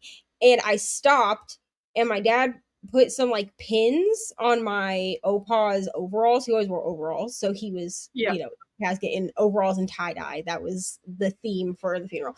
And somehow that triggered me and my knees gave out and I fell and almost fell into the cat. Like if my mom hadn't been standing right there and caught me, and then she was like, come on, sweetie, we gotta go. And my mom is not a very warm person. So like the fact that she said that, and I was like, okay. And then now it's something that we all laugh about. Geneva almost falling into the casket is a funny story we tell at Thanksgiving. It's very embarrassing. I was like, listen, y'all, I was grieving. Okay, I was in heavy stages of grief. And they were like, but you almost fell in the casket, though. Like, I understand. It's funny. It's funny now. It wasn't at the time. Oh, it was not. It was embarrassed. I was so embarrassed. I was like, I'm ready to go. I will just fly back and forth. I know 5 languages. My grandfather was like this. He spoke 9 different languages. Arabic was one of them that he spoke. Egyptian, Italian. There was a whole heap. The list was long. I don't know if he still can, but my stepdad used to be able to speak Hebrew. I don't know if he still can, like with the dementia. I don't really know how that's affected. I mean, he can speak German. Jesus. Honestly, he prefers to cuss people out in German because I can't understand what he's saying. So, yeah, that's fair enough. Then I'm like, it's time to go because there's gonna be a fight. Learning Korean and Japanese. My little sister is self-taught in Japanese, which is so annoying because she likes to watch like Japanese dramas with me. And I'll be like, okay, do you want to watch it like subbed or dubbed? And she's like, just subbed. But then she doesn't pay attention. Like she does other things. And I'm like sitting here and I'm like, my ADHD to work so that I can concentrate on what's happening because I have to be able to read and pay. You know what I mean? Like that's why I paint when I like listen to things because I mean I still have subtitles on even though I'm not really watching it. But like, and I'm just like, why are you not paying attention? She's like, oh, I understand what they're saying. Well, that's nice. I don't. Missed a few chats. Kind of went off into my own world. Cooking now. What are you cooking? Also, Meredith is proud of you. I think about our trauma speak. I think that's what she said. Yeah. Thank you. I appreciate it. Best quality is I'm kind of empathetic. My worst quality is I hold grudges and I never forget when someone has wronged me, even if it's the silliest of things. I forgive everybody, but I never forget what you've done to me. That part. Also, Mr. Reading with Neva thinks that it's funny because he's a Leo, right? And I'm a Scorpio. So I try to keep things amicable even if I'm pissed off at you, but I stopped doing that because he will hold a grudge, bro. And like you're not gonna be rude to me when I'm angry at you also, but like, I'm trying to be amicable. So I stopped being amicable and it upsets him because he'll be like, I know you're mad. And he'll be like, are you irritated with me about something? And I'll be like, yeah. And he'll be like, usually you're amicable, and I'm like, I'm amicably, whatever I'm trying, amicably, yeah, being amicable, that's no longer my brand, okay? It's no longer my brand. We've had a brand change. I personally am very empathetic. I am an empath, bro, and I'm telling you right now, it's a great quality and also an awful one. Yeah. It's my daughter suffers from like she can't be when there's a lot of people in a room, she takes on a lot of stuff and I have to do a lot of blocking for her. And yeah, it's tough. This is why actually being in large crowds is very draining for me because I will pick up on people's good energy and their bad energy, and sometimes the good energy will actually tire me out more because the bad energy usually, when it's over the top energy, it's like, you know what, you just need to calm your farm. Bro, that wedding that we went to in September, like I'm still recovering, and that was like a month ago, and I'm still just like, no thanks, like because everybody's so happy and overjoyed, and everybody was drunk, you know what I mean? So like everybody was like happy, and I was just like, wow, people, calm down. I agree. Thanks so much, Meredith. We love you, buddy. Yeah, Meredith is an OG Booktube friend for me too. Actually, I thought Meredith didn't like me at first. This is how this happened. So I don't remember if it was sprints. It had to have been sprints. I think I needed somebody on sprints, and I had asked Brittany. I had asked like all the besties, right? I had asked Brittany, I had asked Rainey, and I had asked Kelsey because at the time, like they were the only people that sprinted with me, and none of them could sprint. So Brittany was like, "Why don't you ask Meredith? Her channel is Reading with Merv." And I was like, "I don't think she knows who I am." And she's like, "Oh, I'm sure she knows who you are." And I was like, "I don't think she likes me." And she was like, "What do you mean you don't think she likes you?" And I was like, "I don't know." I was like, "Just something tells me she doesn't like me." And she was like, "Would you just message her, bro?" So I messaged Meredith and I was like, hi. Brittany said to ask if you would do sprints with me because I don't have anyone to do sprints like on this day at this time. Like I don't really know what time that is for you. Like I don't know why I convinced myself that Meredith didn't like me, but I had convinced myself. And then she did like a trivia thing on her channel. And I felt bad because I was in Iowa during the trivia thing and I didn't realize that I was going to be in Iowa during it. And so my sister had just had her baby. And so I would mute myself every time that the baby would start crying because and actually I thought that Mel from a book fiend named Mel, I think she likes me fine. But I had also done sprints with her during that time. This was like over like winter break last year, right? And the same thing. I had somehow booked all of this live shit that I was supposed to do over at my sister's house with her newborn baby. And so I was like not interacting as much as I normally would. And I text Brittany and I was like, these people are never going to ask me to participate again. And she was like, what do you mean? And I was like, I didn't say anything because there was a baby crying in the background and I wasn't trying to like upset anybody. And she was like, I'm sure it's fine. But like, I get really scared that people and then I'm like, well, they don't like me, so it's fine. But no, but that comes from your childhood because I have the same. Trauma. Yeah, it is from the trauma. Not being good enough. Yeah, so I'm just like, well, they don't like. the amount of times that Brittany has suggested that I message someone and my response is, well, I'll message them, but I don't think they like me. Like I've done that with literally, and she's like, how can they not like you if they don't know you, bro? Brittany, the voice of reason. Amy was the same way. She was like, well, message Amy. I was like, Amy doesn't know who I am. She was like, Amy definitely knows who you are.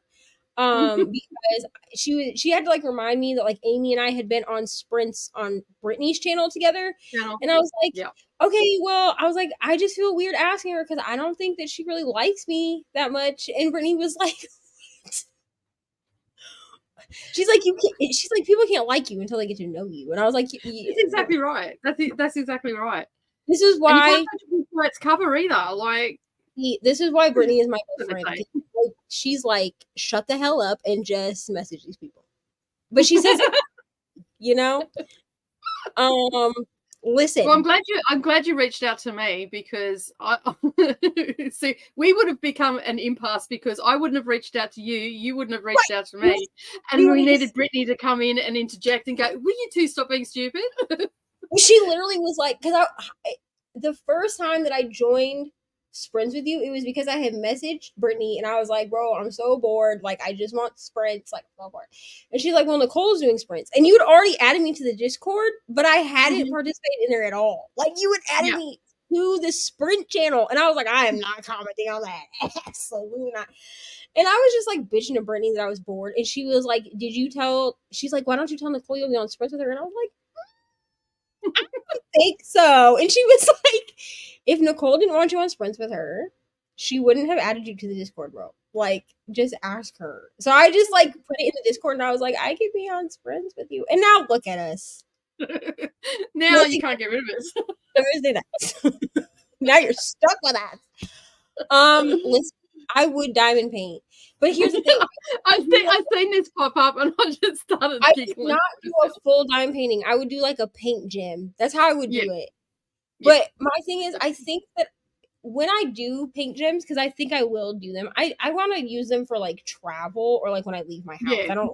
I don't think it would be fun to do them like sitting in my house.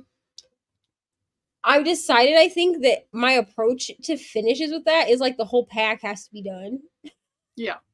Because they're like 4x4. They're only this big, okay? They're like a coaster size. I mean, they are like squares, but they're like pictures. You know what I mean? Like they're tiny. They take me like an hour to complete.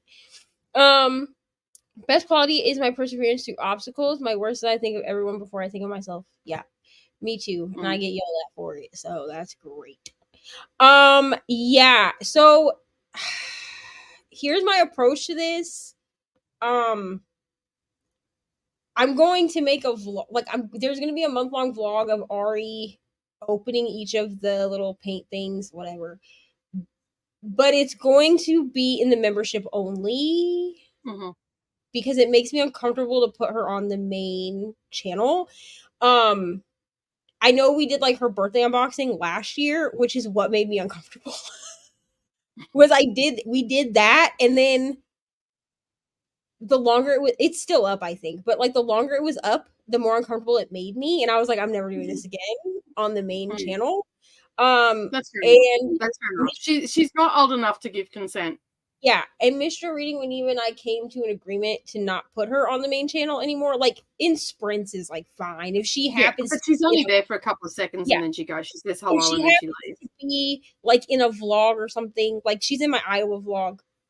Fine. She's in my reading like Jan vlog too. Like she's making coffee in that one. Not making coffee, she's the Keurig, but like that's like fine. But he was like, maybe don't do designated Ari videos unless it's behind a paywall, which like I agree. You know what I mean? So I will post it, but it's only gonna be in the membership. Yeah, well, that's the same as me. Like my girls are old enough to give consent now. My 17-year-old still doesn't like being on camera, but when she gets on camera, oh my god, you can't get her off. It's like push her on the face to get her out of the camera. But what I will do for the main channel is I will, when I build it on the 30th, because I'll build it after she goes to bed on the 30th, so it's up on the 1st.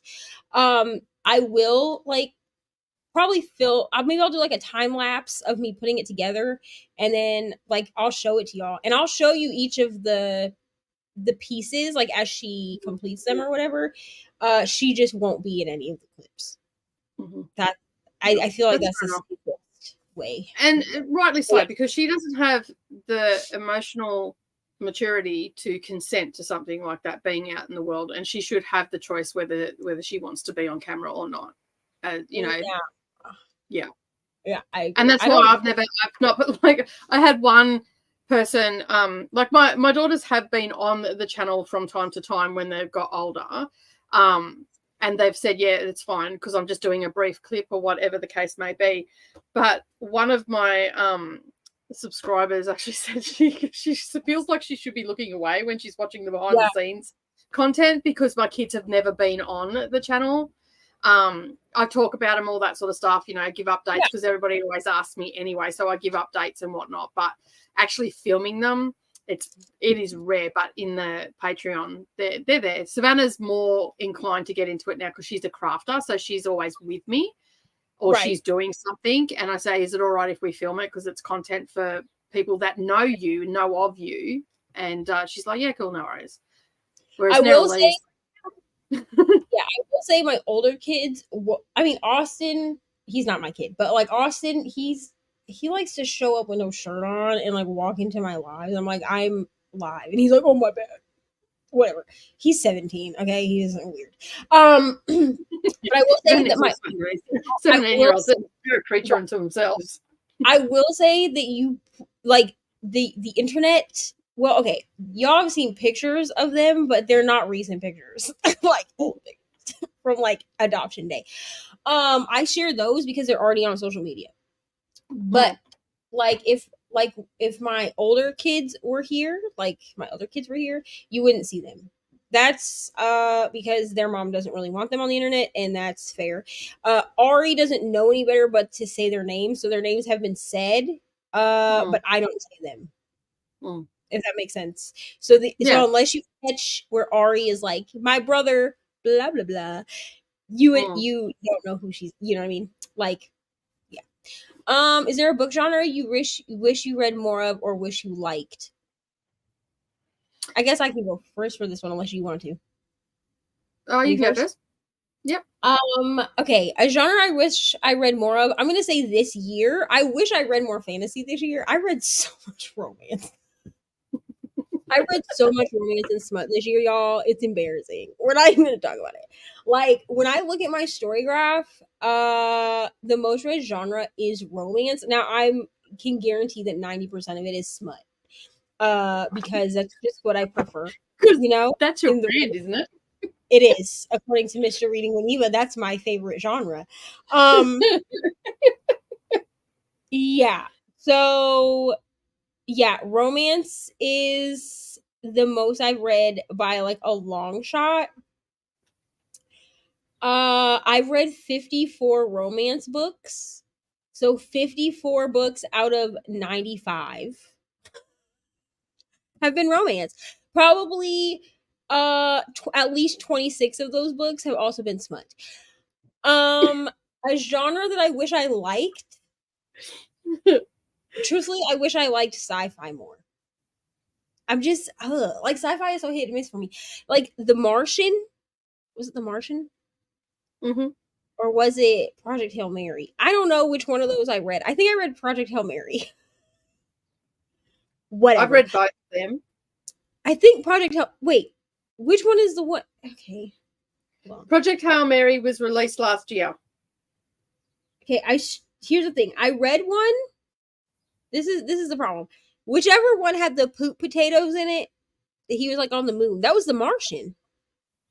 On the moon, right? Yeah, that's The Martian. The Martian. Okay, so I read The Martian, and then I started Project Hail Mary, but I couldn't make it past the first chapter because I smoke as a preventative for my migraines, and I had smoked and then decided to try to listen to Project Hail Mary, and in the first chapter, he describes what it feels like to have a catheter in, and to like he accidentally rips it out, and I laughed so hard that I felt embarrassed because I so knew where you were going with that because I read Project Hail Mary. The way he described it, bro, like I couldn't. It's okay. It's on my 24 for 2024. I'm going to read it next year because I just need to be mature and just get past it. But I couldn't get past it. I couldn't get past it. But I do wish I liked sci-fi more because, like, other than those two books, like a lot of sci-fi, if it's not like a genre blend, like The Space Between Worlds is a sci-fi fantasy, and I like that book. But if it's not a genre, if it's just sci-fi, I don't care. Like Dune, no. I know everyone seems to like that book. Yeah, no, I'm with you there on the sci-fi. It's got to have a lot of wit, or it's got to be a genre blend, maybe. But that's probably the one genre that I'm pretty much lacking in. So I just had a look at my story graph. This year I have read 50 mystery, 36 romance, and 36 historical. They are pretty much equal, and 27 fantasy and 28 thriller, and then comes in contemporary. So yeah, my top three genres are mystery, romance, and historical. So I'm still sticking to brand where I am fairly eclectic. I've got everything here. I've got crime, literary, classics, short stories, LGBTQ, a young adult. So I do actually have a science fiction on here. What was that book? I will say my fantasy is still pretty high. I really did well this year compared to last year on my LGBTQIA plus. I'm proud of myself because last year I think I only read a few, like I maybe like less than 10. Okay. So I would not have thought that the Atlas Paradox would fall under sci-fi. I would have thought that story graph is actually put that into sci-fi. I don't know. I didn't read the Atlas Paradox. I need to read it. Yeah. I love the Atlas. The Atlas 6 is first, right? Yeah, the Atlas 6 is first, and then I read the Atlas Paradox, and I'm like, and I think there's a third book. That's what Brittany's the second one was like, That's but for those playing at home for the Get a Clue Readathon, the Atlas Paradox is a white cover. Maybe I'll read the Atlas 6 this month. Or in so November. I have read two. So taking that out because I don't think that falls under science fiction. I thought it was dark academia. Yeah, fantasy dark academia. That's what I thought it was. Well, that's apparently not. But anyway, the other ones that I'm taking that off. I've only read 4, according to Storygraph. Taking that one off, that leaves 3. 2 of which are Planet Barbarian, and the other one is Nettie Okorafor. Is that how you pronounce her name? Sure. Yeah, I think that's how you pronounce it. Remote Control, which was weird.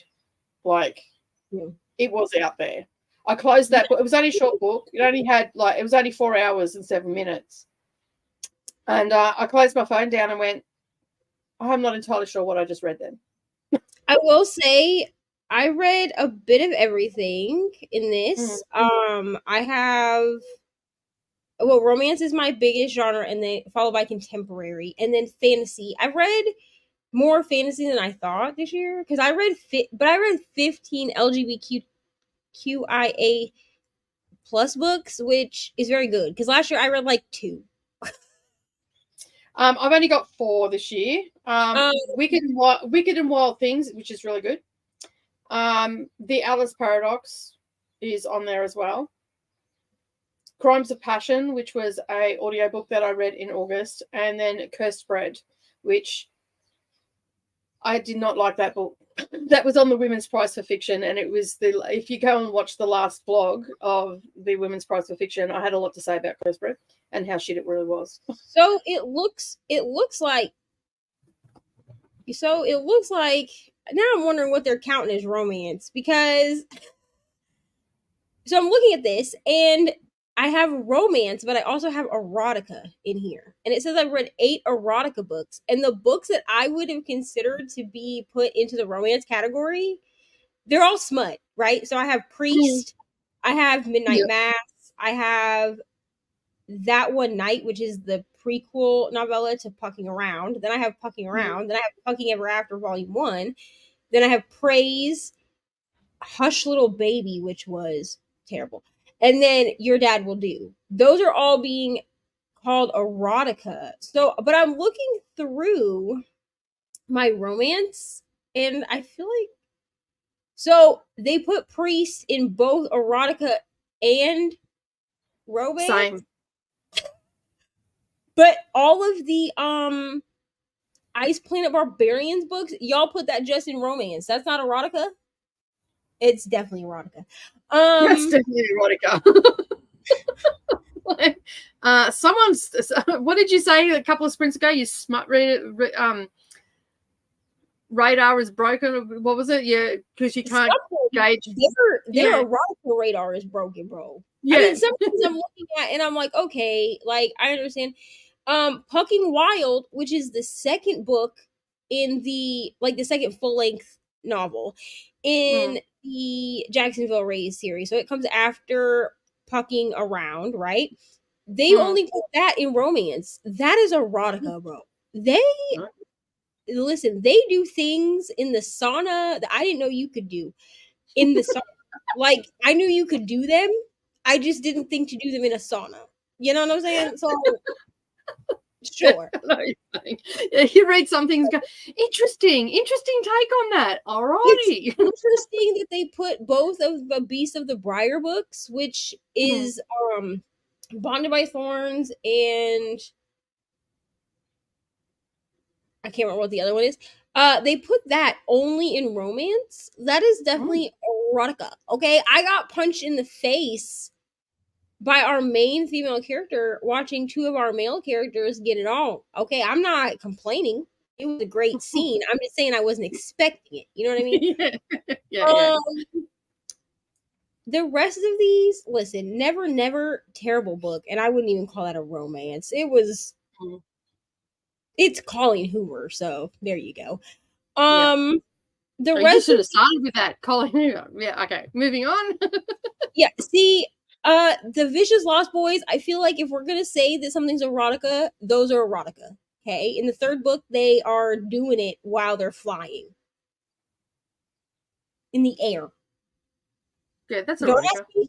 Don't ask me how they, you know, like if they're doing it or they're bending someone over or anything like that, and there's descriptive. Yeah, there are no saying. Erotica. It's you're reading a dirty book. Hooked was violence and erotica. Yeah. I don't know what this actually says about us as humans. So was Cross. Cross was violence and erotica. Also, y'all learn a lot about me right now. And my well, I'm laughing because I've read a lot of these books as well. So listen, now I want to know what they're branding as contemporary. See, they put the kiss quotient as contemporary. Sure, there's a lot of smut in that book. See, they put priest. They put priest in contemporary too. Did they? Oh, they did too. Yeah, I don't feel like priest was contemporary, but all right. Okay. Well, what is contemporary? Is that who runs this? We need to talk to these people. Like, you got it all wrong.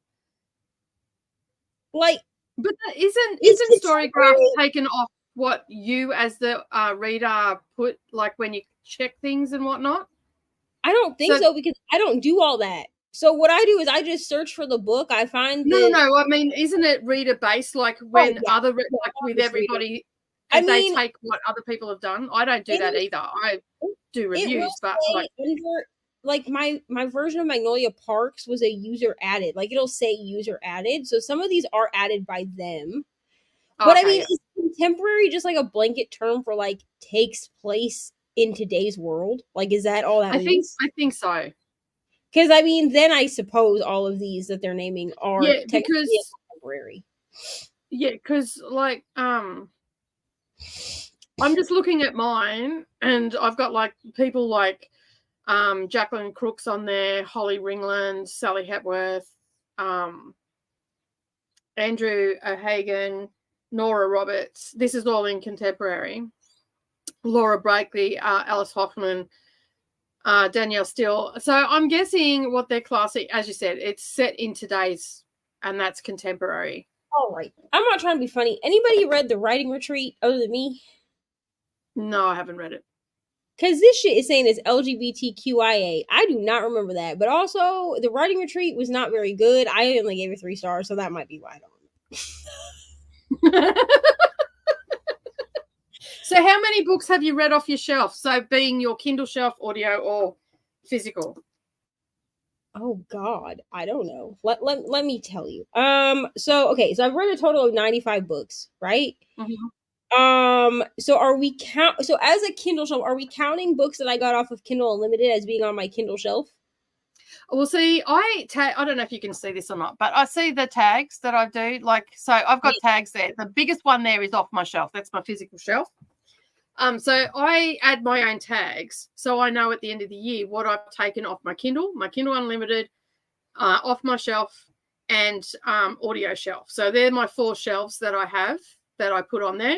And then I also have ones where, like, books that I read during the Amazing Readathon, books that I've borrowed from people, and just all these little things that I put just for my own nerdiness of knowledge.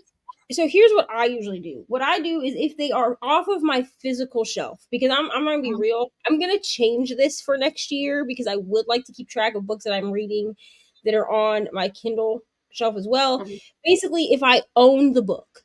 So, like, if I know for a fact that I bought it either physically or on my Kindle, then I mark it as an owned book. So, according to my story graph, 25 of the books that I've read this year are owned books. Now, looking through this list, I clearly prioritized marking ones that I bought physically or owned as audiobooks. Because to me, if I only own it as an audiobook, then it's technically like a physical shelf book, if that makes sense. Yeah. Some of these, like Crescent City, House of Earth and Blood, which is the first one, I own in more than one format. So, like, I own it physically. I own it. Well, actually, this one I own in all of the formats because why not? But if I went through the 95 books that I've read this year and I actually marked the ones that are owned, there would be more. Because, so, like, I don't necessarily click that tab on Storygraph. I use the tags instead, so I know which shelf it's coming off. Because if you say that you've owned it, then that's across all of them. So what I did, instead of doing that, I actually just had the tags off my physical shelf, Kindle Unlimited, audio shelf, and Kindle. So how do you do this? I'm confused. When you come onto Storygraph and you go onto the book that you're picking, you pick your editions. There's a look that it tells you there. It'll tell you whether it's fiction, non-fiction, sci-fi, fantasy, whatever. If you click on that little tab, it'll drop down and you can add that, and then you can update it. So I've read 100 and oh, hang on, we just went to a different page. I don't know what's going on there. It's just I've read 163 books I haven't updated for today. You mean like right here? Yeah, so where it's got up the top, you've got your little let me see if I can bring it up. Go into that. It's like it says like fiction, fantasy, romance, adventurous, dark, medium pace. It has like a tag. And then there's a little pencil. Click on that pencil. Okay. Where it says and then type in, and then you type in what you want it to do, and then hit update, and it'll save that tag for you.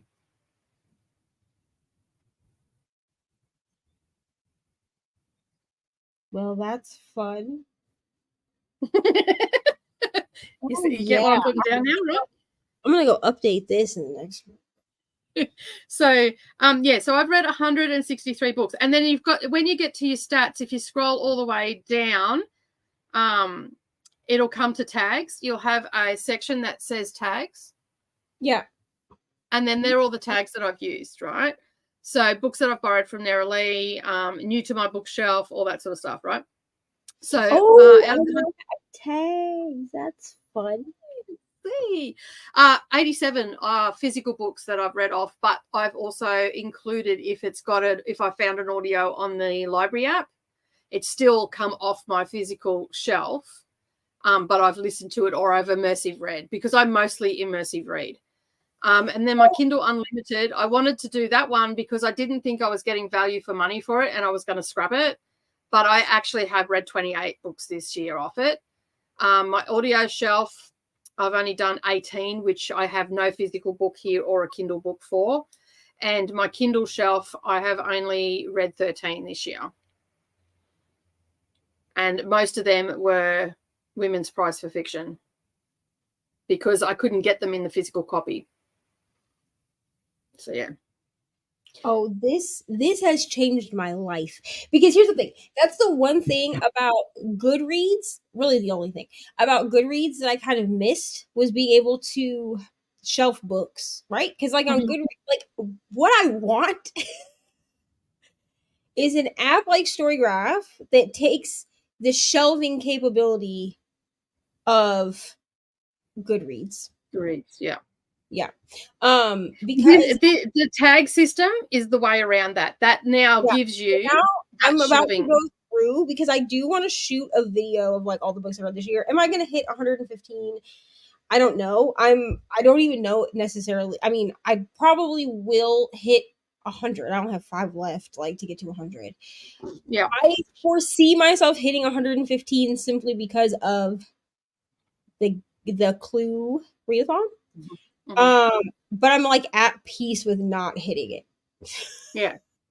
It's just a number. Like as long as you've enjoyed what you've read this year, that's all that matters. So I burnt out. Like and I knew like I was like because I actually did have a crisis for a minute where I was like, oh my God, I'm not gonna hit my goal. Like these people are gonna laugh at me, whatever. No one cares what my goal is. Except me. You do know you can go in and change it and bring it back down to 100 to make it more realistic for yourself, right? Which is true. And truthfully, it's a personal goal. If it gets to the point where I'm like, okay, girl, you're not going to hit 115, you know what I mean? Like if I get to the first week of December and I'm like, it's not happening, I probably will lower it back down. And that's not just that. And just so we're clear, that is not cheating. It is your own personal goal. And if you want to reduce it back down so it doesn't make you anxious, then that is perfectly fine. I know people in the book community that they give themselves a goal of 12 books, right? Which is one book a month. Or 52 books, which would be like a book a week. And that's the goal that they set, but then they blow it out of the water, right? They read like 150 books or whatever. Well, I only set my goal this year for 100, and I did last year as well. And I've gone over it, but I strive for 100 because for me, 100 is a good amount. That's 2 books a week. I can do that. Even if they were physical, I can do that. Putting that into perspective, though, I am an empty nester. I have time. And I'm also a trad wife, so I am at home taking care of the house, doing all the things, and looking after my husband's well-being so he can earn the money to buy all this. I think here, because this year I was like, well, I hit 100 and it was easy because like I hit 100 in like August or something last year. Yeah. And I was like, oh, it was easy. So I'll just bump it up to 115. And a lot of people, including Brittany, and actually Mr. Reading with Neva too, was like, are you sure you want to up your goal, bro? Because like, maybe just keep your goal like at a realistic thing. And I was like, no, I can do it. Right. And I'm like, how stupid past me, bro. Because I think from now on, I will just set a yearly goal. 100 books is doable for me. Like, even with burnout or a shitty month or whatever. Because that's only 2 books. That's 2 books a week. If you read 2 books a week, that's going to get you to over 100 anyway, because that's going to get you to 104. But 100 books, if you're an avid reader, 100 books is pretty easy to do. Because sometimes you might not read anything, but the next week you might read 3. And, this is not full-blown, Stephen King novels. We're talking everything from audiobooks right through to your novellas. Right. You know, that might only be 20 pages or whatever. That's still like, you're still reading. Right. And I think for next year I'm just gonna set the goal of 100. If I hit more than 100, cool. You know what I mean? Yeah, and I know it's a bonus year, so I definitely heard pressure of people that I don't necessarily like associate with anyway. So like I don't know why I was listening to them. But I definitely heard like people being like, well, I hit, you know, if you hit your goal of 100, then you should up it by whatever. And I like, it's just a goal though. Like, because I mean, I do the same thing with like my YouTube, right? I'll say like, okay, my goal for this month is to get 10 more subscribers or whatever. Like I don't really set. Yeah, you heard that, people get over there to subscribe. Right. Like I don't really. Well, last time I looked, I'm only 5 off 600, and I'm like, when did that happen? Yeah, I'm at like 550, I think. And I was like, by the end of the year, I would like to get to 600. Like, that's my goal. Yeah. Like, whatever. But like, my goal for the whole year was to get to 500. I already did that. So I already hit my goal. I'm done now. I've hit my goal. I'm out. Next year, I might be like, okay, cool. Like, this year I hit 100 or 500. Next year, my goal for the whole year will be 1,000. But like if I don't hit it, like it's not that big of a deal. Like I would rather people be here that want to be here, not just. This is just going back to you saying that she didn't listen. And she likes us both very much. Oh, that's cool. To be honest with you, my best friend in high school, who's still my best friend to this day, keep this in mind. She and I were in choir together, and at the time, because I didn't sing out and let people know that I was actually a first soprano, they put me in alto, right? So my choir teacher moved me like the first day after he heard me sing or whatever, but it put me directly across from my best friend, Phyllis. And she, at the time, I mean, we were seniors in high school, so like we dated shitty men, okay? She was dating this guy that he'd graduated the year before, but he wasn't like super older than us. He was like a year older than us. She was still dating him, and he was like actively like cheating on her, and like she was standing there and she was staring at me, but I don't think she was actually looking at me, but it seemed like she was looking at me, and she was like this. And I was like, this girl's gonna kick my ass. Like, what did I do? Like, I don't know. Oh my God, and like at one point, like, I caught her eye and I smiled at her, and she like smiled back, and then we were best friends from that day on. So clearly I can't tell when people like me or don't. I don't know. Like I think it was on Monday. I was talking about how I met my best friend that I'm still best friends with today. We're coming up to our 40th anniversary of being best friends. We met in a street fight. She ripped me off the back of a horse and smacked me in the face. There's a whole reason why she did it, because she'd been looking after this horse and it had colic. And I was with another friend and we were doubling. And this was unbeknownst to me. I had only just sort of moved to the area. And Michelle come out of nowhere around the corner, like irate, and whacked me in the face, like pulled me off by my ponytail, pulled me off the horse, and then like bitch slapped me on the thing. And I went down, come up, and smacked her one straight in the face and walked off. And then she proceeded to stalk me for 6 weeks until I was submitted and became her friend. And we've been lifelong friends since. Wow. You're like, bitch, I don't want to be your friend. Well, that's what I said to her. I'm like, when I finally caved and went, fine, I'll be your friend. I'm like, what do you want from me? After this happened in the street, everywhere I turned, this girl was there. I'm like, what the hell is going on? You're like, and then she was just, I asked her like 20 years later, I said to her, why the hell did you stalk the hell? What was that about? That is just some creepy ass behavior there, Michelle. Now, what was this about? Like, she's ADHD high manic as well. She hyperfixated on me. So she goes, you just have beautiful eyes and I just had to be your friend and I was just going to make you be my friend. I'm like, yeah, well, that worked. It took you 6 weeks though. She goes, yeah, you were stubborn. Other people gave in. You were stubborn. You're like, you hit me in the face. That's what I said to her. I said, you bitch slapped me, bitch. What are you doing? Like, how did you think that I was going to be your friend? Like, I don't. And she goes, you know what? And she didn't admit this until like, I think it was about 20, 25 years later, maybe. She said to me, we were having a conversation and someone asked how we met and all the rest of it. And that she was telling the story. And then she looked at me and I said to her, I said, I can't believe that I went down, come up and just smacked you. She goes, man, you hurt me so bad. Like, she goes, I was in so much pain and I was being so stubborn. And she had never admitted that to me.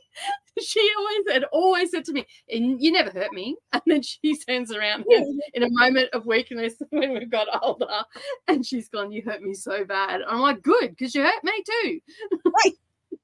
I don't punch to tickle. But apparently I was the only one that ever stood up to her, and that's why she had to be friends with me. Don't hit me.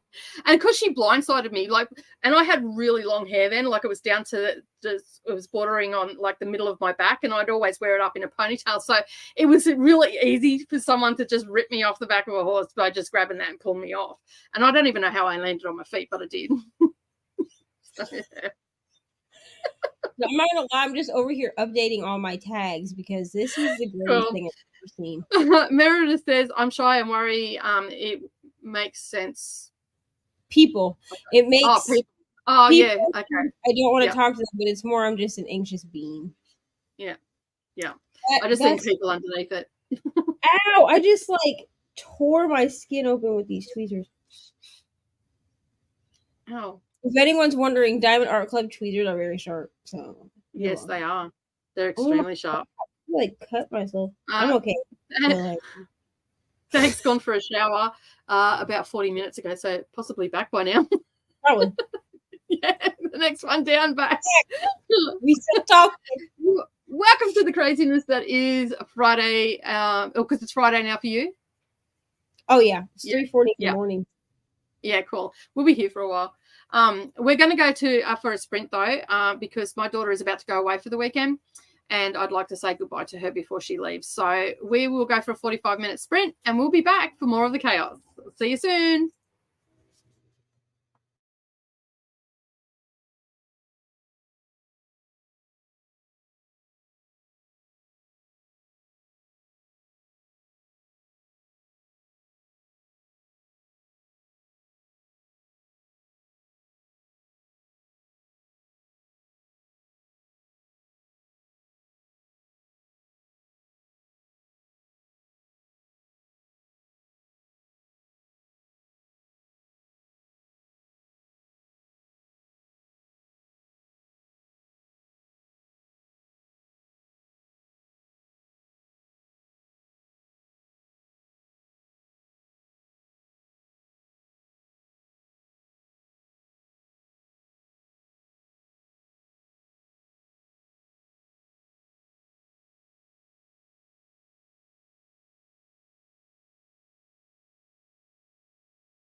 Well, hello. I filmed some more of shopping my shelf, and I have. Who knew that I had 26 white books on my shelf?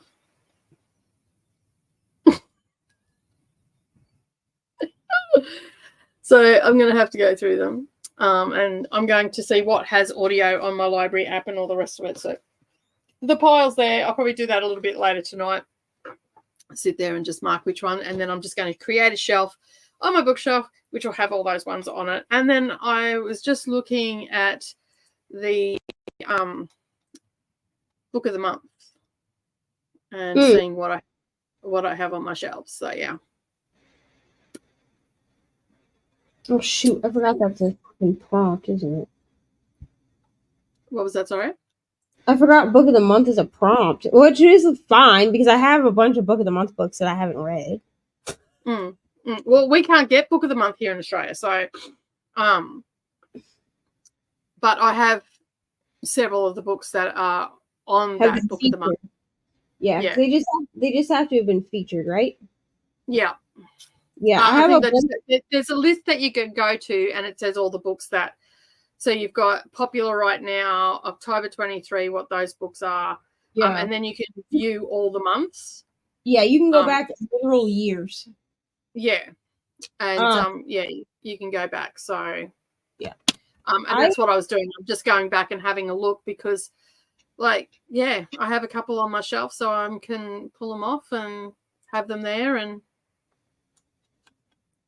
all the things.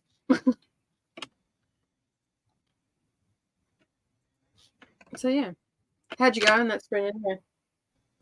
Fine. I listened to a Wiccan chat. I just don't really feel like listening to a book right now. So I listened to a Wiccan chat, or part of a Wiccan chat, and time lapsing this diamond painting because I'm determined to finish this. So I only have 1.5 sections left. So I'm finishing this today, I think. Cool. So not much to go then. Yeah, I'm hoping. I mean, it's rounds. You know what I mean? So rounds work up very fast. Yeah. So I'm hoping to get it done. It's 4:30 now. I feel like I can get it done before Ari has to get up for school. Yeah. What time should she get up for school? 6:45 usually, unless she comes down here earlier than that. You know what I mean? Which she's Ari, so anything's possible. But I don't let her if she comes down here, I send her I tell her okay, well you can go get dressed, but you need to stay upstairs. Yeah. Because she doesn't get to come downstairs and be down here until 6:45 because people in the house are sleeping. So yeah, that's fair enough. So did you end up doing your tags and all that sort of stuff? Chris took a look at the books from this year, and top 3 categories are women's literature, poetry, and grief. I had no idea grief was its own genre. Yeah, so I did a bunch of them. I didn't do all of them just because I got bored. I'm not gonna lie to you. But of the ones that I did do, hold on. Let me see. Of the ones that I did do, oh, that's not it. What you got? 24 of them are Kindle Unlimited. 17 are Libby, 14 off my physical shelf, 12 off my Kindle shelf, 7 off my Audible, 5 off Scribd, and 2 off Hoopla. Cool. And some of the audiobooks, so some of the Libby, the Audible, and the some of the Libby, Audible, Scribd, and Hoopla also cross over into physical or Kindle shelf. Especially not so much the Audible, because usually with Audible, I mean there are exceptions like Divine Rivals, but some of them on Audible, I literally only bought on Audible. So Page Boy by Elliot Page, I only bought that one on Audible. It doesn't cross over to anything else. But my Libby my Hoopla and my Scribd, they both are either only audio or they cross over. Mm-hmm. Fair enough. Yeah. Well, see, a lot of my physical books, because I immersive read, I class that as a physical book because I'm still putting eyeballs to it. I've just got an audio with it. And a lot of time I'll start the book where I'm just reading it. Then I'll switch over to audio and work, and then I'll finish the day by reading it immersively. And so I'll do the 3 different styles throughout the day. So if it is on my physical shelf and I have listened to it, then I still class that as a physical. Because I've taken it off my shelf and transferred it, because I've got 4 shelves that have my books that I've read in my lounge room, which are starting to really pile up. And then I've got 3 shelves that are to be read. So, yeah. Yeah, I usually do the same thing if I actually own it physically. Yeah. I count it as a physical book. Mm-hmm. Raleigh was saying that there's so many gems left over from the diamond painting, and I think I might make a few Christmas cards with the leftovers. That's a really good idea. That's a good idea. That's a really good idea. Remote control was weird, but I liked it. Yeah, I liked it, but I closed it, and I'm just like, what the hell did I just read? Like, I enjoyed the story while I was in it. If you asked me to talk about it, I've got nothing. She's not got nothing. I've got nothing. I just it's like I don't even know how.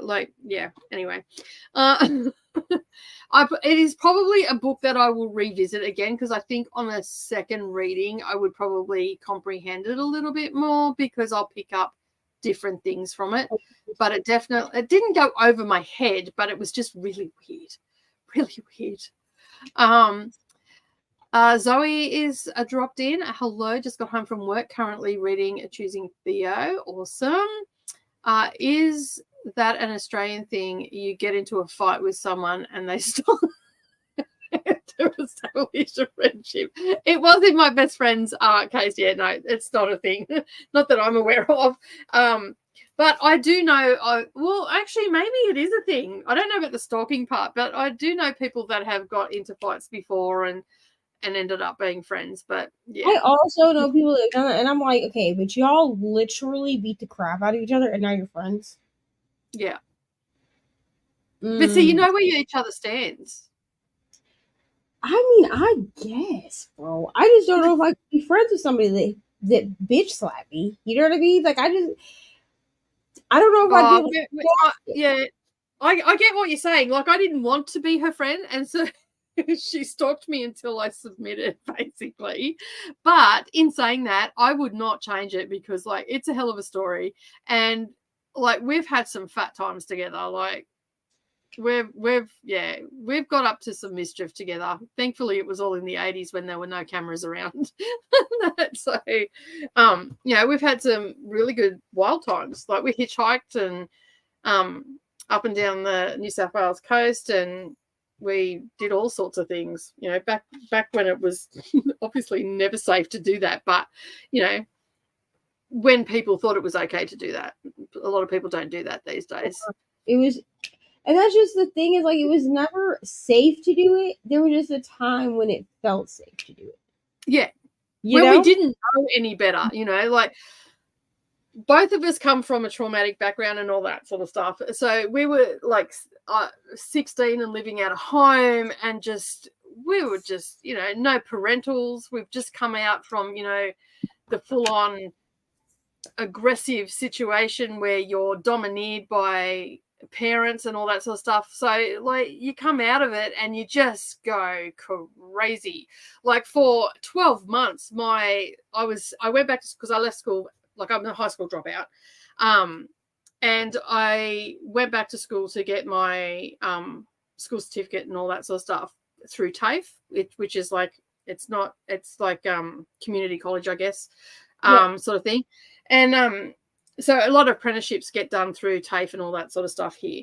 And so and this is nothing to be proud of, but this is what our first year out of home consisted of. We both went back to school through TAFE, but we'd wake up at whatever time after lunch, and we'd go to the pub we'd get on the train to go to TAFE, We'd get off 2 stops away from where our TAFE was, meet up with some friends, go to the pub, be drinking underage and whatnot, get half hammered and go to school, do our 3 or 4 hours of school that we had to do, have to leave 15 minutes early because to catch the train back to the pub. Oh, Lord. And then we'd stay there till midnight playing pool and dancing and all that sort of stuff, drink, and then get on the last train back to where we lived and, and then do our homework and all that sort of stuff. How we even passed, I do not know. But anyway, we did that for a year. And then we, hitchhiked, we lived together, we partied, we traveled, we done all the things. And we lost a lot of friends along the way to drugs and car accidents and all that sort of stuff, but we're still good friends today, and we know all of our skeletons, and there's some rattling there and whatnot, and things that we've done that we're not proud of and all that sort of stuff, but it's also made the people we are today. So it's a good friendship, and it's we can ring up and lose our proverbial shit on the phone and scream and yell and all the rest of it, and we've got each other's back, and vice versa. It's a good friendship. And yes, it was not the best way to meet someone, but it turned out for the best. And I'm pretty sure that I didn't end up with a black eye or anything. I ended up with a pretty sore cheek, but I didn't end up with black eyes or anything like that. And given where we come from, it's not surprising that's how we met. So, right. Yeah. That's fair. Yeah. It is what it is. Stepped out to help a friend move some things, and I had written a nice little scene, and the power outage. Oh, no. No. That is a bummer. I'm sorry that happened. Zoe, hello, just had leftover pizza for dinner, reading Choosing Theo. I think I read that already, did I? Oh no, it's a second comment. That's okay. I thought, gee, I'm getting tired. I'm reading the same comments over and over again. How much longer will you be going for? I don't know. That's entirely up to Neva. I have no one here. I'm a Nigel no. I'm going to take a shower in the next sprint, but that's literally just because that's my usual routine is to take a shower on this time anyway. But I literally have nothing to do until I have to put her on the bus at 7. Yeah. So, at 7:05, I will have to get off so I can go take her out to the bus because her bus gets here at 7:15. But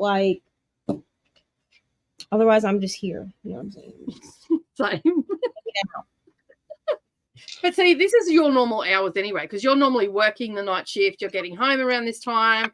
You're usually sitting down doing cutting and Yeah, and then I put her on the bus. I come inside. I wake up Austin, make sure he's up and ready to go to school and all that. And then he's 16, so he gets himself dressed. I'm not in there come on, buddy. I knock on the door and I'm like, are you awake? And he's like, yeah. I'm like, okay. That's how I wake up. And then I usually come back down here. I eat something. I diamond paint. I take I diamond paint for a little bit longer, and then at 9 a.m.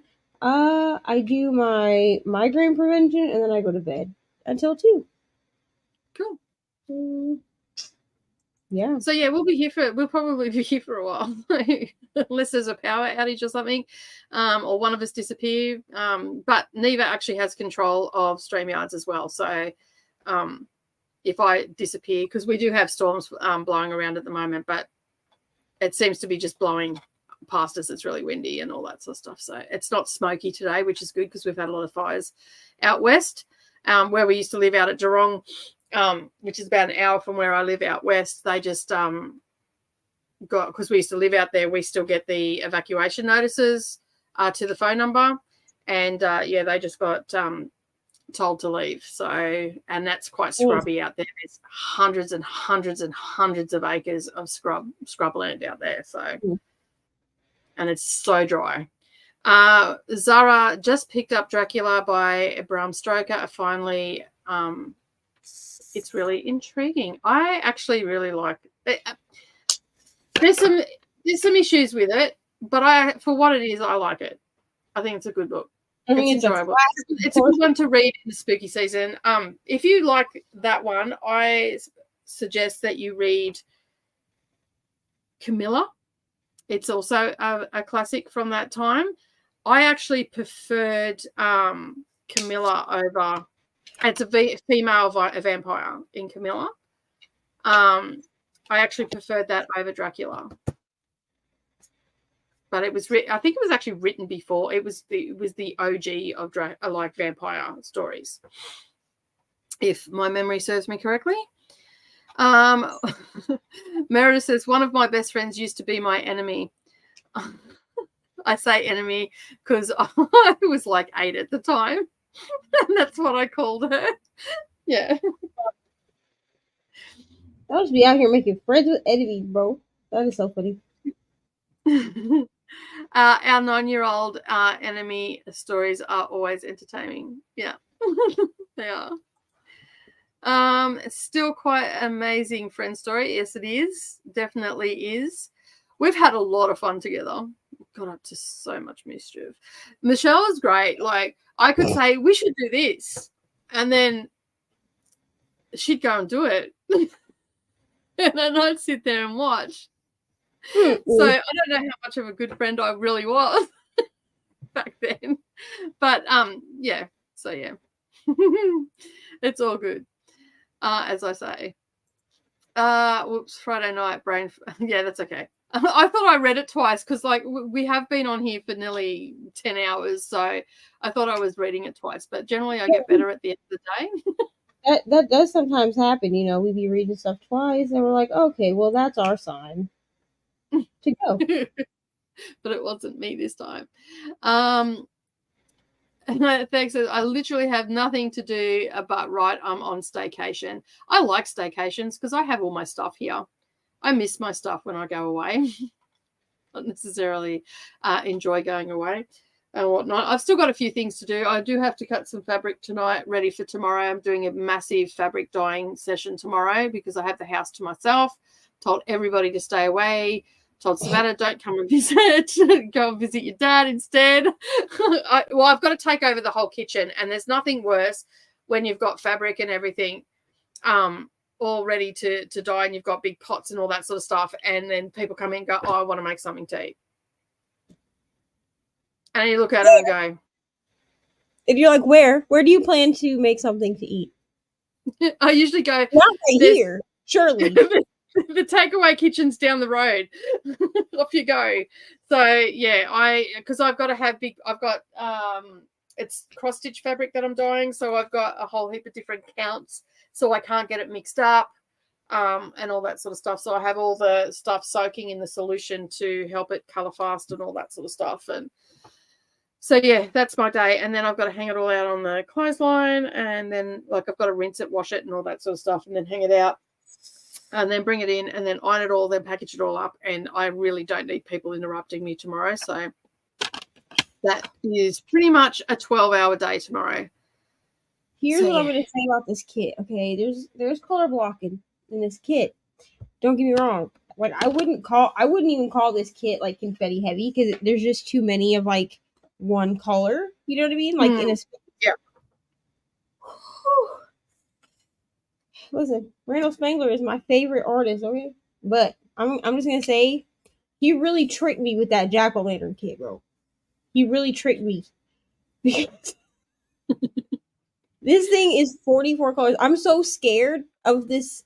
It's not Randall Spangler, but the unicorn that I got, that's the one that Ari wants me to kit up next. So that's the one that I let her pick between that one, the other square, which is Harry Potter, and then the other Randall Spangler. Right? So I went on to Diamond Art Club because I was like, maybe that jack-o'-lantern kit was just like a fluke. Right? Because I think that the jack-o'-lantern time kit, I think was like, I don't know, it's upstairs, but I think it was like 20 colors or something. Yeah, it didn't have many colors in it. And it was very color block heavy. Like, there were big blocks of color, and there wasn't a ton. Like there was blending, like within the dragon, but there wasn't like a ton of blending. Like this has like a lot of like, this one has like 6 different browns that just like get mixed kind of like together, if that makes sense. Yeah. Yeah, you tricked me with that kit because this is 44 colors, bro. And when I tell you, I was like, there's barely any 310, right? So this is my my 310. It wasn't much more full than this. And this 310 is used, but it's not used heavily. Like a lot of times when I see 310, I have like big chunks of 310, like multiple bags, right?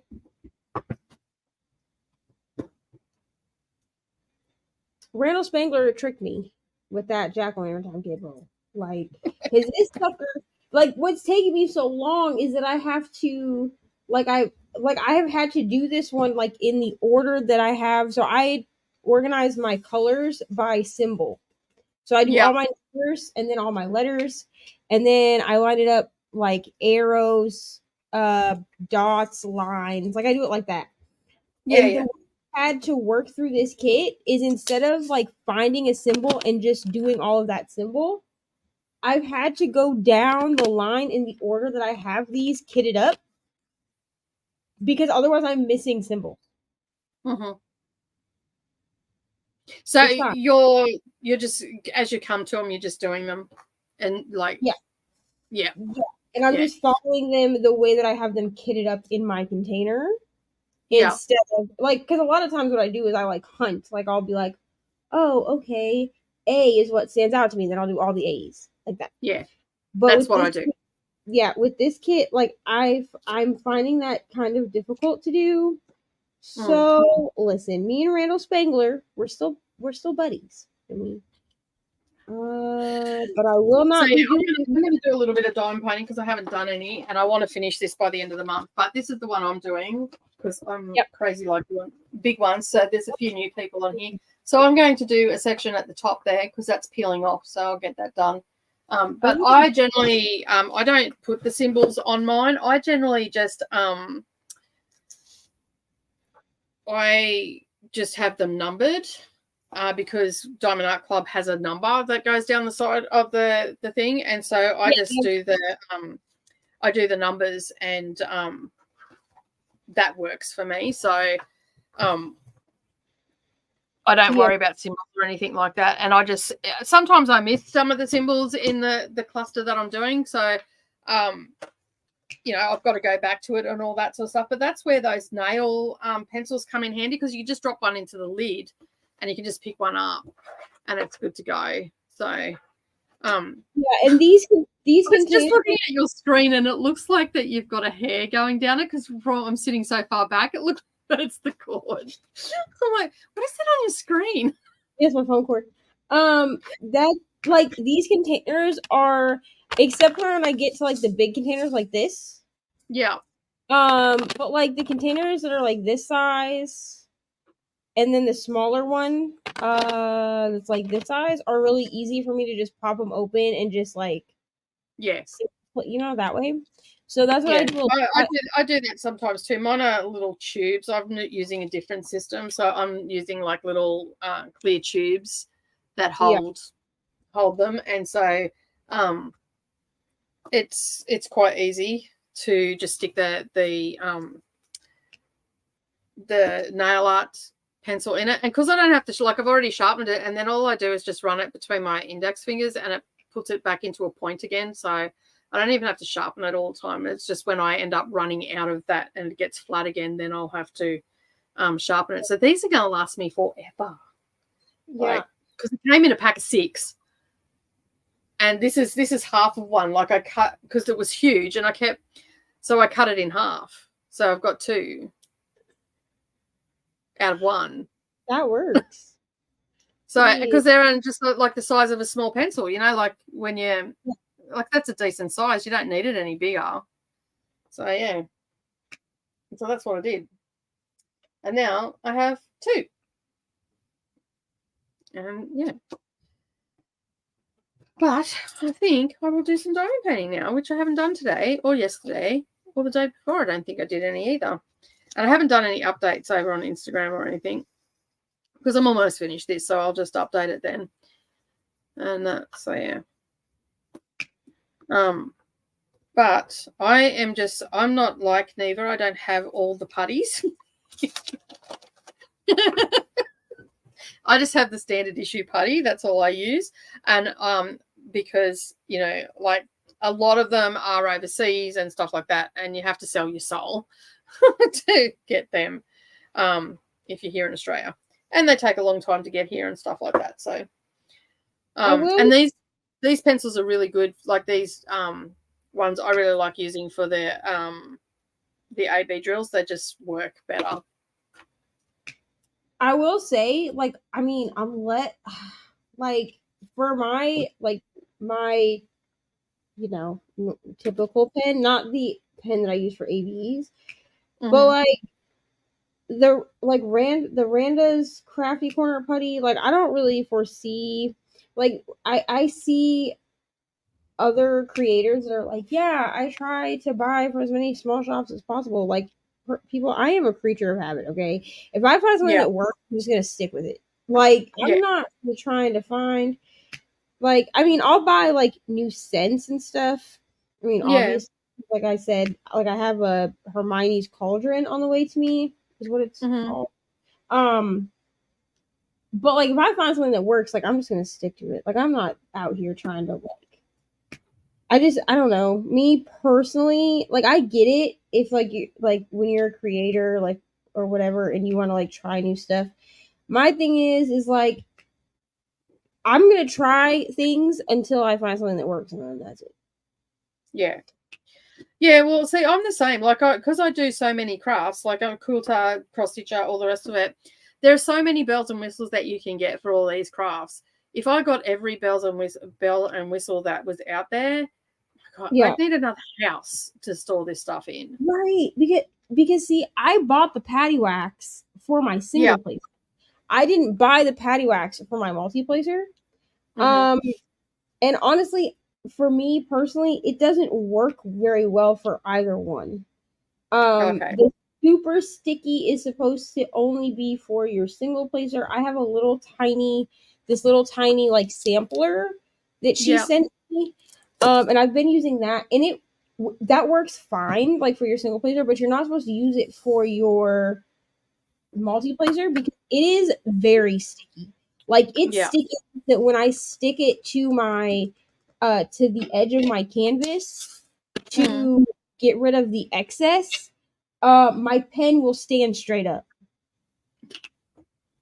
Oh my God, really? Like, yeah, like that's how like so the super sticky is very sticky. I just in my brain, like if these glue dots work for me, I'm not gonna be able to justify $15 for a tin of super sticky. Especially if these glue dots, which I'm hoping they will, work as long as people are saying that they work for them.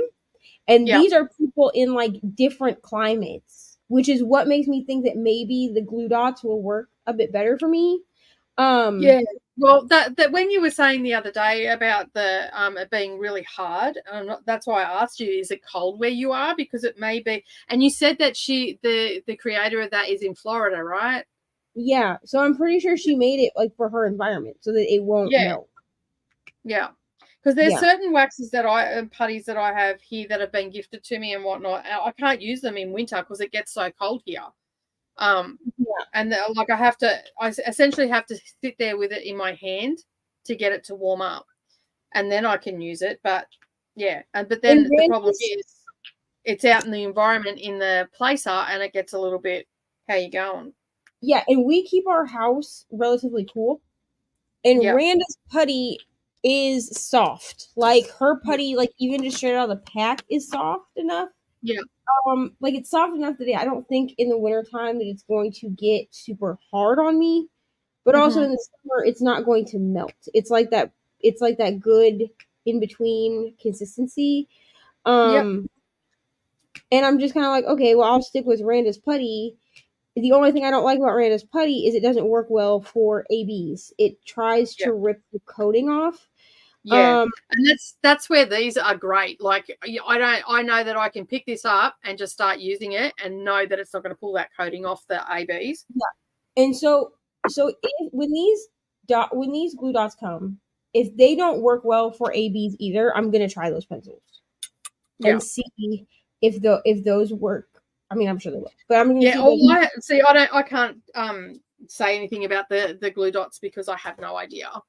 Yeah, and I'm gonna test it because I definitely watched the creator of these glue dots. Yeah. She definitely used them with ABs and they worked fine. So I'm hoping that I get the same result, Yeah. I think it also really depends on how hard you press. And like I'm a pretty hard presser, okay? So Same. The fact that when I commented on Dragon Wing Diamonds, because she was, and I mean this was like I think this whipping chat was from like a week ago or 5 days ago or something. Like it was a very recent whipping chat. And I asked her if she liked I think I said loved, but whatever. I asked her if she liked the glue dots, and she said it's the only thing that she uses in her single placer because she's a hard presser, and they last her up to like a week. Okay.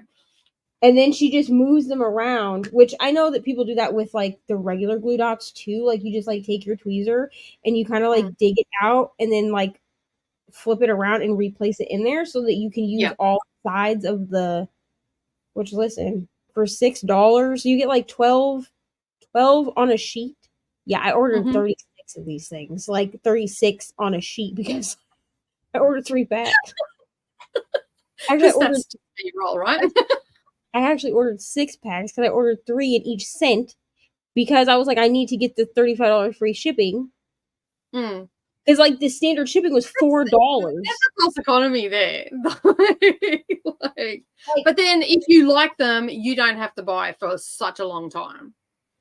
Right. And my thing is I'm like, okay, well, if I like these, then first of all, unless she comes out with like a seasonal scent, then I'm like, oh my God, I have to have this.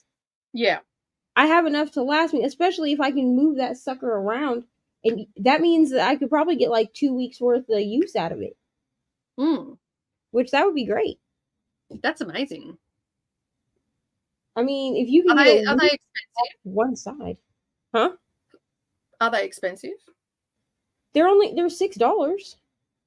Okay. $6 for $12. Right. So yeah, and then we've got shipping on that, but still, that's a pretty good price. Yeah, it's $6. I mean, for the putty, I think it's $8 for a thing of putty. Yeah, but I've been using this same thing of putty since I started diamond painting. Yeah, and I still have this much putty left. Yeah, and like honestly, I'm the person that like once my putty starts to get kind of stringy, like I change it. So like I probably change putty more than is actually necessary, and I still have this pack of putty because I ordered 2 of the vanilla spice scent because I really liked it. I mean, I hadn't smelled it before I ordered 2, but that's fine.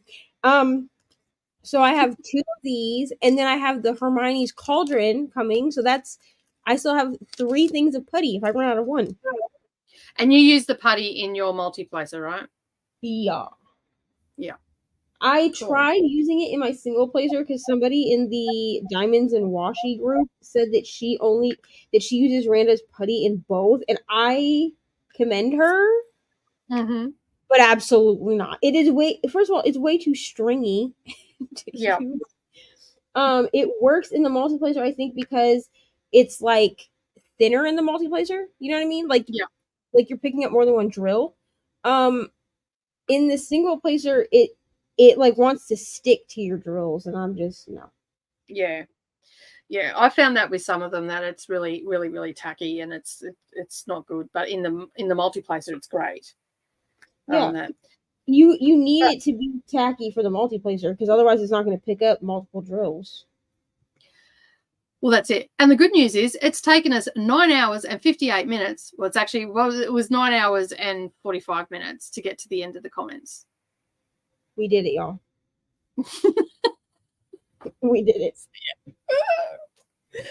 If you want to get there, but we did it. We've still done a fair amount of sprints. I think we've done 6 sprints so far. So that's like yeah. That's one every 2 hours. It's not every 2 hours. But yeah, we've had some pretty good conversations today though. Nat, so and Thag was here for it. I don't think you were here last time when we got to the end of the comments last Friday. So yeah, so that's awesome. And on that note, we're going to go to a sprint because I need to go and have something to eat because we've got to that time again. I'm not dizzy though, but I am feeling a bit hungry. So I'm going to go and have something to eat, come back and do a little bit of diamond painting. We're probably going to do, and yeah, so we're going to do an hour sprint if that's okay with everybody. And and we will be back in an hour looking all fresh and well fed. And all that sort of stuff. So we'll see everybody in an hour. Happy sprinting, everyone.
Hello, we are back. Neva is not. Neva is there. Yes, she is. Neva is not. She may have fallen asleep. No, I'm here. Cool. I just had to, in that hour, I had dinner. I harvest first time today from my garden because we put a homesteading garden in the backyard in the last couple of months and planted a whole heap of seedlings. And so I harvest some silver beet, and I had that with noodles, some chicken, and onion, and I made 2 eggs and beat them up and then sliced them really thin and mixed that through with some soy sauce and flavoring, and that was my dinner. And then while I was eating my dinner, I was talking to a couple of my friends on a Zoom call. So I pretty much spent the whole time stuffing my face and talking to friends. So no reading, no diamond painting, just lots of talking. So yeah. How'd you go? I took a shower. Awesome. I yelled at Ari for being loud when people are trying to sleep in this house. Just because. What time is it?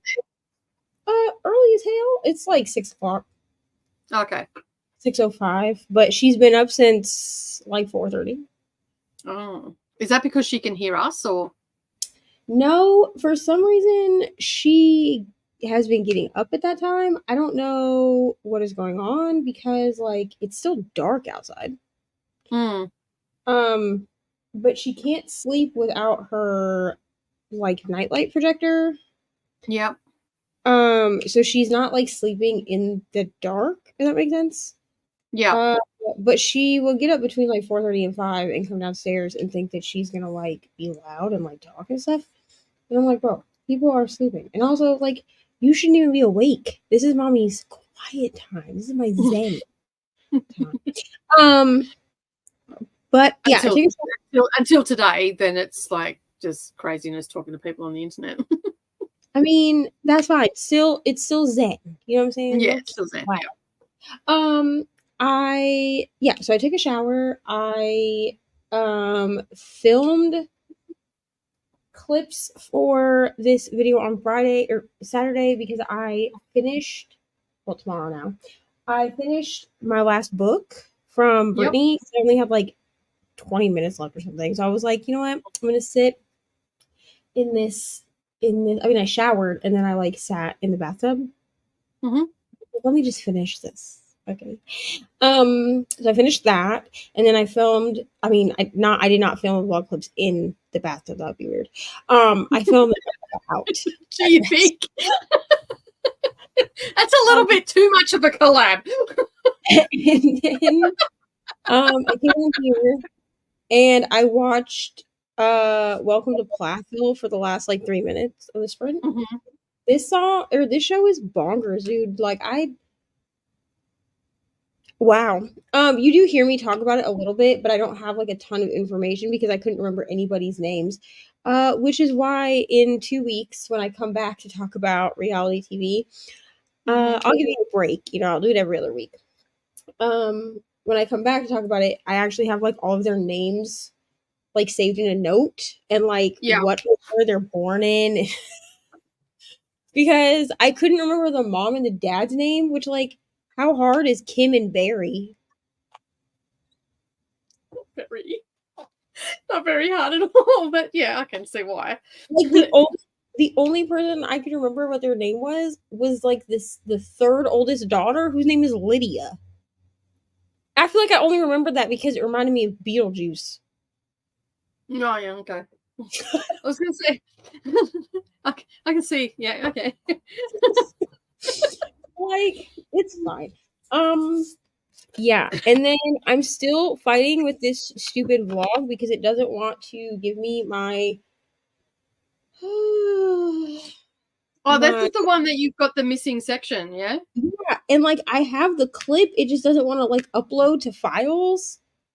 So I'm about to just put like in like a homemade slide from Canva, and be like, I talked about this. Just ignore the fact that, except that like there's like a big chunk missing where like I was talking about reality TV and then went into talking about like what I was like reading, watching. Well, I already talked about what I was watching clearly, but I was talking about like what I was reading and listening to. Yeah. Yeah. So just back to your podcast thing, are you going to start that up again or? So here's the thing. So hopefully my dad doesn't watch my channel. Well, he won't be up right now. He's in California. Okay, so here's the tea on it, okay? So he called me like a couple of weeks ago. Well, actually, he didn't call me. He didn't give me that courtesy. He texted me a couple weeks ago and said that my brother wanted to take over the podcast. And I was like, the podcast that was my idea, bro? Like, my feelings are hurt, okay? I know I'm like older and like an adult and shit, but like, no. Yeah, but your feelings are just, it doesn't matter whether you're a little kid or you're a grown ass adult. You've still got feelings and you can still get hurt. Yeah, so I literally texted back. It was like, so, like, you're taking me out of it or whatever? And he was like, no, I would never do that. Because, like, literally the podcast, which we started in 2018, it was my idea. Like, it wouldn't have even been, like, a thing if it hadn't been for me. Because he argued with me for, like, a year about doing it because he was like, well, I don't think that you understand what it takes to podcast, blah, blah, blah. My dad is not to be confused with my stepdad, okay? They're two different people. So I texted him back and I was upset, and plus like I had, of course, like he texted me like right after I had to go to my work meeting because we have mandatory manager meeting on Thursdays, and so that cuts into my sleep. So I'm grouchy, okay? And I was like, I basically said like, do whatever the fuck you want is what I said. Then he called me. That would have been my answer too, because I can see why your feelings have got hurt, for sure. So he called me and he was like, well, if you want to bring the podcast back, then we need to do XYZ. And I was like, listen, I said that I would help pay for the podcast. I said, the problem is that people don't give me numbers as to what I need to pay. I'm not just going to try to blindly figure out what my part of it is. Like, you have to tell me what the numbers are so that I can pay you that amount. I was like, but I said I'm probably not gonna be able to start paying you until after my birthday because I'm sorry, but he and I have the same birthday month. So like he's on the 1st, isn't he? Yeah, he's on the 1st. So he was like, okay, well, if you're wanting to bring it back, then I can do something else with your brother. And I was like, okay, well, here's the thing. I was like, regardless, like, I'm not going to agree to let my brother take over the podcast. That was my idea. Like, if anything, bro, like, I will do the podcast by myself. But you can do podcasts on YouTube now. You don't need to go into like Spotify or anywhere like that to do it. Yeah, you can do it on YouTube. The reason that he and I had to do it the way that we did is because like we're long distance or whatever. I originally wanted to do it like through YouTube, and he thinks that he knows everything, so he wanted to do it a different way, which I was like, fine, whatever, because it made it so that he had to have like all the large equipment on his end. I didn't really need to have any large equipment, but now he's saying like, oh, well, you're gonna have to change your mic, you're gonna have to change this, you're gonna have to change that, which like is fine. I was gonna upgrade all of those things anyway, because what he doesn't know is that like I was planning on doing a podcast on my own anyway. I just have to figure out what the hell I want to talk about. Yeah, I've often thought about doing a podcast, and then I'm like, but what the hell am I going to talk about? Like, I could talk about craft, I guess. See, because so Mr. Reading with Neva, I always have to think when I say his name because he has an actual name, but I'm not allowed to say it on the internet. Okay, Nicole knows what it is, but I'm not allowed to say it on the internet. Yeah, which is fine. I can say my partner's name on the internet because he's all over the internet. That's for. I mean, Mr. Reading with Neva is also all over the internet, but he's not on the like. He has like TikTok and stuff, but he uses an alias. So like, yeah, which he has said before on here. So like, he uses the alias of Trey Deuce. So like, I'm allowed to call him that. I just think that it's stupid, so I don't call him that. Fair enough. Tell us how you really feel, Neva. Also, he insists on calling me either by my full name, like my full first name, or calling me G. So I'm not gonna call him Tratus. That's just stupid. And I've told him that to his face. So like, it's nothing that he's gonna hear later and be like, "Wow, I'm so offended." Like I've literally said that to his face. But he had the idea. He was like, maybe you should do like time lapse. He thinks that what I should do, because you can do like 10-minute, the hell, you can do 10-minute videos on TikTok now, I guess, or something. Yeah. He was like, you could cross post between TikTok and YouTube and do like one video a week where it's like a time lapse of me diamond painting. And then do like a true crime voiceover. So like pick a case and like talk about that case like in a voiceover. Stitcherista. That's a mouthful to say. She does that. Yeah. So yeah, I'm thinking about it. She doesn't do a time lapse. She does a stitch with me and talks about true crime voiceover. Yeah. So she stitches and then does the voiceover. Yeah. So I thought about doing that. I don't know if she still does it, but yeah. I thought about doing that because I do like talking about true crime, as we know. There was a point in time where I thought about doing a podcast about like my journey with like adoption, but like I don't know if I want to do that. That's fairly personal. And I tend to get really emotional when I talk about it, and so like I don't really want to cry on the internet. Because there was actually a point in time when the true crime podcast originally, I don't know, like went on hiatus. It never really ended. It just like went on hiatus. Where I was going to actually do a podcast where I talked to, like, I interviewed people, like I talked to different people. So like people that had, like, I would tell my story like in the first episode or whatever, and then it would be like interviewing people. I probably still have like the intro that I recorded for this podcast. But it was like a family podcast, so it was like interviewing people with different family dynamics. So like interviewing step parents, interviewing adopted parents, interviewing foster parents, like that kind of thing. And that fell through. Yeah, so I don't know what I want to do, but I would like to do a podcast that's like just me. Because then it'd probably be better where it's just you, because then it's only you that you have to rely on, and you don't have to get into the dynamics and the politics of people. And let me tell you, listen, we have family. Here's the thing. I have that sigh every now and again. I'm just like, I don't know. With this, I don't know. Mr. Reading when even made like a good point. He was kind of like, it's interesting that he would like not really want to like meet me halfway with it, and then all of a sudden like wants to be like, well, your brother wants to take it over, which like I'm not mad at my brother, you know what I'm saying? Like it is what it is. Like I'm really like, my feelings around it are not at my brother. My feelings are at my dad, because like you really had the audacity to ask me to hand over something that was my idea, bro. Absolutely not. But yeah, and then he was like, well, we could make it into a family podcast. And I'm like, it wasn't a family podcast to begin with. But anyway, yeah, so I don't know if anybody has any ideas, or if anyone would want to like see something specific. Like I mean, there are such things as like variety podcasts, you know. I was gonna say, couldn't you just do like a variety one? That was my next thought, was a variety one, because there's so much that you want to do. It sort of makes sense to do the variety, because it could change every week or whatever. Yeah, you could do something every week, something different. So, I mean, if anyone has any thoughts, let me know, because honestly, I mean, I love books, like, don't get me wrong, like, we're still going to talk about books on this channel. Okay. Yeah. Books aren't going anywhere. But I just feel like,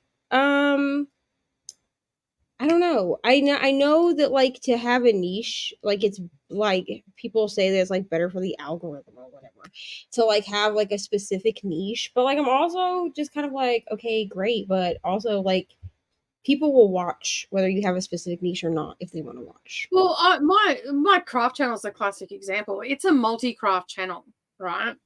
And so I for a little while there, I sort of like, oh, no one's watching, you know, all the things that we do as humans. We self-judge and criticize and do all the things, you know, shit, you're not doing this, you're not doing that. You follow all the gurus that tell you to do this, that, and the other. At the end of the day, on my craft channel, I get like, my husband puts up a video and he gets like 2,000 or 3,000 views in the first 24 hours, right? And I'm like, and I just look at him and go, you suck. Like, I bust my ass to put a video out and all the rest of it. And he walks around talking shit about cars and he gets 2,000 views. But that's the nature of that niche, which is fine. But I look at my numbers and then I think to myself, oh my God, I put up a video that I put a lot of time into, well, you know, like a tutorial or whatever, and I only get maybe 300, 400 views over a 48-hour period. But then I took a step back and then had a look at my channel and the analytics. In a 48-hour period, I'm actually getting close to 2,000 views. So overall, my channel overall is getting a lot more views than what I'm getting per video. So therefore, I don't get hung up on the numbers now. I still tell my husband he sucks when he puts a video up and he rings me and goes, oh, I done 2,000 views. I'm like, you suck. I'm not talking to you anymore. Right. Don't talk to me. Yeah. I don't want to know. I don't really get hung up on the number. I mean, I did, like, in the beginning, you know? Yeah. And then I was like, well, clearly, like, people that started their channel after I did, like, no one specific, just, like, people in general, right? Yeah. I'd be like, well, how are they growing theirs so quickly? And then I'm like, okay, bro, like, we all grow. Like, I mean, there are people that have been on YouTube for 10 years that don't have more than a couple thousand subs, you know what I'm saying? So, like, yeah. For me, it's just, I mean, it would be cool. And I've said this on Sprints before, like, it would be cool to, like, make money doing this or whatever. But ultimately, like, I do it because it's fun for me. Look, at the end of the day, you are not going to make, I'll just tell everybody now, you are not going to make that much money from ad revenue. Where you make your money is your merchandise, your sales outside. It is part of your business. It is a small part of your business where your community can connect with you. Okay.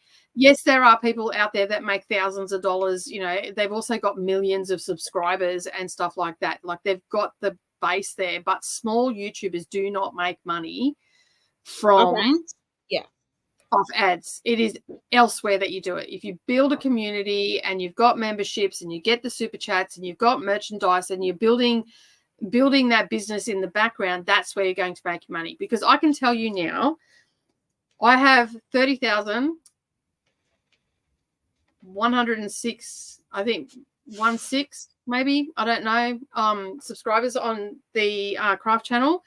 And I put out a few videos in the last month, and for that month I got paid $270 American. Okay.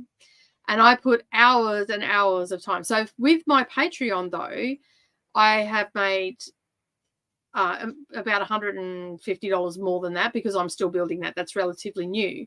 But then the quilting side of it, because people know me from the quilting side, from the bag making side and all that, they find me through that. The magazine is another one that I have that brings in revenue and all that sort of stuff. So overall, over the month, from all those income streams, I've made enough to, you know, support myself, not to pay my mortgage, but to support myself in food and, you know, utilities and stuff like that. But, you know, but it's growing every month and it's getting bigger every month.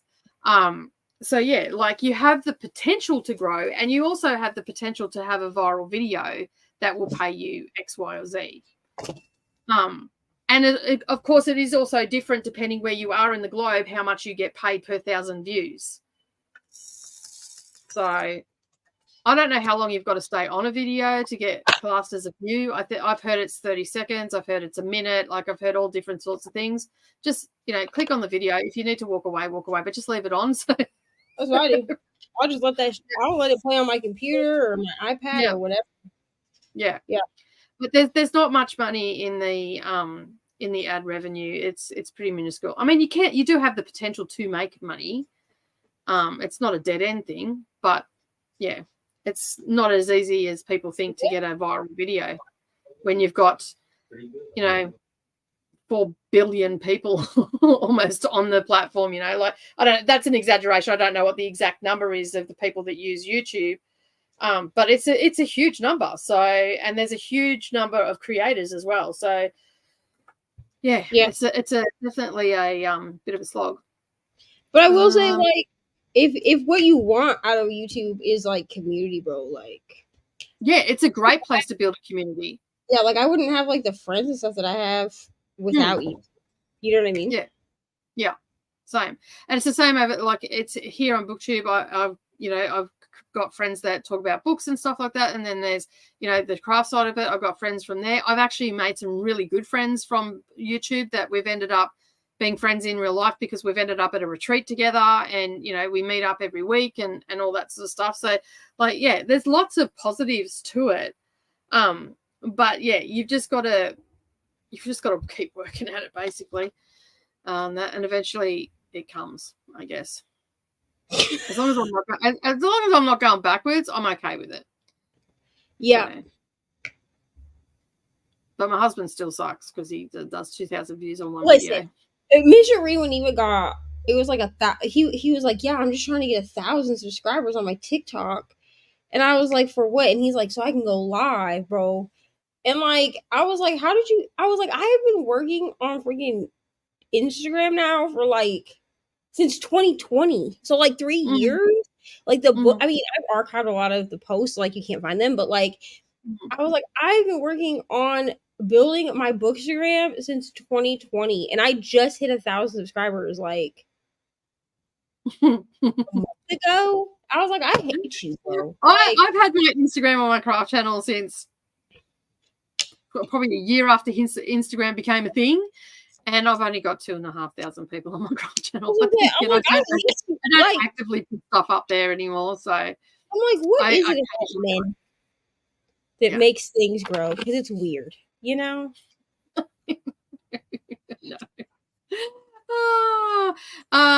Thag says, I'm lost when it comes to diamond paintings, but I'm content to hear you or your sprint. Awesome. Thank you. I appreciate it. And Thag says, here come the yawns. Enjoy your day or morning or evening in my case.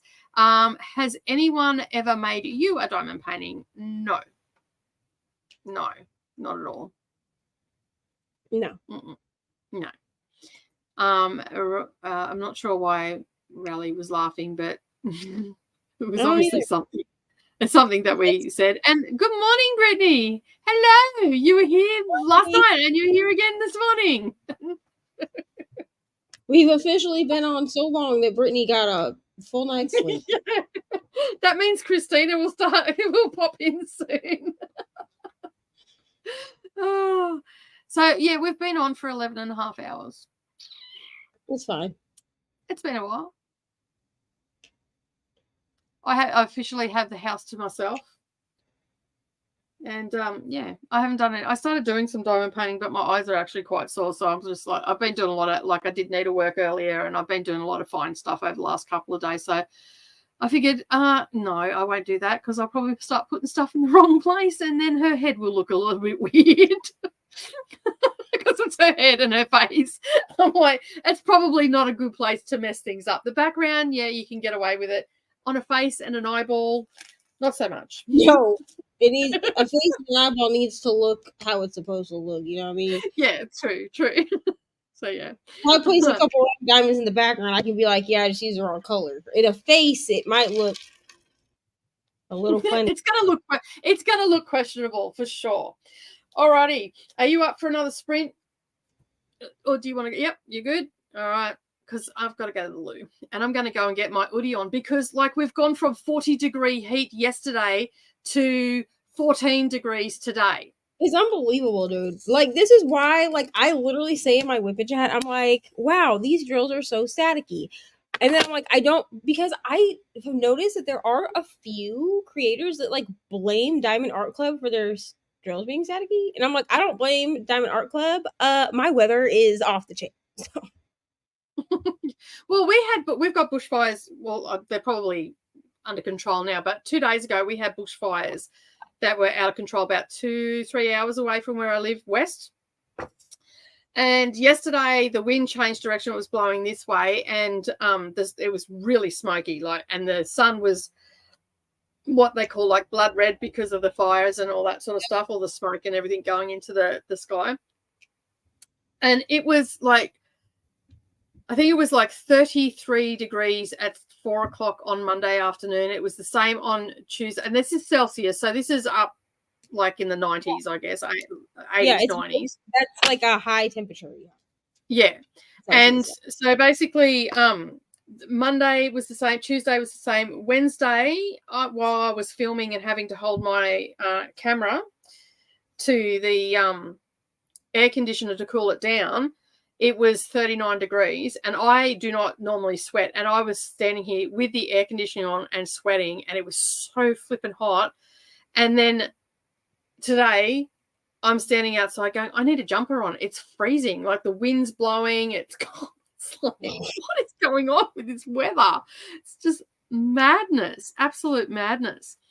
All right, we are going to go for a 45-minute sprint.